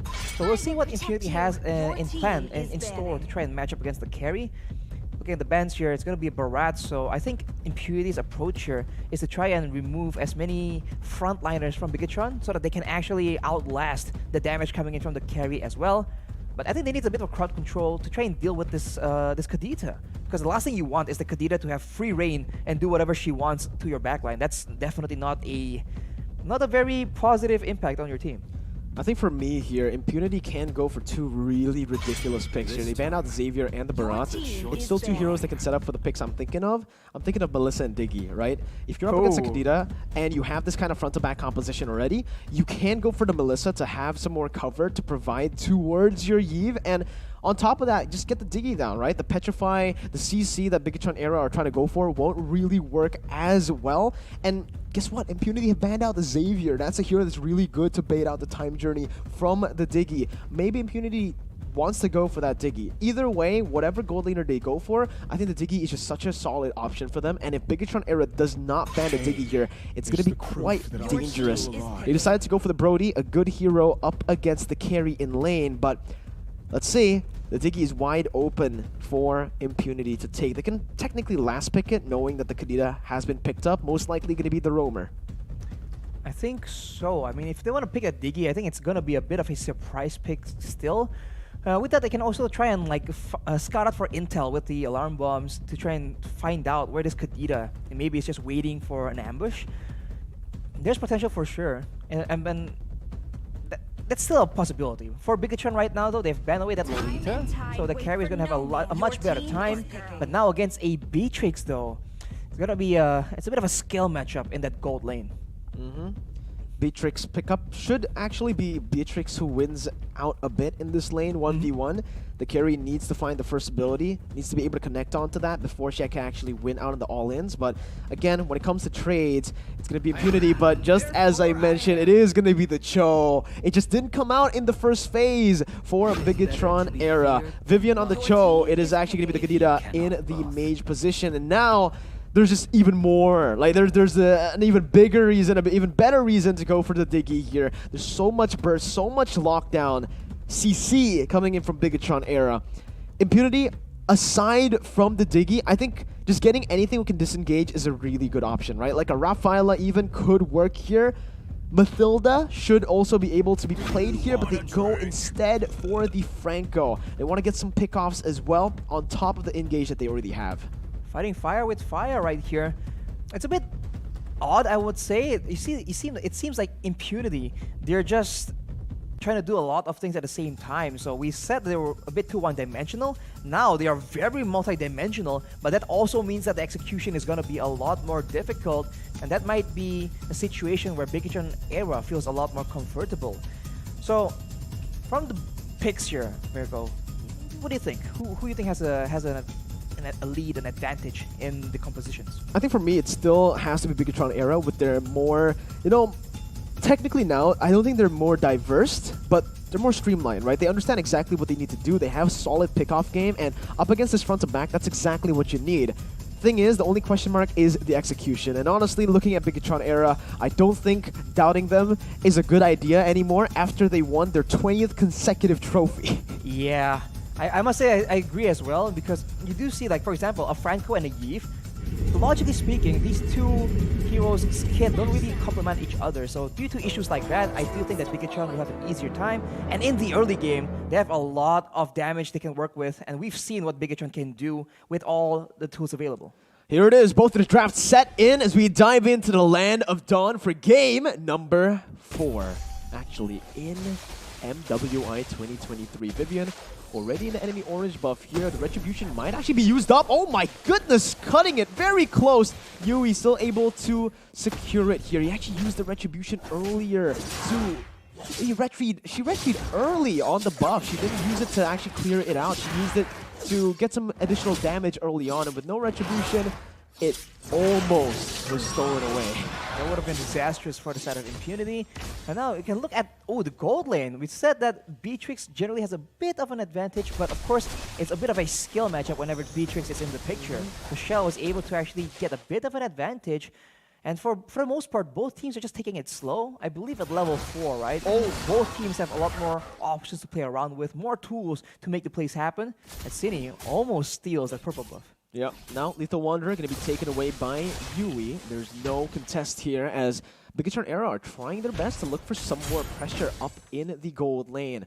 Yui and Xana still up top there, but Chell utilizing the wave really well, taking it slow so that Xana loses as much gold as possible. And if she walks up, she's going to be punished heavily there. You can see it already, a chunk of damage in that gold lane as Fumieko is able to actually shove in the XP lane pretty well on the glue as expected. And now you look at the compositions and the tools they have. For the most part in the early game, Impunity has a bit more advantage with the Iron Hook. It's just such a strong displacement tool that they can try and use to get pickup. But Bigetron Era, they're just not putting themselves in situations where that would be a concern. So now they're grouping up as 5, and now maybe the AoE will be something that the Bigetron can actually use to try and win out against the more pick-up heavy composition coming in from Impunity. Half HP on the turtle. Fumieko with a split. That's a Bravest Spider on towards Viva. But the way the dragon by Vivian locks her down in place. That's Fumieko falling down. That's a stun flicker combo, but Viva is still able to find the turtle here. Real world manipulation following through. Vivian gonna fall, and that's Impunity. 2-0 start for Impunity Starlets. 2 kills for the turtle though. We did see that Viva was able to actually secure it, and unfortunately Fumieko goes for that play in the mid lane but did not succeed as now Cine just gets the kill onto Moshi. That is out of nowhere. A good pick off there by Bigetron Era, but still Impunity have a bit of an advantage when it comes down to that skirmish. They were still able to walk away with a better trade.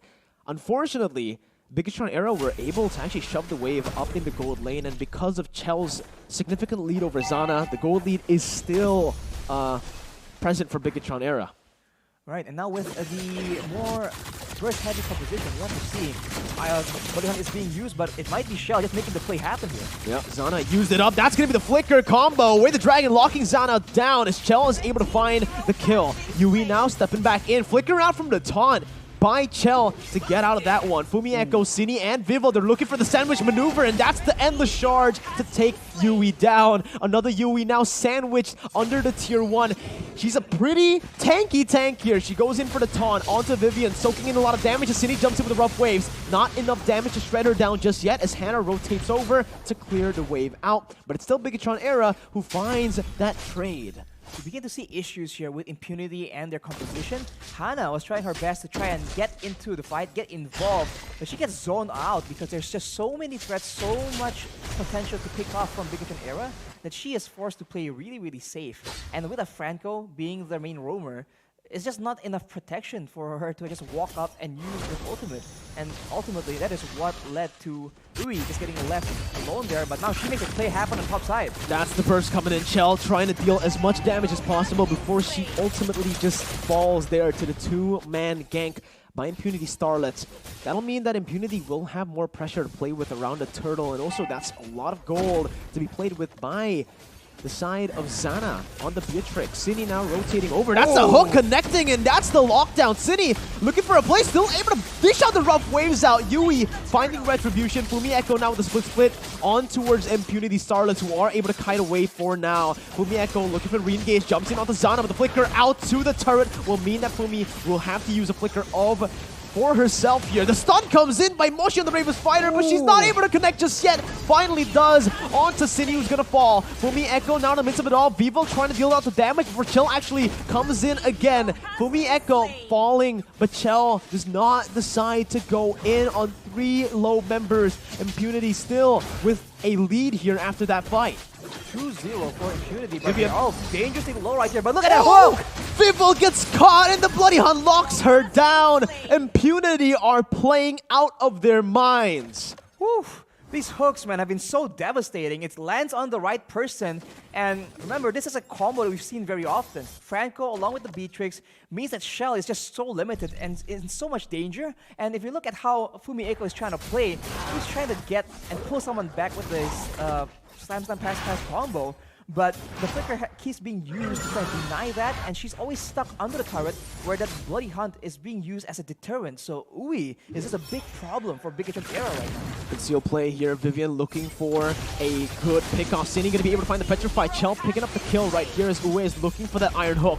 Immobilized coming in from the border of the real world manipulation. Cine now still able to get out with the oddity, but will be caught by Yui on the taunt. Yui again trying to look for the Iron Hook here, but the Appraiser's Wrath will just take her down. And it's another kill on the board. The mid laner traded in for the gold laner. Chell, still, look at how she's positioning herself in between the turrets. She's looking for a pick-off onto Zana here, and if she does this right, it's going to be massive. Zana's going to lose 2 minute waves.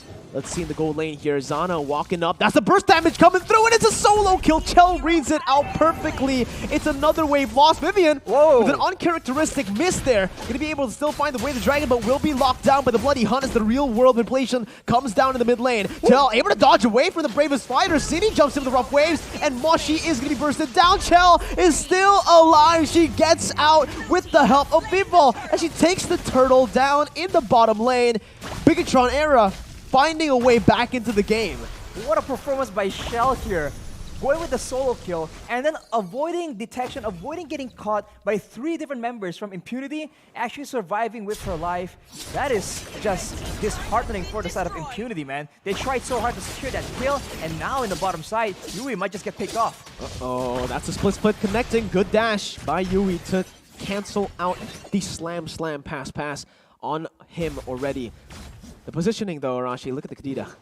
Yep, just waiting for an opportunity. This is how it needs to play, and look at that. That's gonna be a deleted Give in from Hannah. Let's go! Let's go! Oh man, that's been the name of the game for Bigetron right now, right? It's just, let's go. They've been going all the time, and Impunity, they've been actually matching that by going for the same thing. Aggressive movements all across. Xana gonna be able to clear out the waves, and you can see it. Let's go! They want to go in! Ue! Not gonna be able to find it, but it finds the Iron Hook. Cancelled out though by the way the dragon by Vivian. Ue gonna fall, and that's a mega kill to Chell. Yui still wants to go in. Vivo's rotated over towards that gold lane, and she's looking for the burst down, not onto the tank though. Taunt not connecting just yet. They decide to just go for the jungle creeps and shove in the top wave actually to look for that turret. This is a difficult spot here if you're playing on the side of Impunity. Look at Xana getting put down. That's a lot of damage coming from Vival. Uh-oh, she's gonna be caught though. That's the real world relation to lock her down. Cine now, look at the rough waves, able to find it. That's a good flicker by Hana, but the Breath of the Ocean finds Yui under the turret. Not enough damage just yet for Bigetron era to go for more, but it is 9-9 on the board. It's a 1,000 gold lead back in Bigetron's favor. Those hooks are not nearly as threatening coming in from the side of Ue when Bigetron era are behind you instead. They're the ones bringing the fight, and they don't mind getting hooked as long as it's not Shell or Cine for the most part. And considering the fact that Cine has the Thalassophobia, right, the Blessings of the Ocean, it's going to be so difficult for Impunity to try and match this pickup potential. Unfortunately, they're scouting out with the range spells coming in from Hannah on the Eve. It won't be enough though. Let's look at Cine, just very sneaky. Wait, no, she knows. She finds the Bloody Hunt, and she's gonna be locked down under the turret. Arashi, rough waves. Cine getting out. Vivian now opening up the map just a bit. Oh my goodness. Ue has been absolutely lethal this game, Arashi. Yeah, the Bloody Hunts has been very well timed, just denying any kind of play and countering any kind of missed position coming in from Bigetron era. But now they have control. Lapu Lapu all the way in the top side. Moshi won't be able to participate in this Lord take if Bigetron Era forces it out. Yui tries to try and get some info. It might be a close one here. Vivian, again, jumping in with the Dragon still available to lock Yui down. Vival on to the Lord already, finds it, secures it with Endless Charge as well. Now Fumi Echo still jumping in, using the slam pass to bring Yui back, but the Appraiser's Wrath finds its mark. That's a lot of damage onto the back line, and that's going to be Moshi who jumps in. With the Dragon canceling the stun out as Fumi Echo still able to pop the split crit. That's going to be Moshi jumping in, but it's going to be kited back. Vivian is able to pick up that kill, and look at the rough waves there by Cine, finding Zana, the flicker back in front by Chell. Not enough range to get it. Chell barely dodging away from the hook. Bigetron Era gets the dub in this team fight, but Impunity are fighting, and they aren't letting any more objectives go down. These fights are so close, but Bigetron Era somehow just finds a very small margin of advantage, and they use that to get a decisive result in these sporadic team fights. Impunity is just struggling so hard right now to try and shut down Shell, because she seems to be very calculative in her movements, right? She backs away at the first sign of danger, and until she knows for sure that the spells are down and she is in relative safety, she will maintain that distance. She'll display that kind of patience. And we see that Moshi has tried again and again to try and shut her down, but Shell was able to outplay and dodge away from the bulk of the damage and crowd control. The mid lane and now even the top lane, right? The Lord was handled with very good micromanagement, but the tier 2s are falling down one by one. We've seen it in the mid lane already as well. Bigetron Era with a slight lead, a 5,000 gold lead actually when it comes down to the gold department. Kills, 2 difference only, but again, Arashi, it's pretty interesting, right? Bigetron Era, it felt like for the most part of the game, they were quite behind. Impunity were able to find a lot of crazy hooks, but just with a few fights, they were able to turn it completely around, getting a 6,000 gold lead out of nowhere. I think the craftiness of how they play is what is so dangerous from Bigetron Era.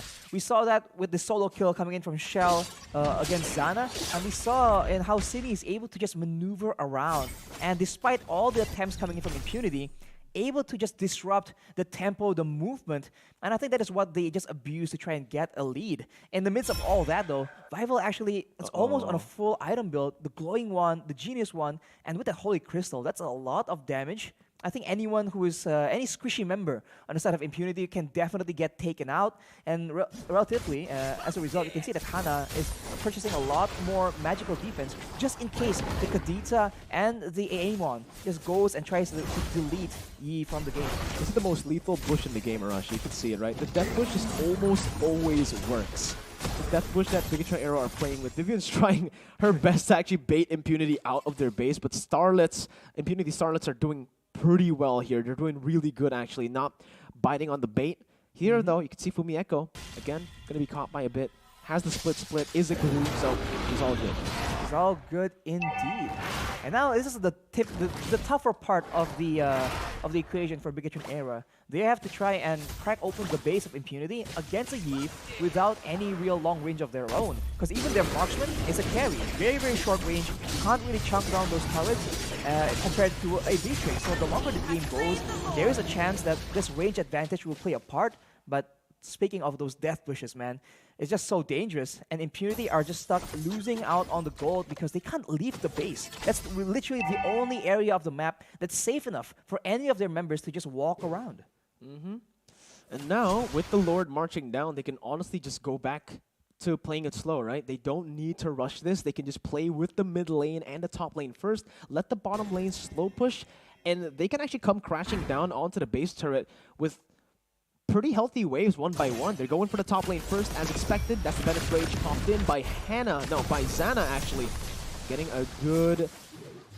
some good damage down already. Controlling the wave, clearing it out. Mid lane now coming down together with the bottom lane. Now Enhanced Lord marching down, gonna deal some damage onto the base turret, which is gonna be targeted down by Impunity. Still, though, it's giving the siege potential. Vivian on the conceal, looking for a pickoff. Hannah with proper respect. Cine looking for it, but very good reaction time coming in from Hannah to dodge away, flicker out. That's a stun on the 2 members. It's going to be able to catch Vivo, but she's going to be able to take it out there. Appraiser's Wrath going to be able to dish out some damage, but Fumi Echo jumps in as the frontliner to leave Chell open for the free hit. It's going to be the Beatrix pulled back in. The Bloody Hunt only to the roamers. Chell finds a double. Looking for a triple right now as the Endless Charge is able to connect, but it's not going to be enough damage to take Hannah down, but it is enough to zone Impunity away. Bigetron Era find their first game at MWI 2023.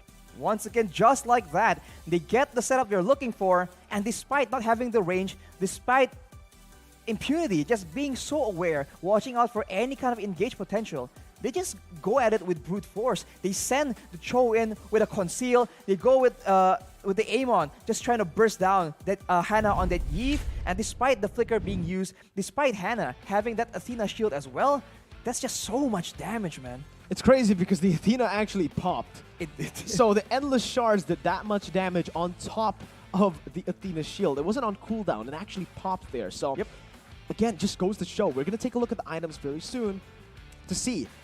I think she did have a Genius Wand and a Divine Glaive. Maybe even a Glowing Wand to add onto that to deal more damage, to shred her down. But if she didn't have both of those items... She has a Holy Crystal. She has a Holy Crystal, but still, up against the Athena shield shouldn't be a problem. Unless you have a Divine Glaive and a Genius Wand. That's the amount of penetration you need to actually crack down on an Athena. And we'll see if she actually does have it, because if she doesn't, then that's just bonkers, bro. And unfortunately for Impunity, it's a bit of the same situation, right? They are stuck trying to play defensive. They're trying to play it front to back. But now with a Franco, right, they saw a bit of advantage in the early game. The hooks and the Bloody Hunts have been quite effective. But in the mid game, you see that Bigetron, they were just taking the fight to Impunity instead. So let's go. They're just forced to keep backing away. Yeah, I think for both teams, they just kept on going. They try to match each other's early aggressiveness.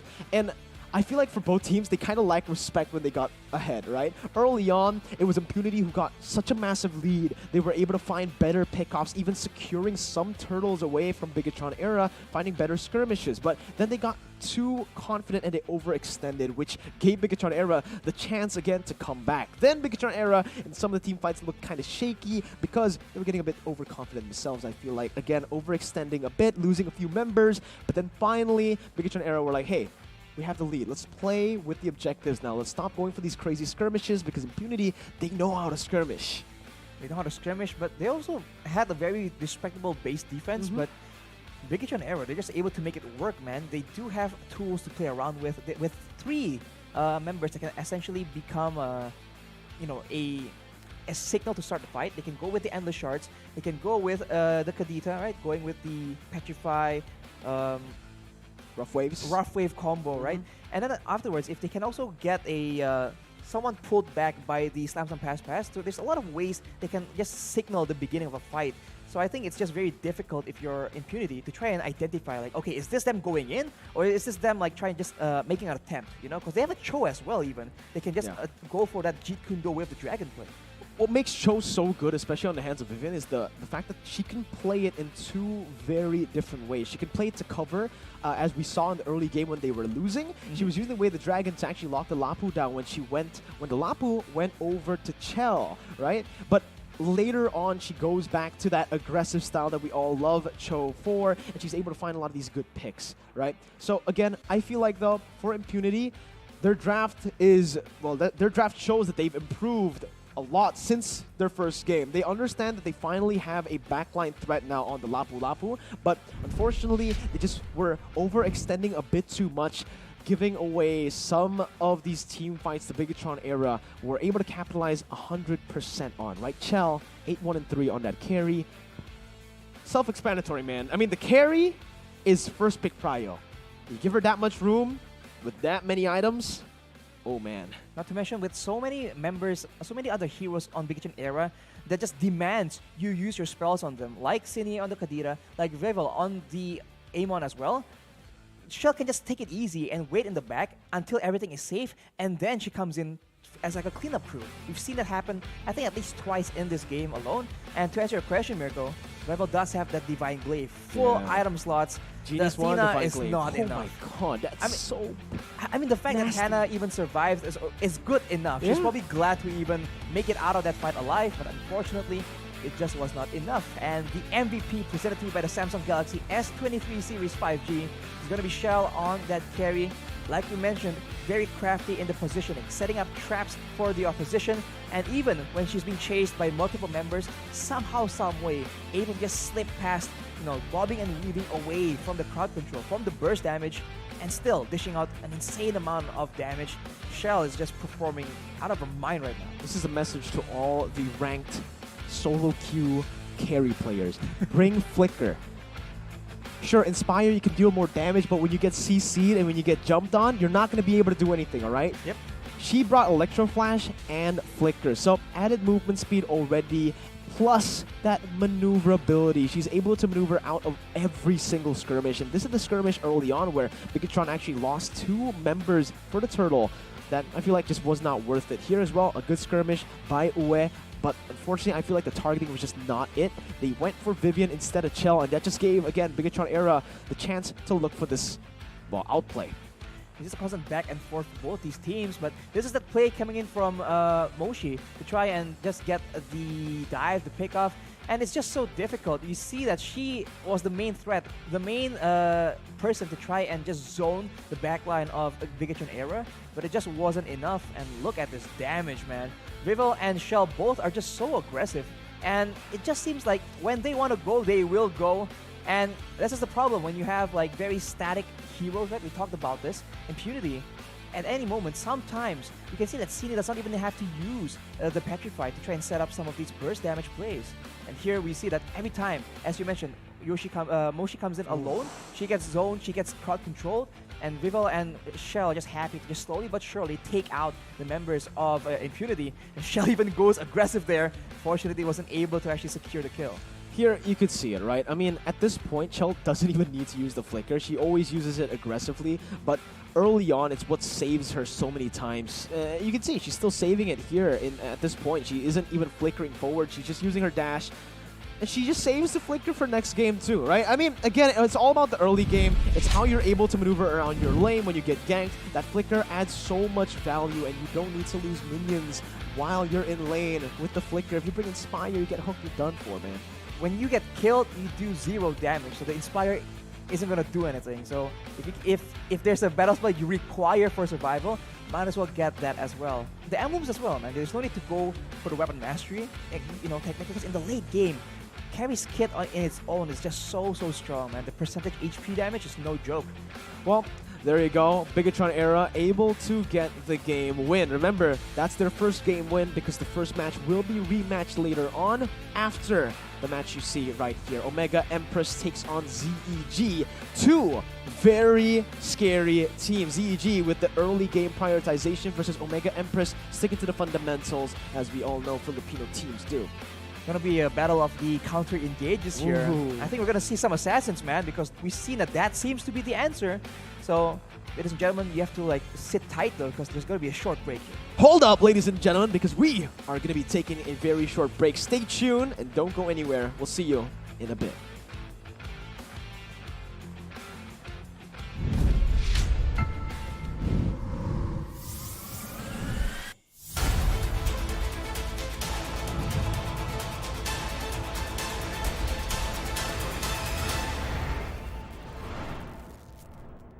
Ready?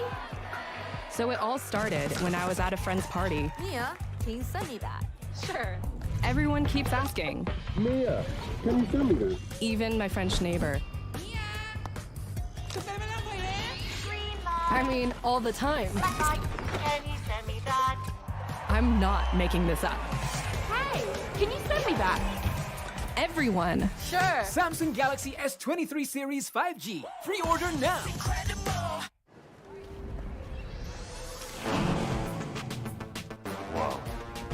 Attention passengers, the final call for flight. Wait, is that a phone? Look at the performance, the graphics. That thing's a gaming machine. A new challenger. Is that Faker? That man's a gaming legend. Everyone, fasten your seatbelts. And here we go! Samsung Galaxy S23 Series 5G. Pre-order now. Mimpi para gamers untuk jadi juara. Membanggakan Indonesia. Sebuah potensi besar yang jadi komitmen BCA untuk support gaming ecosystem. Kini game bukan hanya rekreasi, butuh konsentrasi dan kolaborasi. Leveling up untuk bisa unjuk aksi. Bersama kita dukung e-sport Indonesia. BCA Pro Gamer. Berat pikiran. Plosa Citrus, daya semangat alam. Hisap, segarnya menembus kepala. Pikiran enteng dan lega. Plosa bisa kerok dan pijat. Masuk angin, mantap. Plosa Citrus.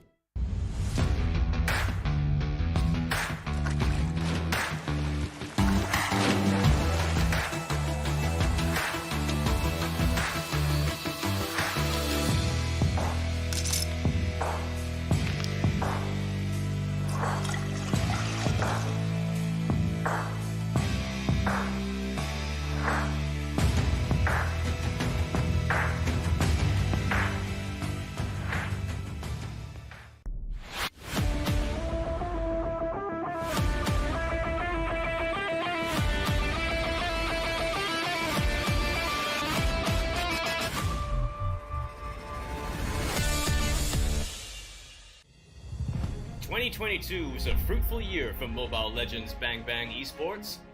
Now, let's take a quick look at what more can you expect this year.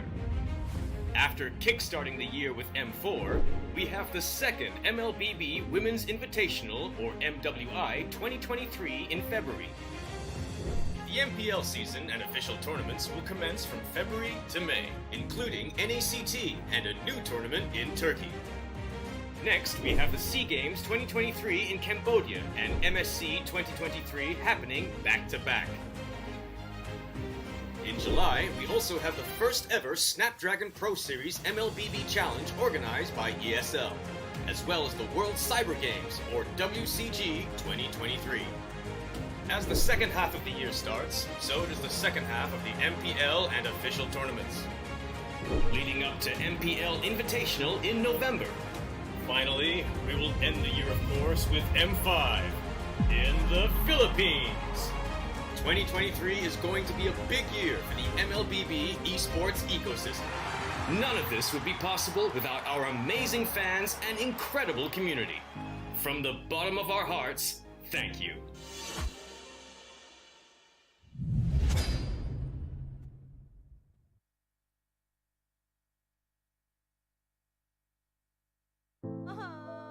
Warga plus 62 emang banyak maunya. Dari drakoran sampai banjir air mata. Nonton action yang mantul. Sampai nonton tendangan cantik. Maksudnya ini. Mau nonton apapun, semua ada di video. Mulai dari yang bikin berbunga-bunga, keringet dingin, ketawa, sampai bikin gak ngedip. Jadi, nonton apa sekarang? Ready? So it all started when I was at a friend's party. Mia, can you send me that? Sure. Everyone keeps asking. Mia, can you send me that? Even my French neighbor. I mean, all the time. Can you send me that? I'm not making this up.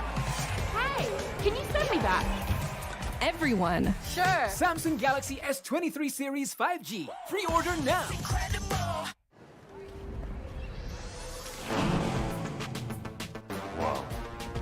Attention passengers, final call for flight. Wait, is that a phone? Look at the performance, the graphics. That thing's a gaming machine. A new challenger. Is that Faker? That man's a gaming legend. Everyone, fasten your seatbelts. And here we go! Samsung Galaxy S23 Series 5G. Pre-order now. Mimpi para gamers untuk jadi juara. Membanggakan Indonesia. Sebuah potensi besar yang jadi komitmen BCA untuk support gaming ecosystem. Kini game bukan hanya rekreasi, butuh konsentrasi dan kolaborasi. Leveling up untuk bisa unjuk aksi. Bersama kita dukung e-sport Indonesia. BCA Pro Gamer. Berat pikiran.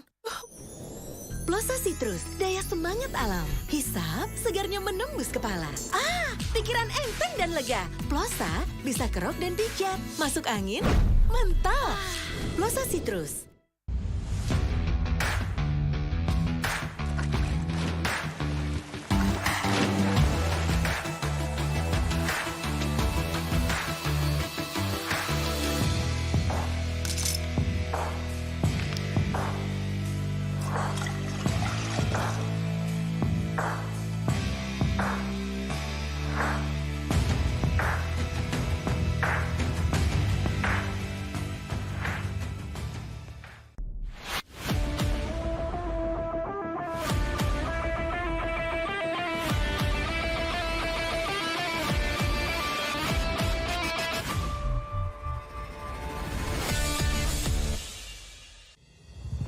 ...2022 was a fruitful year for Mobile Legends Bang Bang Esports.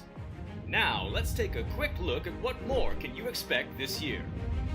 After kickstarting the year with M4, we have the second Mlbb Women's Invitational, or MWI, 2023 in February.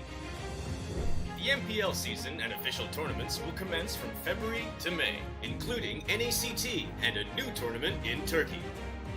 Next, we have the SEA Games 2023 in Cambodia and MSC 2023 happening back-to-back. In July, we also have the first ever Snapdragon Pro Series Mlbb Challenge organized by ESL, as well as the World Cyber Games, or WCG 2023. As the second half of the year starts, so does the second half of the MPL and official tournaments, leading up to MPL Invitational in November. Finally, we will end the year, of course, with M5 in the Philippines. 2023 is going to be a big year for the Mlbb esports ecosystem. None of this would be possible without our amazing fans and incredible community. From the bottom of our hearts, thank you.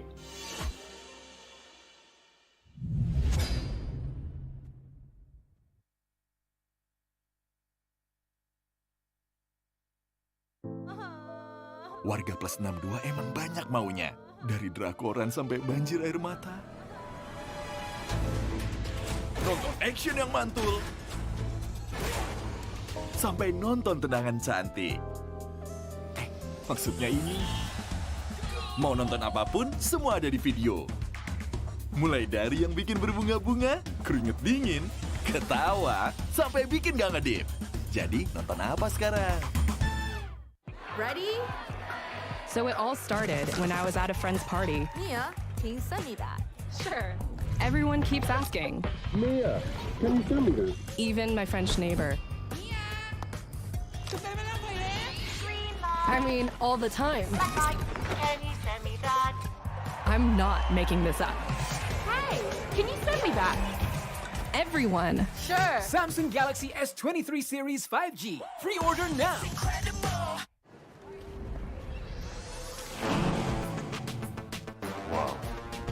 Attention passengers, final call for flight. Wait, is that a phone? Look at the performance, the graphics. That thing's a gaming machine. A new challenger. Is that Faker? That man's a gaming legend. Everyone, fasten your seatbelts. And here we go! Samsung Galaxy S23 Series 5G. Pre-order now. Mimpi para gamers untuk jadi juara. Membanggakan Indonesia. Sebuah potensi besar yang menjadi komitmen BCA untuk support gaming ecosystem. Kini game bukan hanya rekreasi, butuh konsentrasi dan kolaborasi. Leveling up untuk bisa unjuk aksi. Bersama kita dukung e-sport Indonesia. BCA Pro Gamer.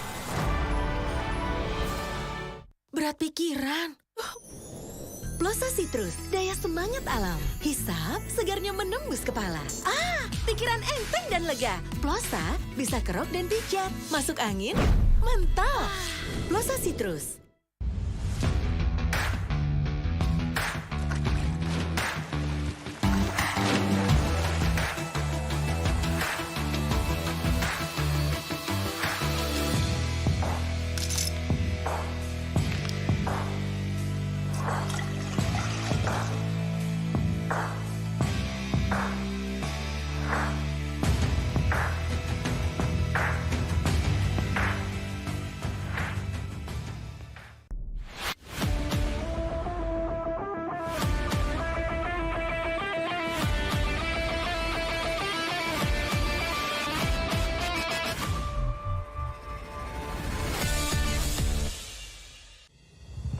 2022 was a fruitful year for Mobile Legends Bang Bang Esports. Now, let's take a quick look at what more can you expect this year.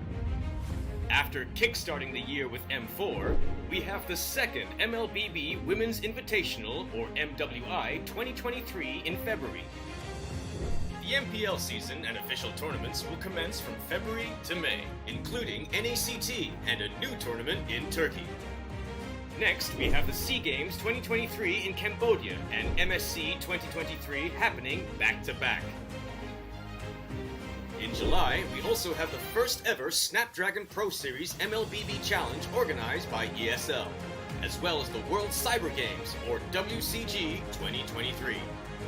As the second half of the year starts, so does the second half of the MPL and official tournaments, leading up to MPL Invitational in November. Finally, we will end the year, of course, with M5 in the Philippines. 2023 is going to be a big year for the Mlbb esports ecosystem. None of this would be possible without our amazing fans and incredible community. From the bottom of our hearts, thank you.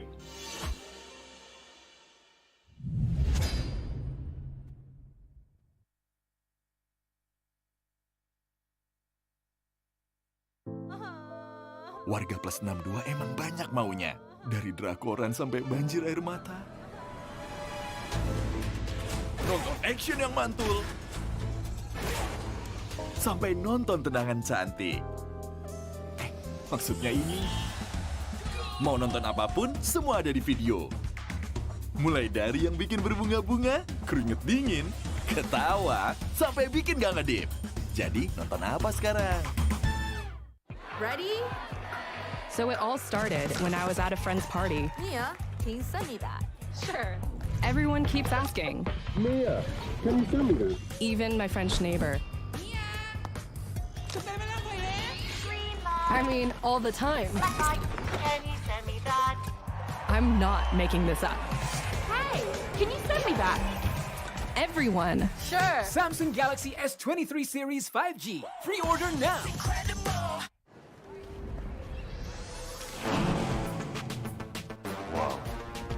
Attention passengers, final call for flight. Wait, is that a phone? Look at the performance, the graphics. That thing's a gaming machine. A new challenger. Is that Faker? That man's a gaming legend. Everyone, fasten your seatbelts. And here we go! Samsung Galaxy S23 Series 5G. Pre-order now. Mimpi para gamers untuk jadi juara. Membanggakan Indonesia. Sebuah potensi besar yang menjadi komitmen BCA untuk support gaming ecosystem. Kini game bukan hanya rekreasi, butuh konsentrasi dan kolaborasi. Leveling up untuk bisa unjuk aksi. Bersama kita dukung e-sport Indonesia. BCA Pro Gamer. Berat pikiran. Plosa Citrus, daya semangat alam. Hisap, segarnya menembus kepala. Pikiran enteng dan lega. Plosa bisa kerok dan pijat. Masuk angin, mentok. Plosa Citrus.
Who's going to top their group? Is it going to be Zero Gaming or is it going to be Smart Omega Empress? They're both at 1-0 right now, and this match will determine who will top their groups. Welcome back, ladies and gentlemen, to MWI 2023 with Mirko and...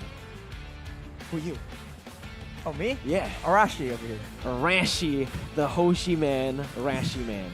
What's up, Book Boy? How you doing, man? We're looking at a game here that could possibly be the best series so far. Exactly. It's the matchup between two of the teams that have found success, and it seems like they have the same formula, the same conclusion, right? If we counter-engage and wait for them to make a mistake, we come out on top. So now, with that being the case, how will they try and aggress if both teams are trying to just play defensive? I mentioned it earlier, it might be Assassins, because we've seen that when both teams are just like, dancing around, waiting for a chance, the Assassins can make those independent plays, those assassinations, literally. So that might be something we'll see, or we might just see one of these teams just completely flip over and go full aggression. We'll see, right? Again, because looking at the styles, it does seem like both the teams have a very distinct style.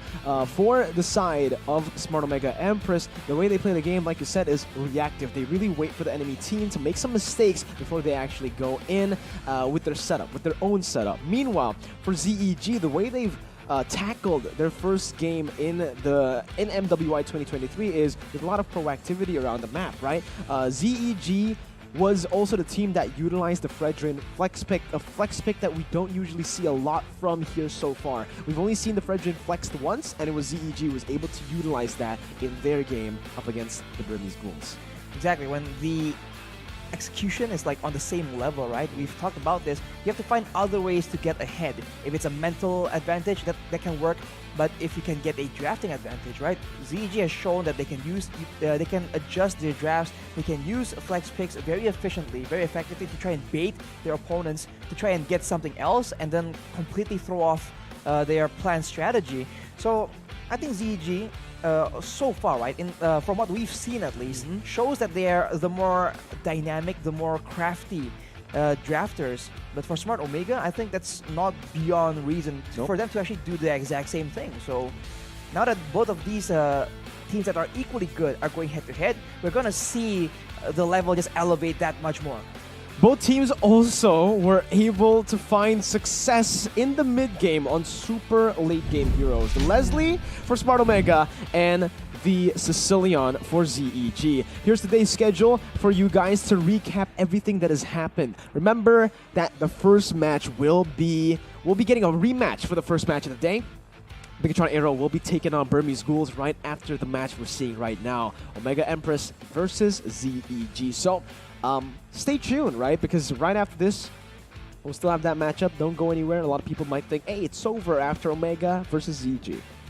No, we have a bonus match.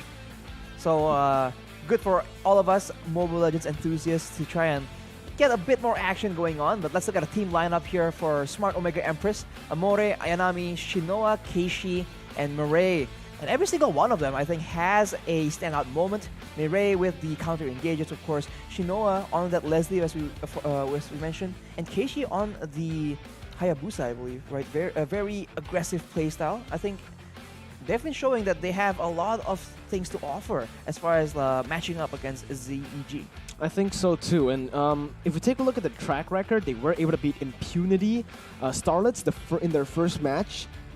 Pretty convincingly, they were able to destroy, actually, Impunity, right? It was a stomp. Yep. Meanwhile, Impunity took Bigetron Era to deep waters there, so maybe it just shows how much Smart Omega Empress have really progressed and improved. Here also, you could see ZEG, the way they were playing with Ecstatic in the mid lane, the one who pulled off the Sicilian in the mid game. We know that Mira as well is able to flex over to heroes that we don't see often, right? The Tigreal here with her performance. But we're going to take a look at the role prediction first here, Arashi, for this match. It does seem like every single one of them will be playing the roles that they were playing in the first match. Not really too crazy.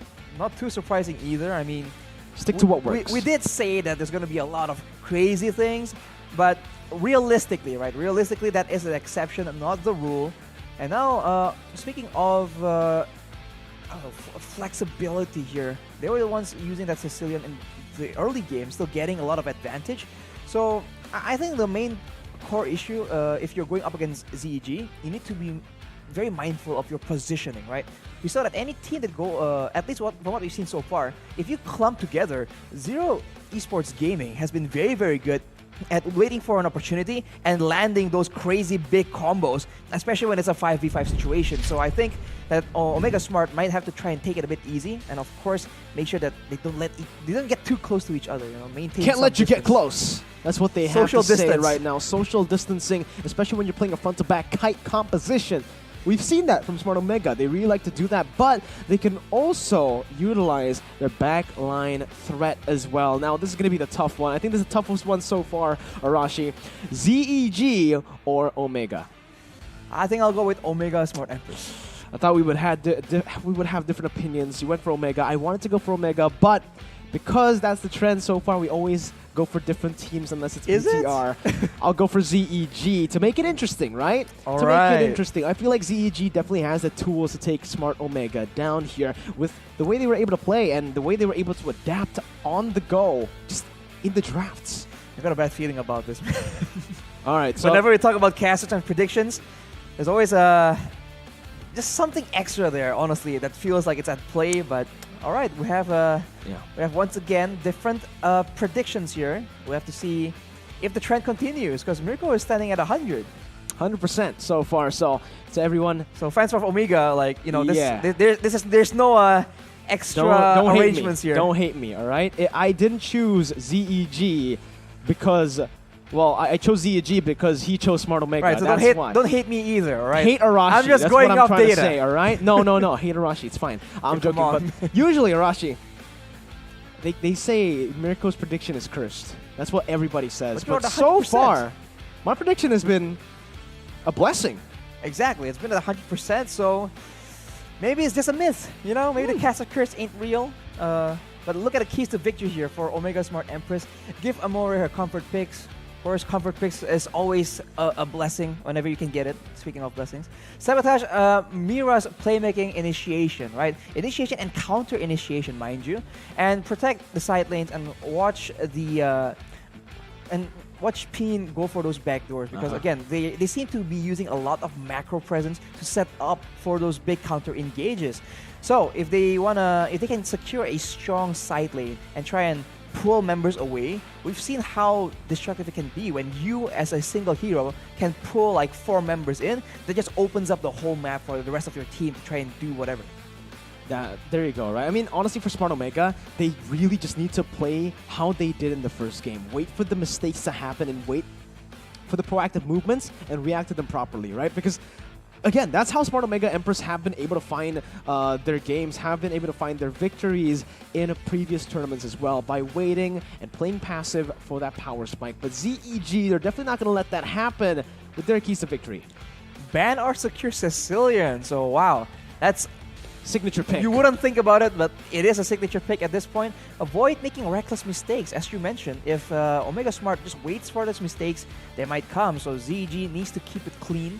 Track Miwei's location and beware of her gank in the early game. And of course, we keep mentioning it, the counter engage as well. And don't let Keishi keep stealing the jungle monsters, because Keishi, the longer Keishi just keeps stealing those camps, the more the gold gap just spreads open. And we talked about how if there's an assassin, that might be the key factor when both of these teams are just waiting for an opportunity. So the farm and the counter jungling game becomes that much more important. I agree, right? I mean, for them as well, they just need to force the issue in a lot of these team fights. They can't let Smart Omega Empress play how they usually play with the setup game, right? Because Smart Omega, if you do let them set up, they're just like any other Filipino team. They're just so good at playing it objectively, so good at slowing the tempo down. Meanwhile, for ZEG, that's not how they usually take games. Slow tempo isn't their thing. They want to get rolling from the get-go. Even with the Sicilian, we saw that, right? So I think that's something that ZEG can play with too. Let's say Smart Omega are able to play it slow. The Sicilian is always going to be that late game security for ZEG that they can play with as, you know, a win condition. I wonder if we're going to see the Terizla make an appearance again. is a bit of an underrated hero in a way. Yes, it's not meta, but in the right situations, right? When you want to go for those combos, when you need that extra bit of kick to get a very dominant lane in the EXP lane, I think that Terizla has a lot of value.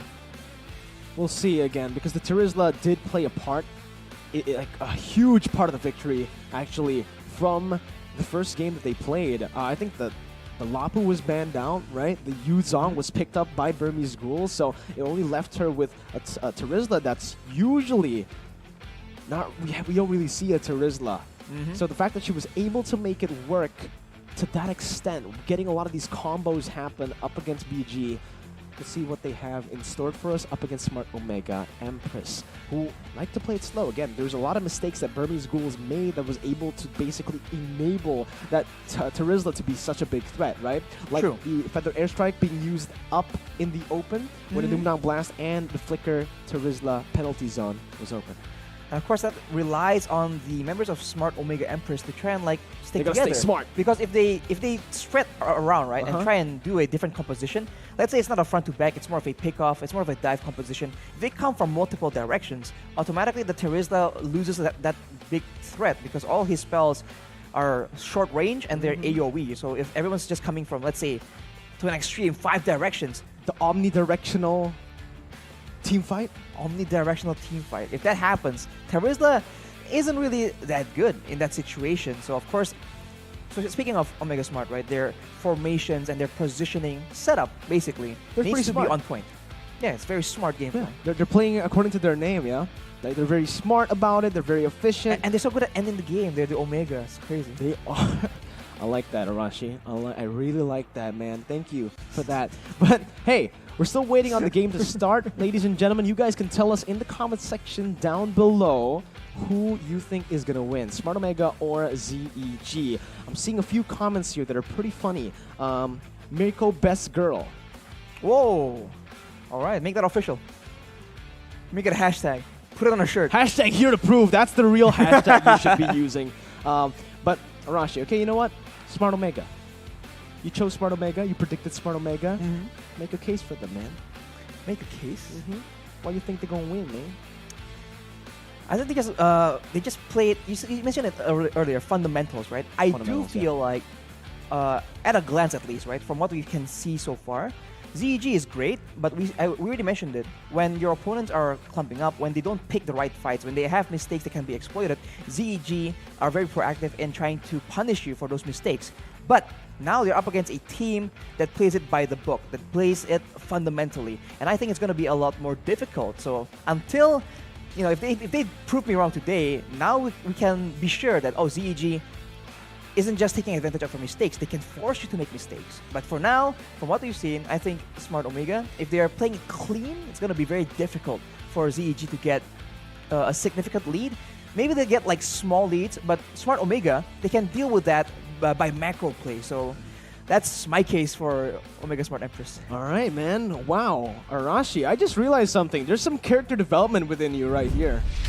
You know, back at M4, you were known as Arashi Violence Bang Bang. You like the early game presence. Now you're going for Smart Omega, who usually plays it kind of standard in the early game. So, hey, what happened? Are you Arashi Patience Bang Bang now? No, I mean, I'm still very much biased for the aggression. But in this particular matchup, I think the more patient, the more calculative, the more disciplined team will come out on top. That's just the nature of it. I think, let's say if... For an easy comparison, if Bigetron is in the picture, I'll be like, yeah, you know, I wish Bigetron, I'll vote for Bigetron. I wish that they'll go aggressive all the way since the get-go. But I think in this particular matchup, it's a bit of a different approach from both these teams. And again, they can very easily just switch it up on us and go very aggressive. So that's still a possibility, right? As much as we're talking about who is more disciplined and who is more patient, maybe ZEG can just go guns blazing and go for like a... I don't know, level 3 skirmish, 5v5. Maybe. We definitely can see that. We saw that in Game 1, 5v5 instantly from the start of the game. But here, we are going to take a look at the player cams for the side of ZEG first. They're looking really confident in their gaming bed. Gaming bed? Yeah. For all your gaming needs. I wonder if there's a product for that. That'll be interesting. You should get it, right? Because definitely right now, you're seeing the pros of it. Literally, some pros are on it, and they're winning games. probably helps with synergy as well. You know, you're all in the same bed. Mm-hmm. We'll see. On the other hand, one desk, 5 chairs for our players from Omega Smart Empress. Quick maths. Again, quick maths indeed. I like the fact that they're actually talking, right? I did mention that I feel like you should never be quiet before a game begins. There's just so many things you can. That goes for us too. We should never be quiet. Oh, especially us, man. We need to be talking all the way. That's exactly what we're being paid to do. So I feel like you're getting paid. Joking, hopefully. But yeah, we're still waiting on the game to start here. Smart Omega, Empress, again, communication is something that's super important within these competitive games. And I think Smart Omega, Empress, the reason they were able to find a lot of success in their games have been because, again, that communication have just been on point. Same goes for ZEG. The way they were able to rotate across the map after getting this early snowball from their winning lanes, it was all through communication, playing the weak side of the map as well, where Mira was able to ban out so many abilities and so many members down below as a distraction for the others to just go wild, capitalize on every single mistake that they made in the macro game, the big picture. Exactly. Well, I think that's also a big, there's a big point to be mentioned of, like, as you mentioned, if you can communicate the majority of things before the game begins, I think it makes your communication in-game a lot more streamlined as well. That's why I think that you should get all the what-ifs and maybe what-ifs and maybes, you know? You get that out before the game. We don't do if, buts, and maybes Yeah, here. the if, buts, and maybes. You get that out, get it done before the game. In the game, it's all streamlined, all decisive. If there's a particular situation, for example, like, what do you do if you get dove on? Well, in the game, there's no maybe. We discussed that before the game begins. So in game, we're getting dove. We already know what to do, man. So I think that's how you would build synergy. When you get dove, I get out. You get out. I usually play Yeve and mages. Like we don't deal with dives that well. So we sprint out of there. What if you got no turrets? How are you gonna escape? Where are you gonna escape to? The base. Okay, there you go. Arashi, that's the analyst right there, just shining. Why? Okay? He understands every scenario, so if you guys want to ask any game-related questions, go ahead and check Arashi out, because right now, it's the proper time for you guys to DM Arashi. We're taking a short break. Arashi's going to be all ready for your DMs and your questions about MLBB gaming, because he's violence. He's violence. It's been Rico and Arashi. We'll be taking a short break to see if the players are ready before coming back here for the game.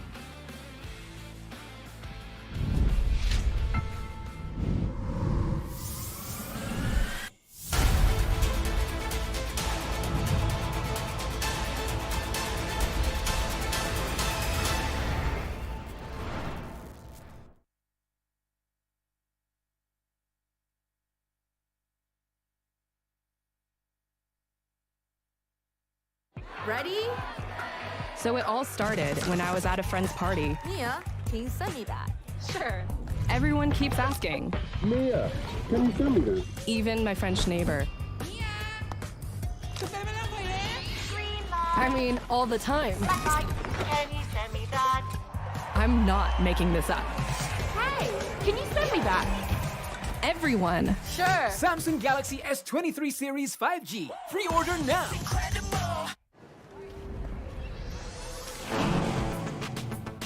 Wow. Attention passengers, the final call for flight. Wait, is that a phone? Look at the performance, the graphics. That thing's a gaming machine. A new challenger. Is that Faker? That man's a gaming legend. Everyone, fasten your seatbelts. And here we go! Samsung Galaxy S23 Series 5G. Pre-order now. Mimpi para gamers untuk jadi juara. Membanggakan Indonesia. Sebuah potensi besar yang menjadi komitmen BCA untuk support gaming ecosystem. Kini game bukan hanya rekreasi, butuh konsentrasi dan kolaborasi. Leveling up untuk bisa unjuk aksi. Bersama kita dukung e-sport Indonesia. BCA Pro Gamer. Berat pikiran. Plosa Citrus, daya semangat alam. Hisap, segarnya menembus kepala. Pikiran enteng dan lega. Plosa bisa kerok dan pijat. Masuk angin, mantap. Plosa Citrus.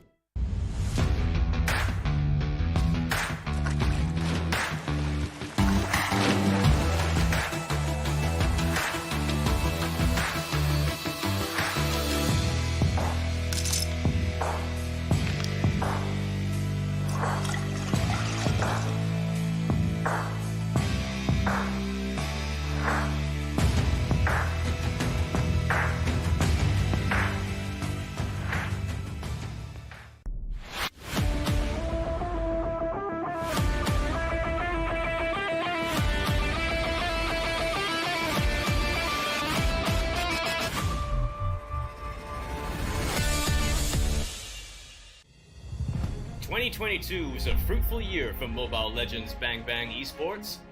Now, let's take a quick look at what more can you expect this year.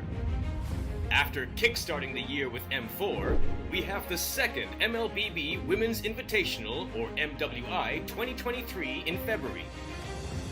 The MPL season and official tournaments will commence from February to May, including NACT and a new tournament in Turkey.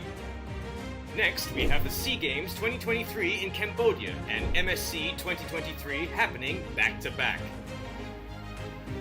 In July, we also have the first ever Snapdragon Pro Series Mlbb Challenge organized by ESL, as well as the World Cyber Games, or WCG 2023.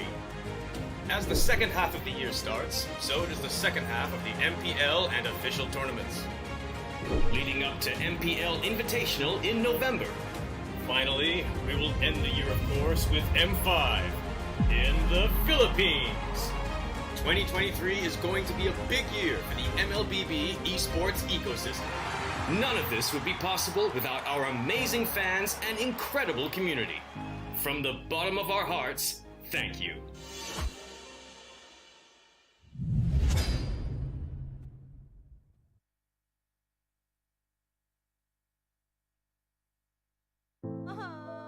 Warga plus 62 emang banyak maunya.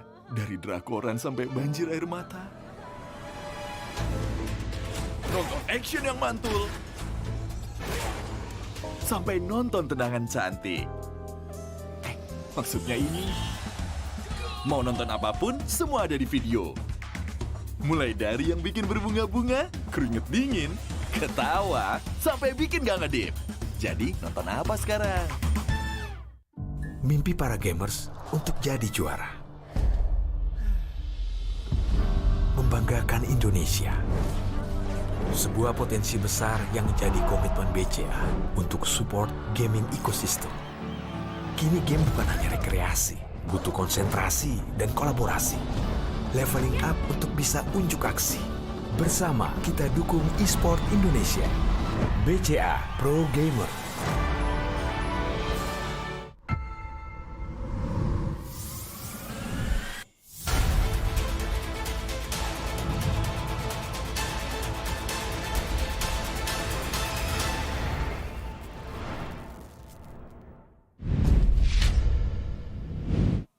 The teams are back here to prove at MWI 2023, match number 5.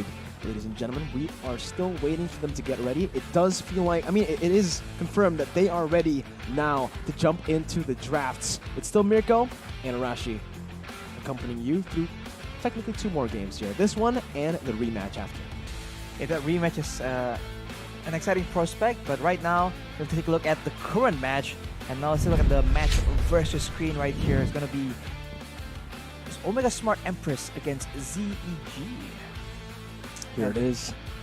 Amore, Ayanami, Shinoa, Keishi, and Mirai. Of course, going up against Rosemary, Peen, Papau, Mira, and I got cut off there. Yeah, it's all good, man. You know, we all know the crazy mid laner that is ecstatic, right? Ecstatic. And here it is. ZEG on the red side, Omega on the blue side. We're going to take a look at the bans here. First ban for the side of Omega. They can go for something different here, honestly, in game number 1. Oh. Your team is banned. Again, Lolita ban coming in from Omega. Pretty interesting, because in game number 1, they actually banned the Yve, Valentina, then the Ling, right? So you can already see the difference here when they went up against Impunity, and now they're going up against ZEG. Different respect bans coming through. Now that they banned out the Lolita, you have to wonder if they're actually trying. They actually want to try and flip it and try to go aggressive right now. Did they go for the Sicilian ban now? Oh, maybe. Because it does seem like they want to go for a dive, right? Logically, I guess it works. If you ban out the Lolita, you want to go aggressively. You do not want to get countered by the Numinant Blast, or you have someone with a lot of projectiles, maybe a marksman that can carry, maybe. So we'll have to see. ZG will ban out that Valentina. So maybe the mages are still a possibility here. And next is going to be Ferris. Okay, so still sticking with the meta picks here. Just the Lolita respect given through, as Rosemary had a very stellar performance up against the Burmese Ghouls on that Lolita. So some respect given through already. But for ZEG, they're still sticking with what worked in their first game up against the Burmese Ghouls. Valentina, I think you can expect the glue and a carry ban here if they go exactly for the same bans they did in their first game. Still, with the Valentina banned out, do they want to first pick the Fredrin still? Like, because that's what they went for, right? Fredrin, Sicilian. Remember, game 1 against BG. Yeah, the flex pick possibilities. We haven't seen too many heroes just being flexed around, by the way, so Fredrin is one of those rare occasions, and we've seen that ZEG were able to take full advantage of it, but it's limited. So now Glue will be their option to ban out, even though Faramis isn't around. I guess since Faramis isn't around, they don't want to risk Omega Empress just picking up that glue and wreaking havoc in the back line. So it makes sense, and I think that's this final ban will really tell what's gonna happen here. Is it gonna be a jungle ban or another gold lane ban? I think at this point, Omega are so confident that they can actually match up against the carry. We saw it in game number 1 for them up against Impunity, letting the carry go and countering the carry actually in lane and the way they played. So going for a Hayabusa ban this time around, basically saying that, hey, ZEG, we know you like to play assassins. We know that the reason you went for the Fredrin is to flex because you might not get those assassins. ZEG might just go for something like a Hilda ban here if they actually do want to pick up an assassin. But if they want to go for the safer choice, it definitely is still the carry ban, right? Even though Omega did not pick up the carry first pick in their first matchup against Impunity, it's still such a good pickup here, considering that the Lolita has been banned out. And you were talking about how Omega were able to counter the carry pick, but that was on the back for the most part due to the Lolita playing a huge part of that. So now that it's banned out, it's just going to be a lot more dangerous, but the 1-1 is the option they go for. I think it's a solid option. Yeah, a bit more mobility, a bit safer, more outplay potential. So, I mean, you're a 1-1 player, so I guess you would completely understand the appeal. I do feel like now the 1-1 is a bit more situational. So picking it first though kind of puts you in a frame, right, in a mold.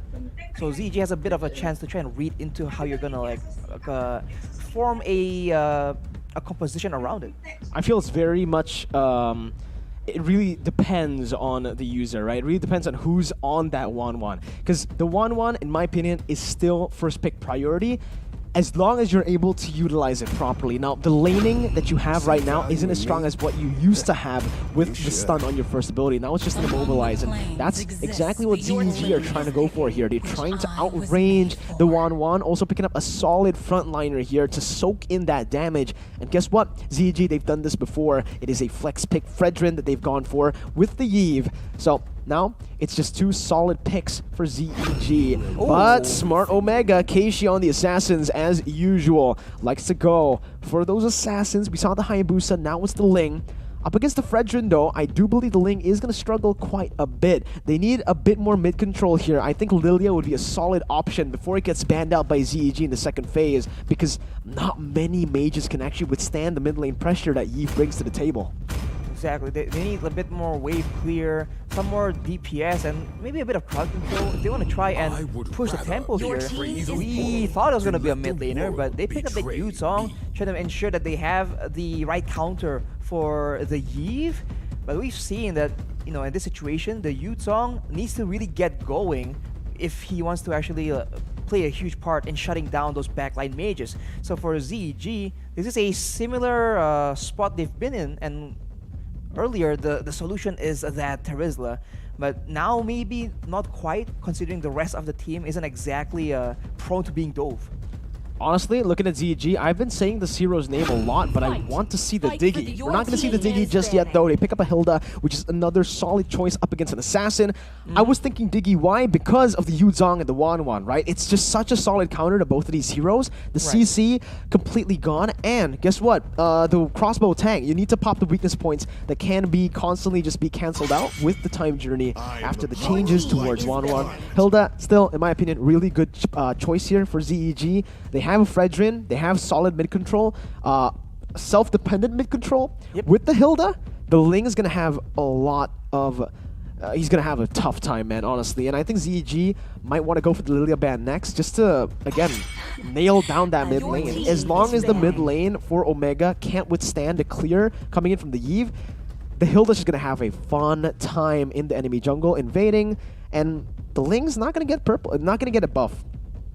Honestly speaking, if Fredrin, Yve, and Hilda move around together, it's going to be very difficult for Omega to try and deal with that. So maybe they have to try and go for trades, weird maneuvers around the map, weird jungle paths as well. Just puts Omega in such a very tough spot. Considering that, as you mentioned, the 1-1's laning isn't nearly as strong right now, you have to wonder what they have planned here. They require at least one winning lane if they want to have a balanced control around the map. Having two losing lanes and an assassin in the jungle going up against Hilda, the early game is going to be absolutely brutal, and I don't think that is something they want to try and explore. But ZEG will ban away the Atlas instead, so trying to make sure that they remove any kind of roamer that can provide crowd control, can set up a combo, maybe stop the Hilda from being that annoying in the jungle.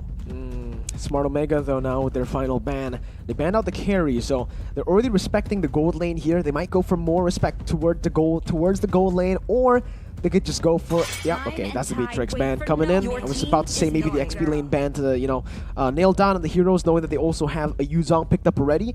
But ZEG, I don't see a reason as to why they should go for anything else except for the Terizla, right? The Terizla did really well up against the Yuzong in their first game here. I feel like it will work too. It's another winning lane to add on to the fact that they already have the mid lane, which is winning as well. It really depends on what Omega goes for. I still think the Lilia is just the best option for them, looking at this composition. But they pick up the Irithel first, and as expected, that's the Lilia coming through. When you have a Ling, when you're up against the Hilda, there is no way you can defend from the Hilda unless you have better wave control in the mid lane. You need to be able to pressure that down.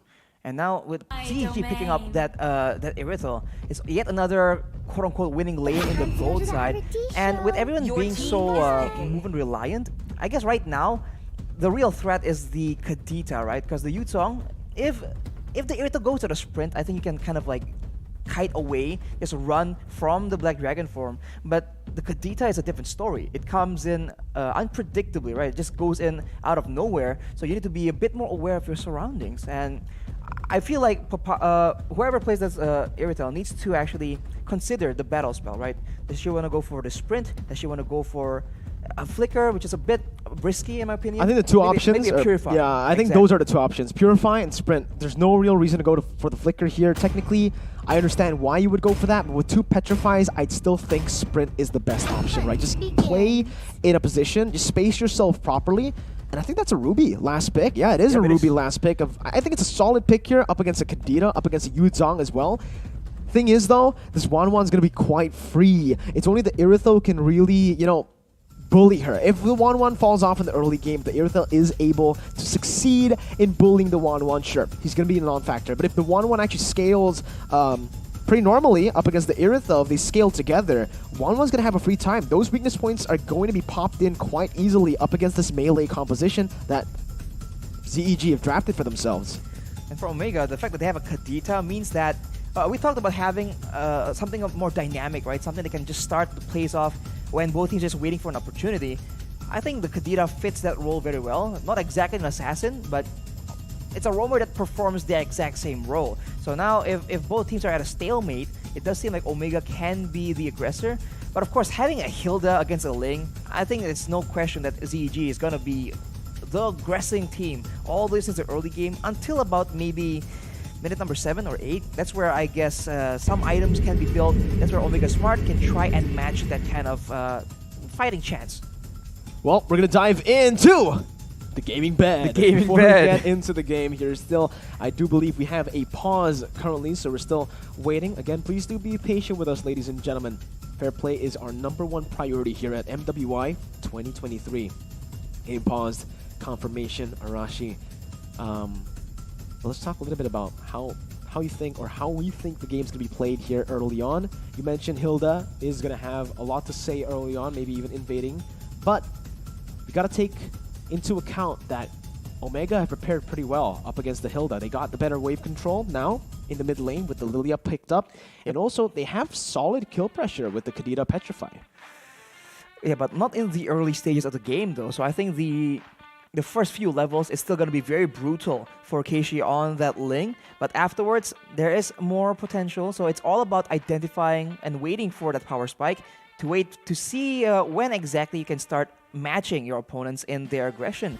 On the other side, I think this Kadita and Yutong combo has been a big go-to for a lot of teams right now, especially if the team is very Golding reliant. That mix of physical and magical burst has been a big problem. But we did, last time we saw this, back in Bali, I think, right? We did say that an Irithel with a Purify or a Sprint might be a great solution, but it will all go down to the execution again, because if ZEG, if the Irithel gets caught out way too many times, this might just be the kind of decisive game that Omega Empress really wants to have. It's just really interesting to see the different dynamics here and the way they've drafted, because again, it comes down to Arashi, how they execute the game. Like, both teams understand the draft really well. I think their coaches have drafted a really good composition for both of them, right? Yep. So this game, I swear, we've been talking about it, we've been hyping it up, saying that it might just be the closest game yet in MWI, and that's what I'm expecting too here as we enter the Land of Dawn. We have resumed the game. Amore is on the sprint here in the Lilia. Sprint on the Lilia, I mean... What do you think about that, mage player? It makes sense. I mean, Flicker can be used if you want to actually be a lot more proactive or unpredictable, but having a sprint, especially if you believe you're going to get targeted, makes more sense if you just try to kite back, because Lilia kiting backwards does a lot of damage just due to the kit, right? The glooms can just be popped backwards, moving on the back foot, so that is something that makes a lot of sense going up against a Kadita, going up against a Hilda and a Fredrin. Uh-oh, you can see the XP lane here. Mera's going to be caught. That's a 3-man gank up in the XP lane. And this is the power that you have with the Lilia in the mid lane, that constant shove. And also, the positioning that they had, forcing Zero Esports Gaming Hilda to actually stay in the bottom side. P now has the Retribution, will be able to secure it, I think, here, as Mirai is going to be able to push in some more pressure into the enemy jungle. Peen's looking for some more, but Keishi with a rotation basically stopping Peen's in her tracks. Rosemary, though, rotating again. Mirai going to be caught, has the Breath of the Ocean, knocks Rosemary back up here with a lot of damage placed on. That's the Tempest of Blades as well. Mira's caught low, has the stun to stop the momentum, but that's Amore dishing out the damage. Oh my goodness, Ayanami still able to escape for a bit with the Furious Dive, but will not be able to survive in the long run. It's Zero Esports equalizing in kills, and somehow Shinoa is able to win the lane against her counter. Wow, I mean, a lot of things are just going on right now, but Zero Esports, I think they were just brute forcing that play on the top side. Initially, Smart Omega Empress were able to get an advantage, but they used both their Petrifies there, and I think that was a big part of how they were able to just lock down the first pickoff for so long. Afterwards, though, the longer the fight goes, you saw that Rosemary was able to tank so much damage, and this is why it's just so oppressive to deal with a Hilda in this early game. But look at that play! Mirai with a 2-man Petrify in the Breath of the Ocean. It's going to be Zero Esports here who are on their backs. It's going to be Rosemary who falls down to the hands of Ayanami. And out of nowhere, it's a 3-for-0. Smart Omega Empress with the turtle take here. Proper setup. And again, I need to talk about this, Rashi. I need to mention it. Papao went for Flicker. That's the reason she's losing in lane. You cannot out-damage the 1-1. You need to outmaneuver her first ability with the sprint usually. And without the sprint, sure, you're a bit more safe to these, like, to the dive heroes, but in lane, not a fan. So take a look at the replay for that fight, and this is that insane play. The Petrify into the rough waves. That is Mirai using the Petrify off cooldown, perfectly timed, and afterwards, it's only a matter of time. They chase down Rosemary, who cannot survive against all 5 members, and now the tides are swinging in favor of Smart Omega Empress. And that's not a good thing, because Zero Esports Gaming, you can take a look at their composition. They definitely want this Hilda to be a lot more of a nuisance in the early game. And if they don't really recover from that play, it's going to be very difficult for the Hilda to move that freely again.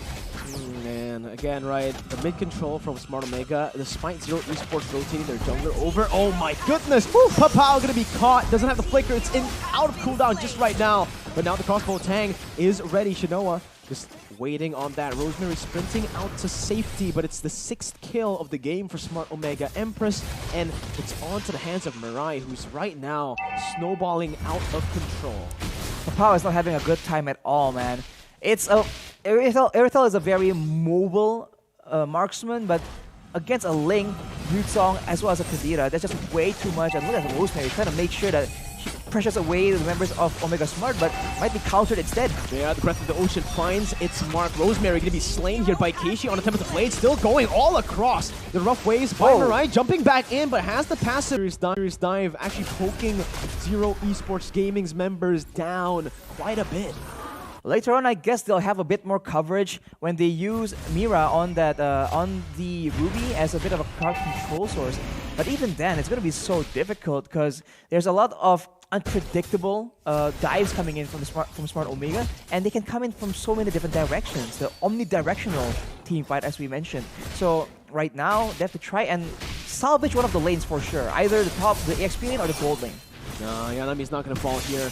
Full stacks on the passive now, dodging away from the Appraiser's Wrath, just outclassing Zero Esports Gaming like it's nothing. Again here, onto Mira under the turret, dishing the damage out, getting the passive as well, as that's the turtle. On the other side, targeted down by Smart Omega Empress. Ray gonna be caught in the real world inflation. Doesn't have the rough waves, gonna be slain here by Ecstatic, who's still there, and that's a steal from Peen.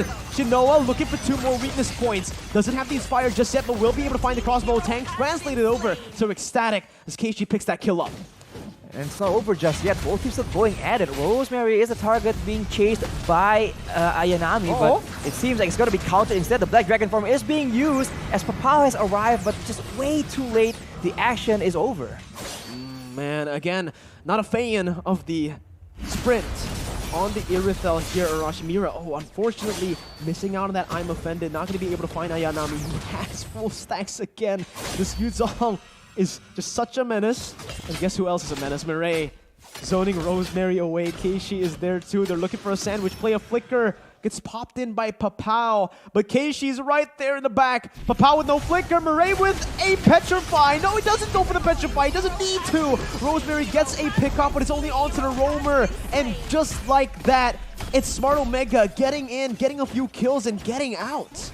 Zero Esports Gaming right now has essentially 4 losing lanes. If you think about it, right? The jungle isn't really doing that hot. Keishi is on a roll right here. Ayanami is just dominating on this Yuzong. And on the gold lane, Shinoa is still winning as well. So without any winning lane to make to use for a basis to start making plays, this is a tough situation for Zero Esports Gaming to be in. They have to rely on Rosemary on the Hilda.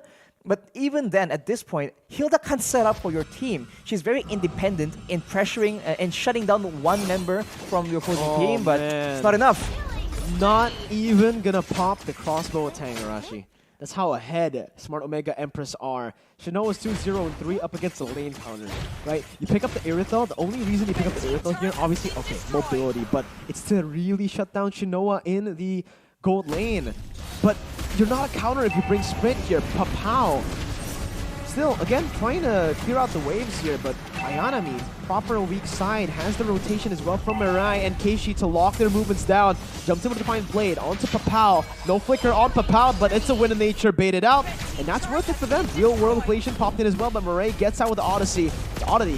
And Shinoa's here, man. She's looking for some weakness points, but she will not be able to find every single one just yet. Oh my god, Rosemary still kiting away, still running away, but you can't dodge basic attacks. Shinoa just slowly but surely runs down Rosemary on the Hilda, and now with the numbers advantage, they're going to go for more. Turrets has been taken, all the tier 1s are gone, and they just go straight into the jungle, ensuring that they just constrict around Zero Esports Gaming and just take away all the gold income. And now the Lord has spawned as well, so more and more tools available for Omega Smart.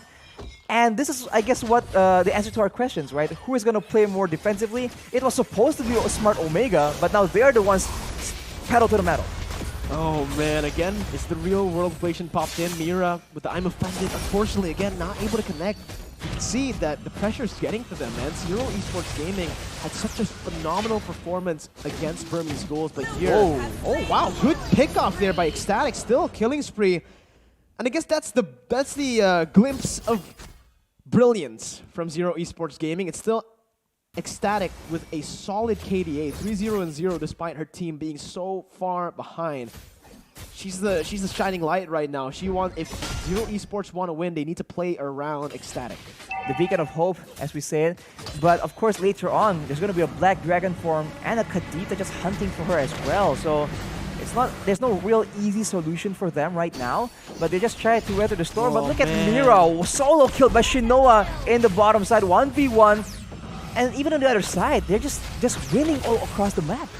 This Hilda pick, unfortunate, super unfortunate that they did not ban the Lilia. They picked up the Eve so early. The Lilia wasn't picked in the first phase. That was the moment for them to really just start to, punish Smart Omega for not picking it. But because they let it open, the Lilia was able to outshove the Eve, and this Hilda lost every single, she lost her power in the early game, basically, with more members from Smart Omega who can really just rotate and help in the jungle. The Sling is never in any trouble, even in the early stage.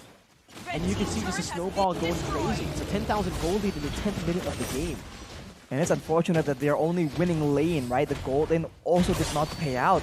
So they had no lanes to try and make plays with, so the Hilda is just stuck alone every single time. So Smart Omega had no issue just dealing with a lone Hilda without any backup. I think this is the macro gameplay we've been talking about and the wave control, but look at that. Oh, Ayanami gonna be taunted up. Oh my god, he still doesn't find anything there. It's an outplay by Keishi, who finds the mega kill. And it's a double under the base turret for Keishi. Styling on Zero Esports Gaming. Keishi and Ayanami. Item builds. Arashi, it's time to check out the items. Only a Genius one, so Qualcomm doesn't have Genius one for Mireille on the Kadita, but that's more than enough to try and burst down the backline of Zero Esports Gaming. And if they itemize against that, Keishi and Ayanami are just gonna go ham in that backline. So there's no easy solution. There's a good mix of damage, a good mix of DPS and burst coming in from Smart Omega. Oh and no, that's a crossbow tang. Ready, popped in, translated over. Ecstatic needs to flicker out. Mira is so low. And just like that, Arashi, it feels like Zero's Esports can't even come back from this, right? It's just such a massive gold lead now, 12,000.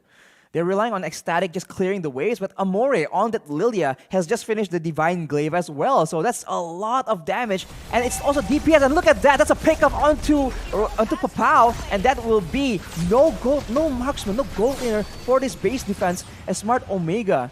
They're just waiting for the right time. They're not rushing anything, and look at this discipline, man. They're just still having their eyes on the objective and rotating very, very efficiently. Zero Esports is just completely lost. Oh, that was brilliant there. You see the timing as to when they took the Lord. They waited a bit so that they don't need to rush here. They could use just the normal minions first.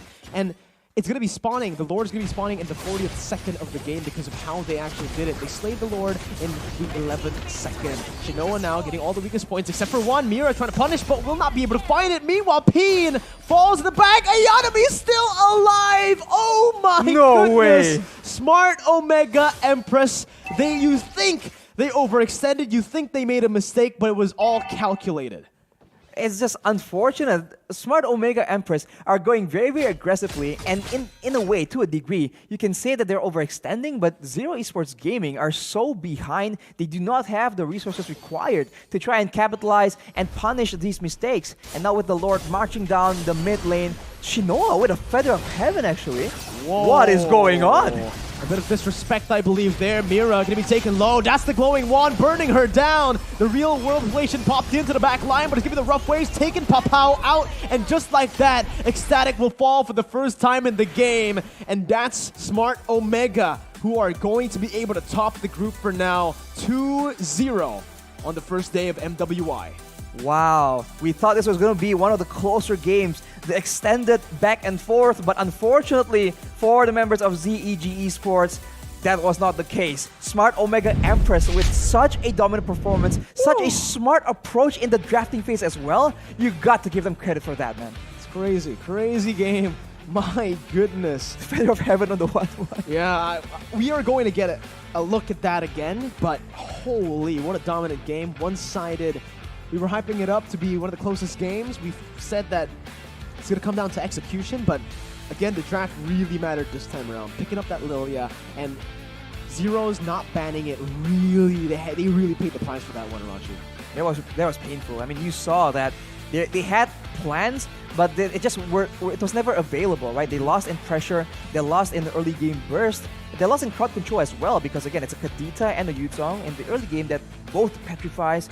So both teams have moments, but I think the draft just made so much difference, right? I think if the draft was a bit closer, there's a potential for this game to actually become that long, very that very drawn out back and forth. Unfortunately, it's only small things in the draft, right? The different battle spells, the different bands, one different band, and that just changed the whole dynamic of the game. And this shows again that every single bit in Mobile Legends matters.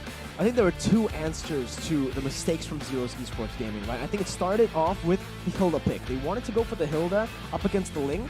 I can see that working out, but you need to ban out the Lilia. So that's solution number one, I feel, right? True. But if they wanted to go a different route, they could have just picked up the Diggy instead of the Hilda up against so much CC. Remember, that's a Petrify from the Yuzong. That's the CC and the Petrify from the Kadita, and it's a 1-1. Everything gets countered by the Diggy. That was why I was actually thinking, why not Diggy here, right? Before they picked up the Hilda, but I can understand why they went for the Hilda. The Ling came out crazy, and I think if they just banned out the Lilia, he would have had full control of the mid lane, and Hilda would have been able to do whatever she wanted to do to the lane. And the Hilda and the Yve, that's a very oppressive combo, right? A lot of slows coming in from both the Hilda and the Yve, and eventually the Hilda's gonna outlast you and do enough damage to you unless you get backup. But with all the lanes losing, right, backup is always readily available for the members from Omega Smart Empress. So it's just a bit of an oversight, right? Again, the idea, the intentions make sense, but on the field, right? On the field, it just didn't play out the way ZEG was expecting it to, and unfortunately, it was a pretty dominant performance. Yeah, I mean, taking a look at it again, the Flicker decision, we mentioned it in the draft when she had the Flicker. We said, I think there were two options that would be solid, right? It's either the Purify or the Sprint. I was the, or the Sprint, yeah. I was still looking for the Sprint. I was still expecting the Sprint. Even though you have so much CC, I think you can actually get away from the Kita. The only way you can't get away from is the Yuzong. Sprint, though, is a better option because at least in lane, you'll still be winning against the 1-1. You can still shut the 1-1 down before you head into team fights. And if you do shut the 1-1 down, you can always just go for a win of nature early, maybe with second item, to neutralize the Yuzong's crazy dive potential. Exactly. I think with the Sprint, it's also a good option, especially because you know that the members from the side of Smart Omega, they have a lot of mobility, right? The Black Dragon form, the Finch Poise coming in from the Ling. So with the Sprint, you just have a lot more options to play around with movements and kiting back. And if they want to chase you, they can. But it's going to come at a cost, and it plays into the counter-engage strategy. So maybe that would have been so much better. You take a look at the items right here. Of course, there's the Feather of Heaven in Shinoa. At this point, it doesn't matter. They're just so far ahead. And Amore and Mireille both have the Divine Glaive. And so you saw that even the tankiest of members just get absolutely bursted down. And on the flip side, that Yuzong on the hands from Omega Smart also built full physical defense. So they burst down the mages, deny any kind of damage, and then they itemize forward to tank that DPS. It's just so smart. The MVP, though, presented by the Samsung Galaxy S23 Series 5G, gonna be Amore on that Lilia. 0 deaths, 80% almost kill participation, and that's a lot of damage being built up, and with the Magic Worship as well. So if you try and escape last second, there's a chance that you actually still get taken out by that extra bit of max HP burn. And that in combination with the glowing wand is going to be a deceptive amount of damage that you do not see coming. So I think that's also something that's very smart. But let's take a look at some of the highlights right here. And in the early game, you saw that with the lane pressure, with the two Petrifies, we're able to get a bit of an advantage. But look at that. When ZEG were able to use this Hilda, right, abuse it, and outlast the damage coming in, they have moments of success, but there just weren't enough of them. And despite having the quote-unquote weaker lanes, they came in here unprepared to contest the turtle, and they paid the price, and they clumped together. We talked about keeping distance, right? Spacing and positioning. This is definitely not something that ZEG was applying in this game, because Omega Smart were able to get so many combos on multiple people again and again. And man, again, like, I've been mentioning this so much, but it's honestly the reason why they were able to snowball this hard, right? It's Amore on the Lilia still. Mid-control is possibly one of the most underrated things in the game that a lot of people just ignore, and you could see it happen here again, right? Ecstatic had a solid performance despite having no mid-pressure there because of the matchup, honestly, but still, because the wave was constantly pushed in, it gives the opportunity for Mirai on the Kadira to actually stay in these kind of like risky bushes. You saw she was able to get there first, right? Sure, Zero's esports gaming could have played that a bit better by not clumping up, but the reason they were caught in the first place was because of that mid-control that was present all the way from level 1 on that Lilia. Here, you're seeing just crazy plays happening across the board where Ayanami was able to survive with 1 HP, where the 1-1 Godfather of Heaven and still was able to obliterate the entire team. But again, it all started with the basics, and I think Smart Omega just have such a good grip on the basics of the game, the fundamentals of that mid-control, and how important it is to the game, how important it is to facing off against the Hilda, that they basically made the Hilda a complete non-factor. Completely irrelevant, and even if she tries to try and abuse the tankiness, Lilia also serves to counter that, right? It's a lot of damage, and it also serves as a bit of DPS all the way from the early game. So they really had all the bases covered by just tweaking a few little things, you know? It's like one or two bans, one or two picks were able to just shift the whole balance of the draft, because initially it does seem like Omega Smart were in trouble, right? They had a Link going up against a Hilda. They let go of the Yve as well, a very meta, very useful hero in that mid lane. But overall, I think as a whole, it just didn't come together as for ZEG as it did for Omega Smart Empress. Proper execution and a solid draft by Smart Omega Empress, understanding exactly what heroes to choose to counter the enemy team, and we saw that to perfection for Smart Omega. I think right now they are looking like the strongest team based on their performances, 2 dominant games so far, right? Bigetron era definitely have the chance to secure also top spot technically 2-0 up against the Burmese Ghouls. So these are the 2 teams that we're looking at here at MWI 2023 so far, and I can't wait for these 2 teams to clash. There's going to be a spectacle for sure, because I think both teams have a solid grip on the fundamentals and how they want to play and how they want to like set up and plan out the game all the way from the early game to the late game. And they also have a good amount of heroes in their hero pool, and they have good flexibility and adjustment mid-game, right? You see that both teams, they know when to tone it down and when to go super aggressive, when to build a Feather of Heaven. But next match here, we have that bonus match we've been talking about. Bonus match. It's a rematch for the first match of the day because of some technical issues that we found. Burmese Ghouls taking on Bigetron era, technically for the second time of the day here. But this time, it's communicated already to both of the teams that, hey, you know, it's not a ping test. It's time. It's time. It's time to show what you got. Burmese Ghouls kind of shaky now after seeing their performance, but so was Bigetron era for the early phase of their first game. Again, it was a very uncharacteristic Bigetron era, losing out in the early game a bit, losing out in these skirmishes too against Impunity. But I think yes, as you mentioned, that there are some opportunities that the Burmese Ghouls can definitely take advantage of. Of course. But of course, it's a lot easier said than done, right? We can just say it like, oh yeah, they can do it. But the members on the players on the Land of Dawn, they are the ones that have to, you know, just try and squeeze out all the strategic mastery they have to try and get an upset right here. Well, ladies and gentlemen, before we get into the last game of the day, the final game, which is the rematch of game number 1, we are going to be taking a short break. So again, me, Mirko, and Arashi will be returning for that final game. Stay tuned!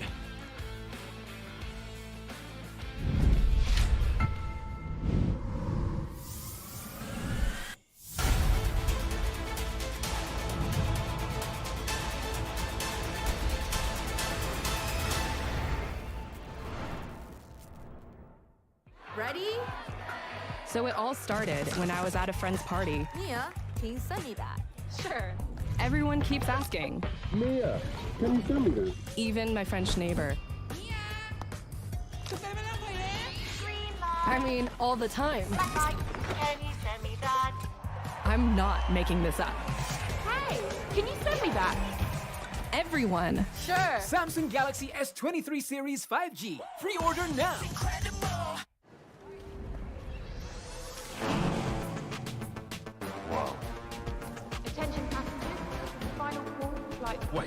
that a phone?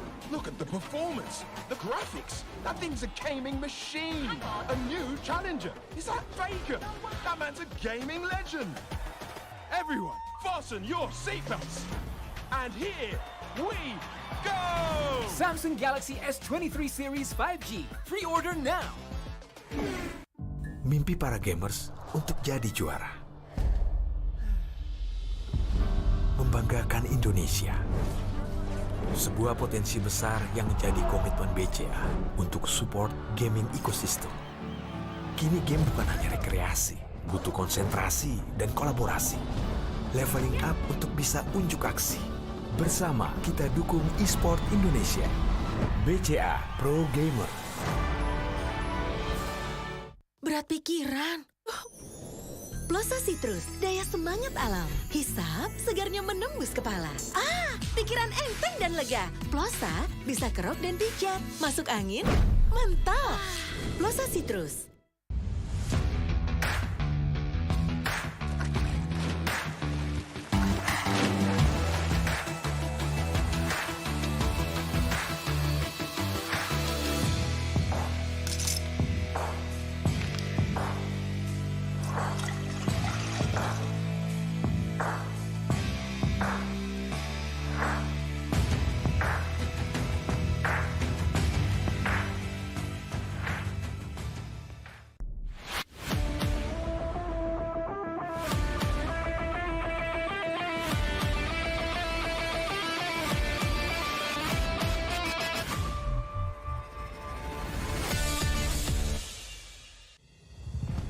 ...2022 was a fruitful year for Mobile Legends Bang Bang Esports. Now, let's take a quick look at what more can you expect this year. After kickstarting the year with M4, we have the second Mlbb Women's Invitational, or MWI, 2023 in February. The MPL season and official tournaments will commence from February to May, including NACT and a new tournament in Turkey. Next, we have the SEA Games 2023 in Cambodia and MSC 2023 happening back-to-back. In July, we also have the first ever Snapdragon Pro Series Mlbb Challenge organized by ESL, as well as the World Cyber Games, or WCG 2023. As the second half of the year starts, so does the second half of the MPL and official tournaments, leading up to MPL Invitational in November. Finally, we will end the year, of course, with M5 in the Philippines. 2023 is going to be a big year for the Mlbb esports ecosystem. None of this would be possible without our amazing fans and incredible community. From the bottom of our hearts, thank you.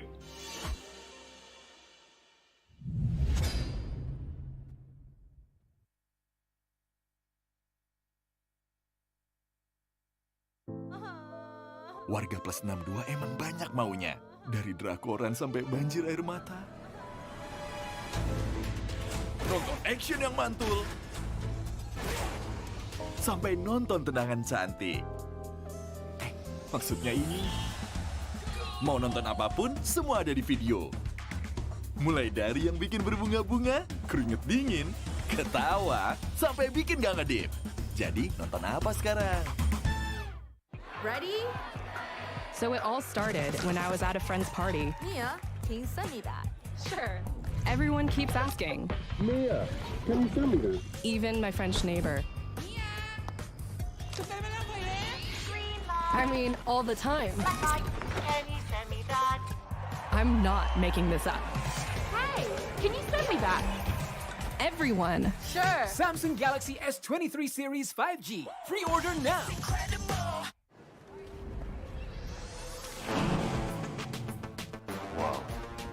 Attention passengers, final call for flight. Wait, is that a phone? Look at the performance, the graphics. That thing's a gaming machine. A new challenger. Is that Faker? That man's a gaming legend. Everyone, fasten your seatbelts. And here we go! Samsung Galaxy S23 Series 5G. Pre-order now. Mimpi para gamers untuk jadi juara. Membanggakan Indonesia. Sebuah potensi besar yang menjadi komitmen BCA untuk support gaming ecosystem. Kini game bukan hanya rekreasi, butuh konsentrasi dan kolaborasi. Leveling up untuk bisa unjuk aksi. Bersama kita dukung e-sport Indonesia. BCA Pro Gamer.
We started the day at MWI 2023 with Bigetron Era versus Burmese Ghouls, and we will end the day on Bigetron Era versus Burmese Ghouls. This is the rematch officially here for MWI 2023, still with Mirko and Arashi. Well, it's definitely a unusual circumstance, but here we are. It's fine. So I think a lot of people have been waiting for this, right? They want to see how exactly they actually match up when there is no technical issue, etc. So we'll finally have some clarity, have a final answer. Is BTR going to continue with the streak, or will it end today potentially? You know, it almost ended up against Impunity when Impunity started to win those skirmishes around the jungle area. So right now, what Bigetron Era needs to understand is they need to start respecting their opponents, right? Because I feel like at this point, they're getting to a point where they feel untouchable. Right? And that's very dangerous as a team competing. No team is untouchable, right?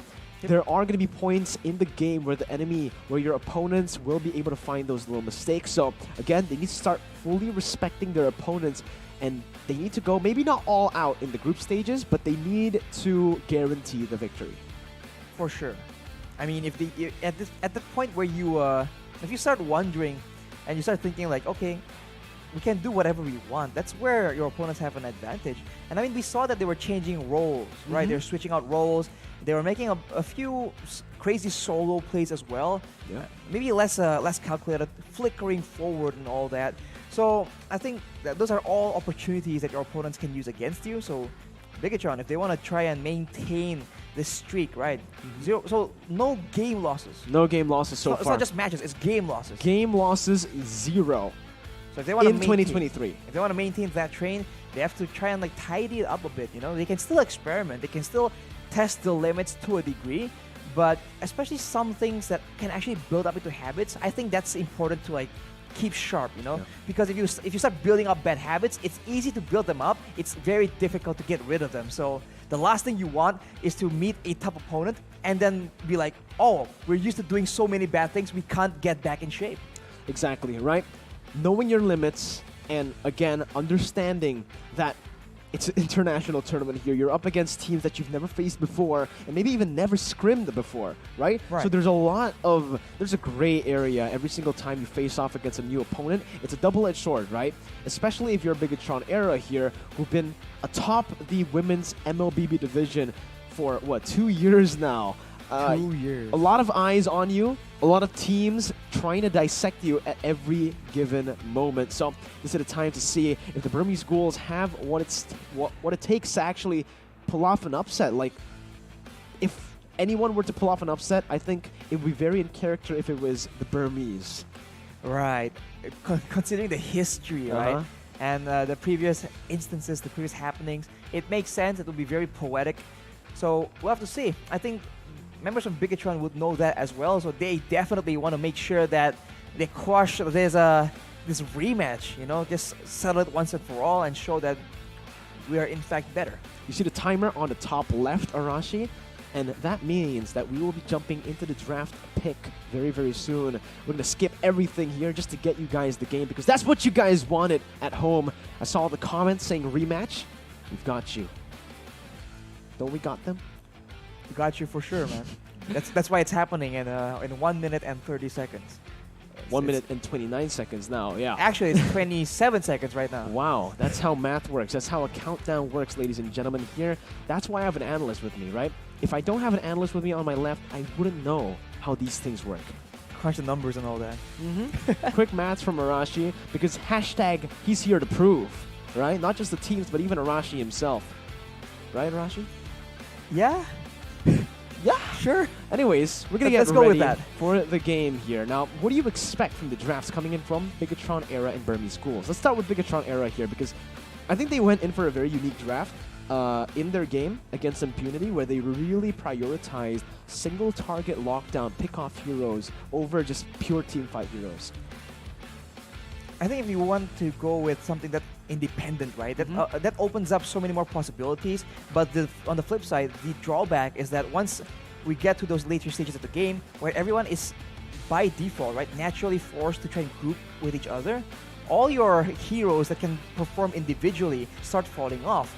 Because there's no way you can. It's not like you can just push 3 lanes at the same time, right? At some point, especially with the mutual objectives becoming more and more important, you're gonna be gravitating towards that objective. And yes, you can do some mind games, catch people mid-transit. I guess this is the same way we've seen several times today, actually. But for the most part, against a team that's calculative, it's gonna be a bit too difficult. So if they want to do that, go ahead, but make sure you end the game before we get to those big, massive team fight stages, or have enough pressure around the map to ensure that your opponents cannot stick together, even in their base, right? Because even if they get to their base, it's a more concentrated area, then you face the same problem. But if you can push all 3 at the same time, for example, then you can make sure that your opponents are forced to split apart in 3 and 2 maybe, or like 1-1 and 3. 1-1 can also be a choice for the hero selection. Not just in the formation that they choose to rotate across the map, they can also pick 1-1, which is a hero that so far is sitting at a 100% win rate whenever it's picked up. It's also sitting at a very high ban rate. I think the only time that we saw it open was literally just now. I think aside from that game, it's been 100% banned across MWI 2023, and we've seen 4 matches so far. Well, the annoying part about 1-1 is that it forces you to play in a certain way, right? If you're trying to play dive, then you have to be mindful of the crossbow of Tang, the weak spots, right? To try and curb that outplay potential. If you're trying to go for a front to back, then you have to make sure that she doesn't get to the back line. You're trying to shut her down in the early phase. You still have to make sure that you time your crowd control perfectly. So when you can force your opponents to play a certain way, that's already a small victory. And only a handful of heroes can really allow you to do so, right? Maybe that's why they're all meta right now. Like Glue, for example, like the Hilda in certain circumstances, you have to just adjust and play around it. There's no easy way to just counter it with a single pick. Agreed, right? And right now we're just waiting for that moment to start, the drafting phase for Bigetron Era versus the Burmese Ghouls. And honestly, for Bigetron Era here, Susu Gaja so far, their coach, Elephant Milk. He's had a pretty unorthodox drafting style. Like throughout WSL2, throughout just the tournaments that we've seen, that Bigetron, tournaments we've seen from Bigetron Era in 2023, he's gone for a lot of creative decisions that has ended up working out so well for the team. Again, 0 game losses, but a lot of questionable picks that we think is questionable. But if it works, bro. If it works, it works. And this is the match versus screen. Venus, Helang, Seiko, CS, and Ku up against Vivian, Vival, Shell, Fumi Echo, and Cine. And as you mentioned, their coach, right? Elephant Milk himself. I feel like he's very out of the box in a way. He has no issues picking off meta stuff if you can justify it. Like if you can break down a hero, let's say, oh, we need to kite back. If you pick an unorthodox hero, and you can justify that, okay, this hero is very good at kiting back. Let's say if Irithel was not meta, right, for example, he would be okay with it. If you can, explain why it makes sense. That's a pattern I've seen him explore a lot when I was working with the guy. So I think it just opens the door for so many more possibilities. But of course, it looks very experimental, and sometimes it might just not work out. So that is where he needs to try and find a good balance, right? Be open-minded, but also understand the limits where you can push this. All right, now it's time to take a look at the drafts again. Arashi, Burmese Ghouls still going for the Kaja and the Valentina. The 1-1 is banned out, respected from Bigetron Era's side with the Glue ban as well. Now, honestly, look at the bans. I feel like Bigetron Era are going to be forced to ban out the carry this time, right? Unless they want to really contest it with the Moskov that we've seen from Chell before. Burmese Ghouls, also with their bans, I think banning out something like a Faramis would be really wise here, but if they don't go for the Faramis, maybe getting the Hayabusa out of the way would be a smart move up against Vival, who's really, really good at these kind of assassins. Well, if they go for an assassin here, this is one of the rare occasions. We talked about having to be calculative and all that, but Bigetron, I think they have a chance to just go very aggressively here, and it's going to be matched by the Burmese Ghouls as well. They've banned out that Faramis to ensure that, especially in the mid-game skirmishes, if they go for pickoffs, the pickups are gonna come. They won't be delayed by the Cult Altar. We've seen how damaging that extra waiting time can be. So for Bigetron right now, considering that for the most part, Burmese Ghouls have been banning out all these mages, they can just start to transition and try and maybe ban away some of these gold laners, some of these mages as well. And that's going to be the Eve. It is going to be the Eve, right? But the carry is left open here for the Burmese Ghouls to take. They banned out the Faramis, a hero that is pretty solid up against the carry, knowing that the Call Altar literally gives everybody a second bar of HP, but they go for the Fredrin pick instead, leaving the carry open for Chell to pick up, and that's the hero she got an MVP with in the first game against Impunity. Bigetron, I feel like right now, they need to take that carry, and honestly, they can go for something like the Hayabusa here too. It's a bit risky. I think the safer option would still be waiting for too long. maybe a Lolita, just to take it away from Burmese Ghouls. But to say, one of the effective counters we've seen is the Bulwark coming in from that Lolita. If they want to take it out of, get it out of the way right here, I completely forgot. That's fine. But yo, it's gonna be a joy coming in for Bigetron era.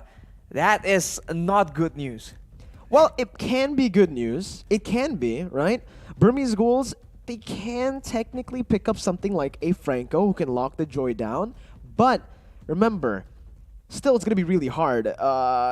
I believe this is going to be a Joy in the XP lane for Fumi Echo, who plays a pretty nasty Joy herself here. So we'll see how that plays out. Going for something like a Franco can work. It also was one of the reasons Bigetron era really struggled in their first game against Impunity, the Franco. Other than that, though, I think if they want to play it safe, the Lolita is a solid option. They also pick up the Lapu, which was a hero that Impunity they get it. I like it. They go for a counter first in lane up against the carry. A good matchup. On top of that, the Lapu, they can provide that backline threat that they desperately need. Well, it's balanced right now, kind of, right? The Burmese Ghouls can dive towards that back line, but can they provide enough protection in the back line of their own team? Because with this Joy, it's going to be such a disruptive factor. And you mentioned earlier that Franco can be used to deter, to try and punish any kind of overextension. But at this point, I feel like that's going to be a bit difficult to achieve. So for Bigetron right here, they still have a lot of options to play around with, and from the looks of it, they might go for a jungle first, but no, it's going to be an Atlas for the first time today. That's a really interesting pick, knowing again that usually you see Harith on the Purified, right? Now picking the Atlas this early, I think it's a guaranteed Diggy ban for Bigetron era, and that's exactly what they go for. It's a bit too risky to leave the Diggy open. I do like the Atlas pick in the if you are going to pick an Atlas, I think the best place to pick the Atlas in is definitely that last pick in the first phase, right? Because it does give you the opportunity to ban out the Diggy and to see if the Diggy's going to be picked up or not. Now though, again, up against the Harith, I believe the Harith is going to go for the Purify now, knowing that the Atlas has been picked up. But Burmese Ghouls, I'm trying to think about it. Can they actually flex the Harith into the mid lane? Mid lane Harith would require a lot of assistance for sure. I think we've seen it happen before. It's been used. Technically, the ganks are not bad with the mobility, but overall, right, it just doesn't provide the same kind of pressure, the same kind of clear that we saw.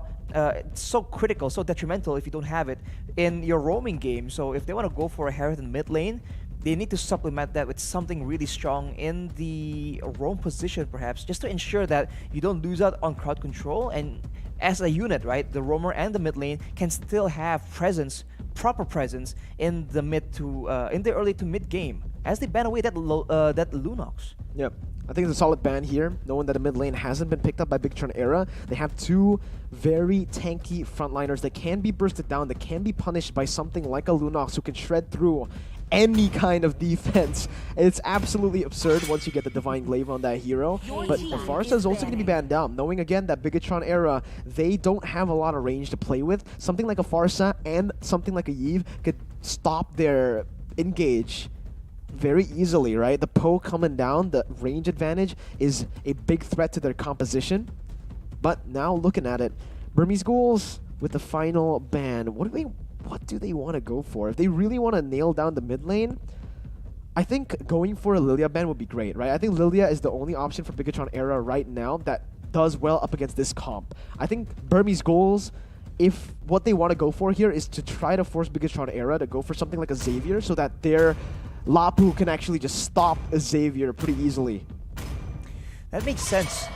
But they banned out the Terizla, so they're actually concerned about Bigetron diving instead. Lilia? No, in the mid lane. Yeah, the Lilia can follow up with those big dives. Aside from the Lilia, you don't really see a lot of other options. I mean, earlier, Bigetron did ban out the Veil, so maybe that's something they can try and pick up No for way, themselves. right? I mean, the Veil's actually so good here too. Exactly, The yeah. combo with Atlas, the knockups to cancel out the dives coming in from Burmese Ghouls. I think if they do want to pick up the Veil, they gotta go for the last pick though, because it's not... Oh my whoa! God. All right. They're hovering over a hero that's very interesting here. I'm not sure if this will work out. I'm not even sure where it's gonna go. It can't go to the jungle. It can also go to the mid lane. I prefer it more in the mid lane, but we have to see what Burmese Ghouls pick up for themselves, because if they go for something like a Lilia, this Gushin is not really gonna have a lot of pressure to play with. No range and no real kill pressure in the early game. And with an Atlas, I don't think it's enough wave clear for them to try and make those aggressive plays. So I think it makes more sense. Yup, there you go. It might have more sense in the jungle right here. Lilia has been picked up, so we saw how much pressure the Lilia can have and how it can spill over to the side lanes as well. If you look at Bigetron right here, their only real winning lane might be just that Joy, but that's the Kufra, man. We talked about how it's really a bit inconsistent. It's a bit concerning if you can't really get going in the early game. Bigetron now has an option of flexing this Gushin still. This might be a mage pick, unless it's just going to be a jungle. Is it going to be assassin? Maybe it should be a fighter, I think, considering that they do have a carry as their main source of like DPS. I don't like an assassin pick here for Bigetron era. They're up against a lot of self-sustainable heroes they can get out. Lilia and Harith, both self-sustainable. Oh, and they go for it. They want to lock it in here. An assassin up against a Kufra. Remember, Ling against a Kufra, against two tanky members, plus the mid-control. Burmese Ghouls can have a lot to say in towards the enemy jungle. They can actually invade Bigetron era pretty easily here, knowing that the Gushin is going to have such a bad time in the mid lane in terms of the wave clear department, right?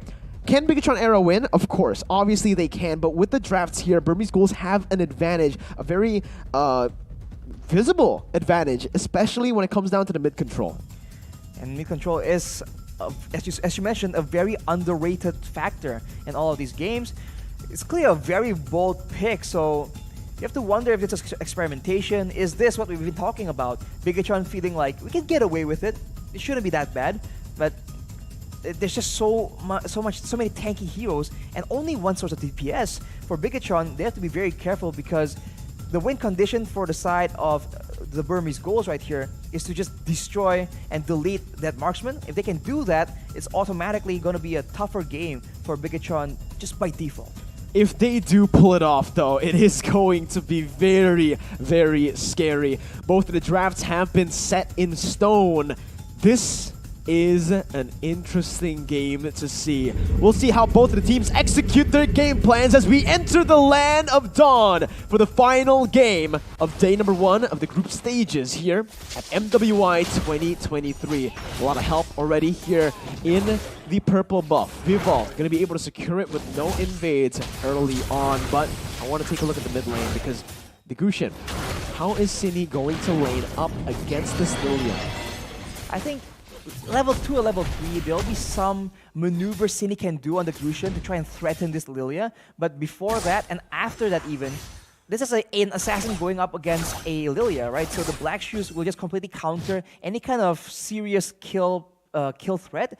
So now you can see the roams are starting to show here, but it's just too early, and there won't be any real action going up right here. Later on though, the Atlas and the Gushin, weirdly enough, can have some kind of combo going on, but that's a big if, and that's only if the Burmese Ghouls allow for such a big engagement. Look at the top side. Oh, that's an outplay. That's a 2v1. Chell flickering forward onto Zico. Who's going to be able to dish out the damage. It's still a 1-for-1. First blood over to Burmese Ghouls, but Chell made the, made a lot out of that situation. 2v1, still getting a proper trade.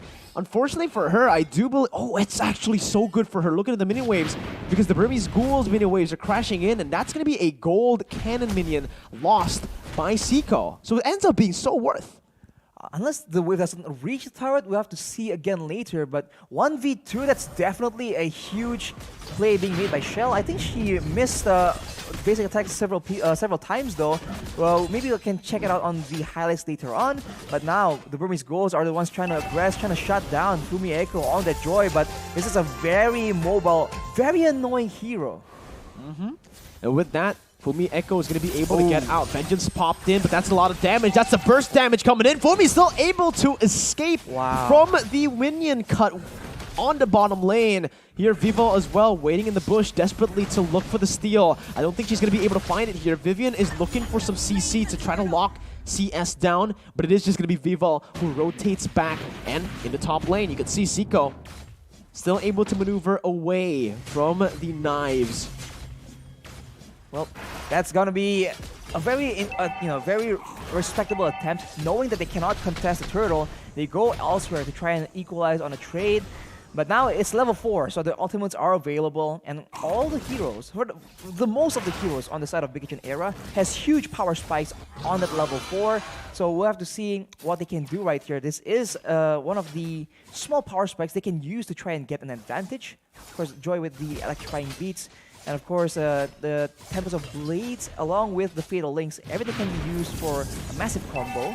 Unless, of course, the Burmese Ghouls just spread apart the members of Bigetron era. Purify is ready. Zico pops it in. They are able to find CS and Ku, but Tyrant's Rage actually going to be able to connect to Vivian right now as Vivo rotates perfectly in time to pick up a kill onto the Roamer. Taunted up, has the Tempest of Blades, will pop it in.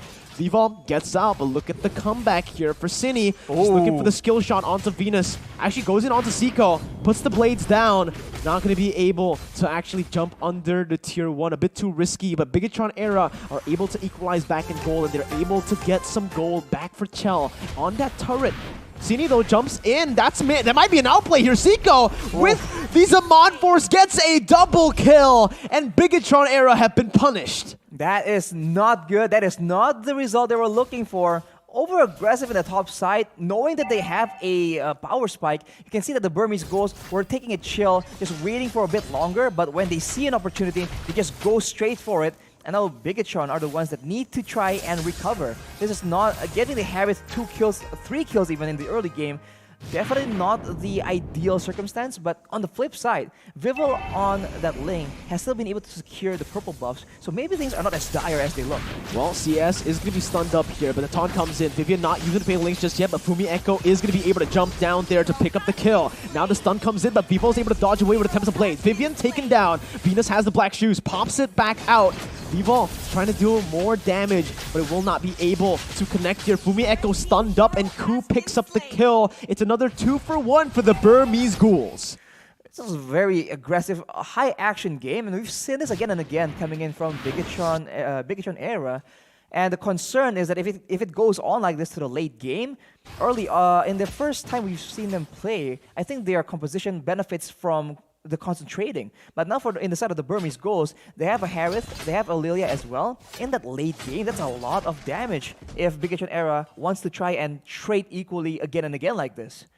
Well, Vivian pops in the perfect match now, looking for an opening. That's going to be Hlang who gets bursted down. The Fatal Links as well. So much of the resources from Bigetron era have been used up on the frontliner. Venus still in the back line, still going for it. Ku somehow finds the kill, gets a 3-man knockup, but the Tempest of Blades comes in. Vivo going to be able to find the knockup, and that's so many of the damage abilities popped in again to take Burmese Ghouls down. Bigetron era win in a team fight, but they lose out on the objective.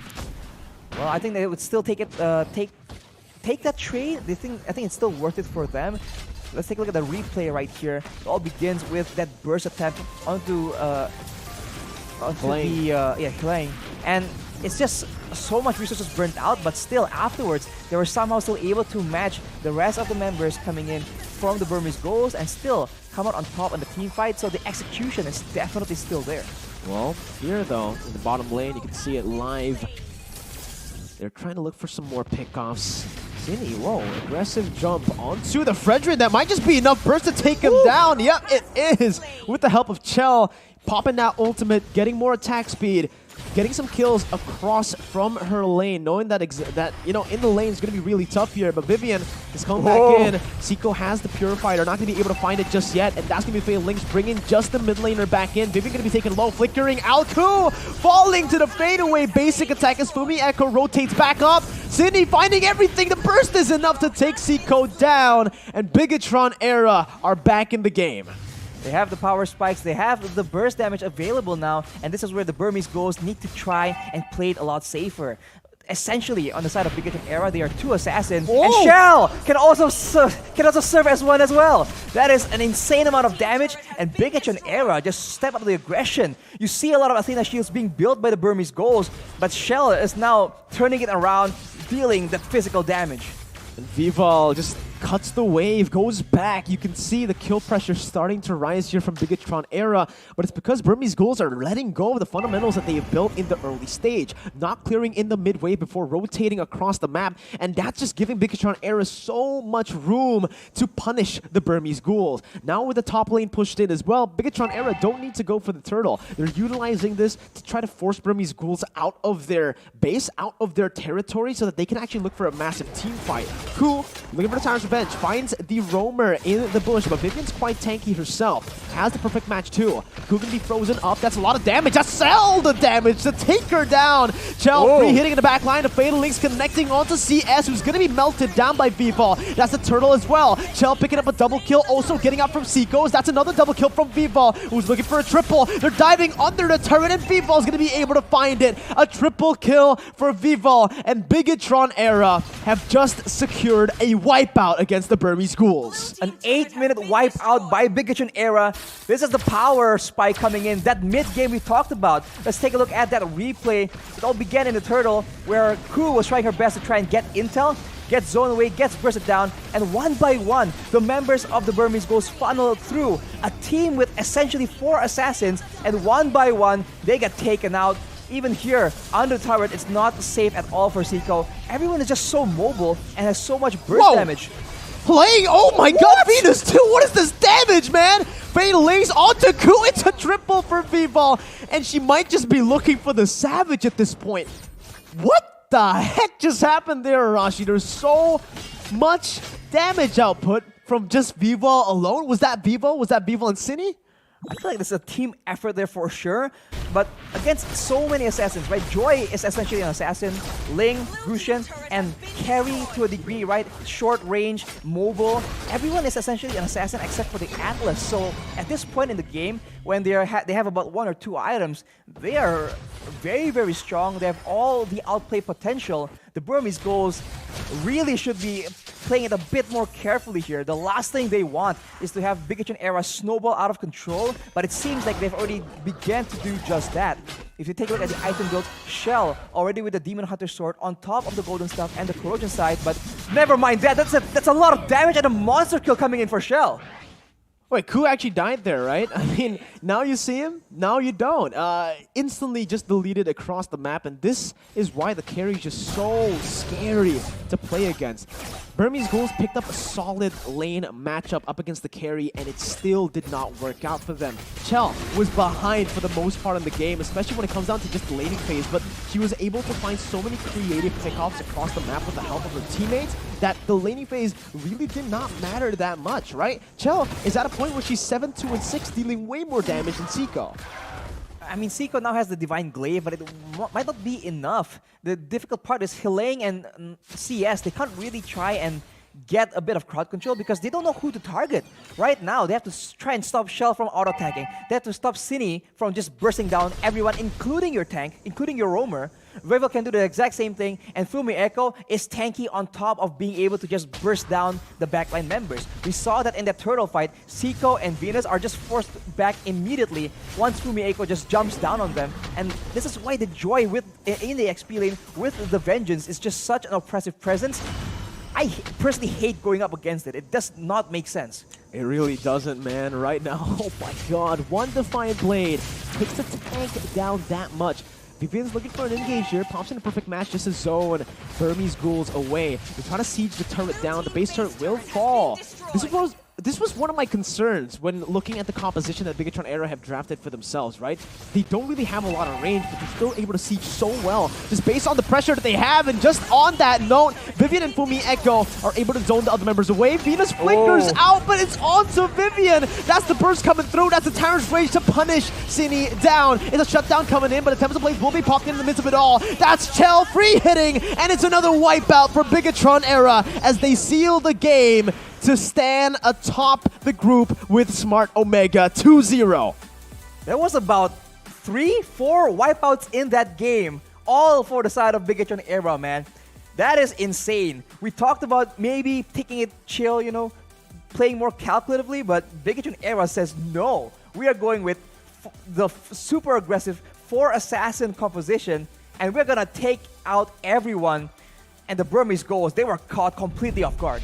Just when you think they looked vulnerable, just for a split second, just for a split early game there, they were able to come back again. That was really pretty impressive, right? Because they didn't just capitalize on the mistakes that were made by the Burmese Ghouls, but they forced a lot of these errors to happen by themselves.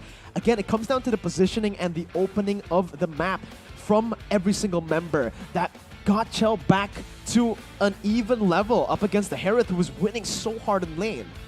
And keep in mind, Vibel was 8-0, I believe.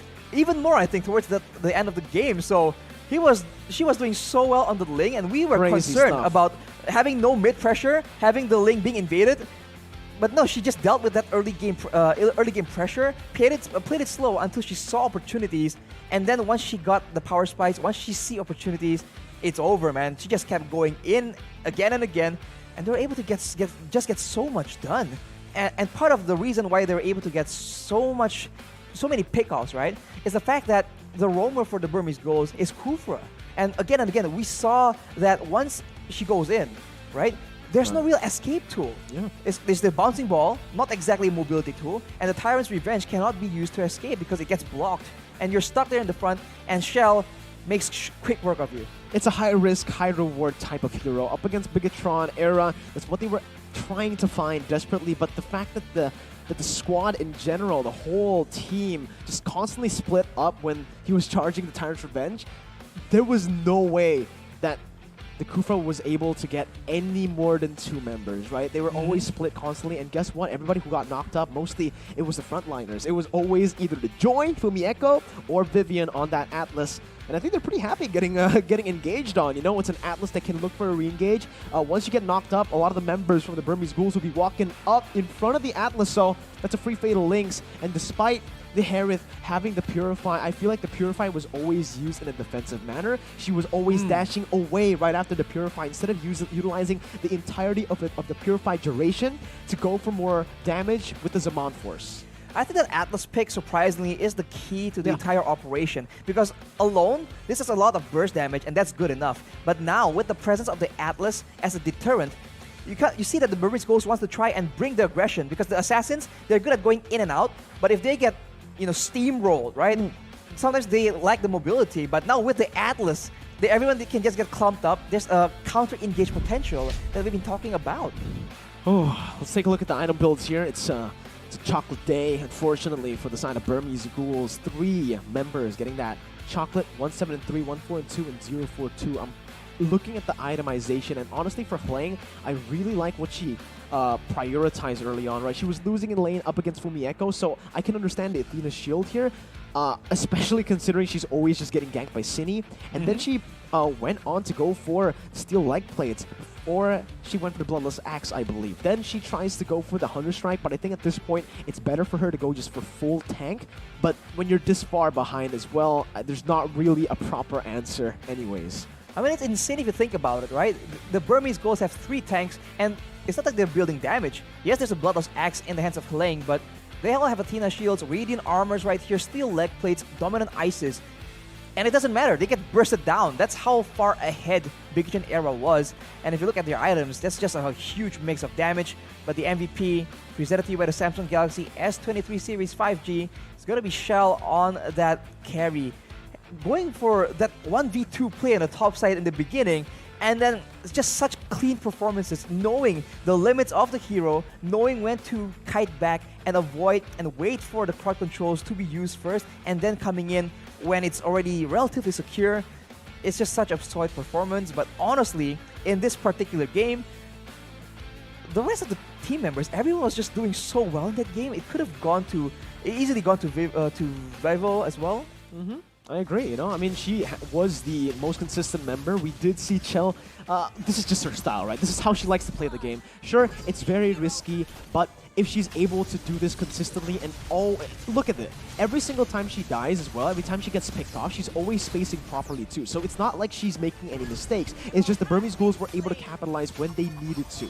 And Chell, she played an extraordinary game here, as you can see, just from the way she was positioning here, right? In the team fight, we don't see Chell just yet, so we can't really talk about that. But even without Chell, the team understands exactly how to team fight. The targeting is absolutely phenomenal here.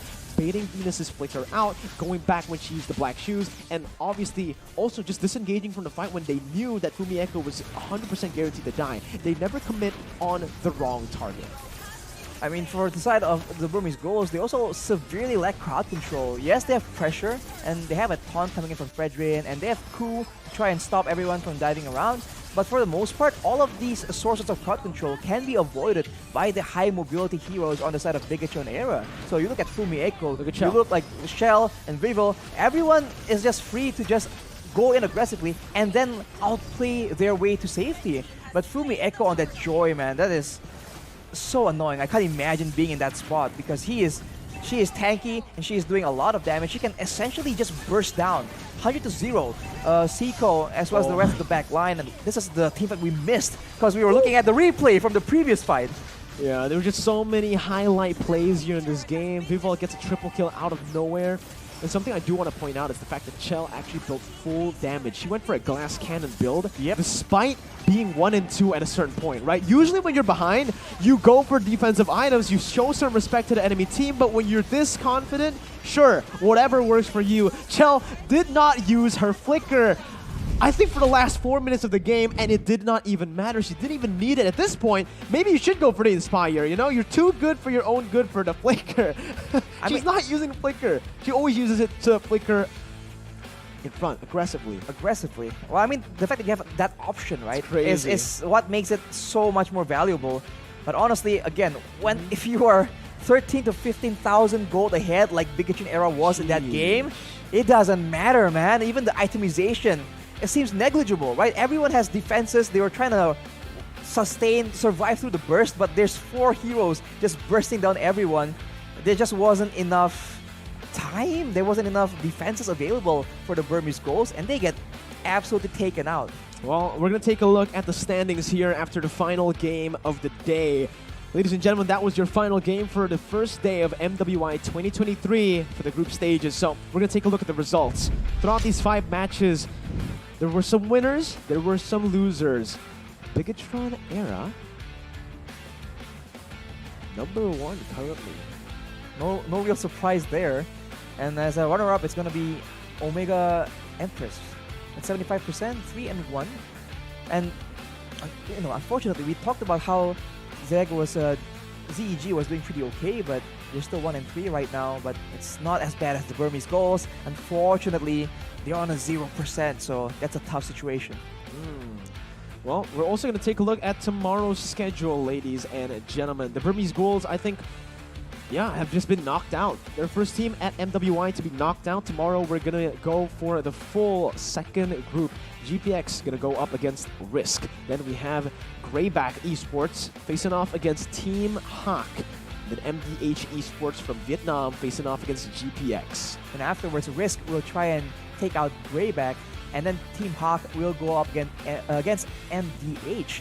So still a lot of action coming in. It's only the second day. It's insane, Arashi. Already, Bigetron era is still undefeated in both games and matches. It's right now, if they end up winning the whole tournament without losing a game, I think they're going to be the first team ever in MLBB to do so, winning every single game. Usually we see win streaks, right? Match win streaks. Game win streaks, though? Have you seen a game win streak go on for this long?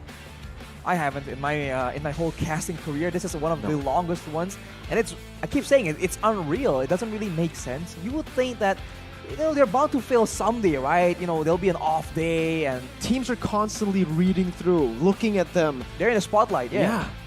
And they're still able to keep this kind of performance consistently, and they're consistently adapting and improving, which makes it really, really scary, Arashi. Right, it's a fearsome prospect. I mean, in the mental game as well, if you're trying to go up against this team, right, with this kind of record, that's a lot of mental pressure. You're going up against the undefeated, the long-term, long-reigning team. I don't know, man. I mean, the teams in the MWI right now are trying to do just that, but it's looking very difficult, man. They're having so much flexibility, so many adaptations they can make in the middle of the game as well. Well, ladies and gentlemen, unfortunately, day number 1 is done and dusted. Me and Arashi, we've accompanied you throughout the entire day. Don't forget, tomorrow, we will continue with the second day of the group stages. But for me, Mirko, and Arashi, we're going to say see ya and catch us next time.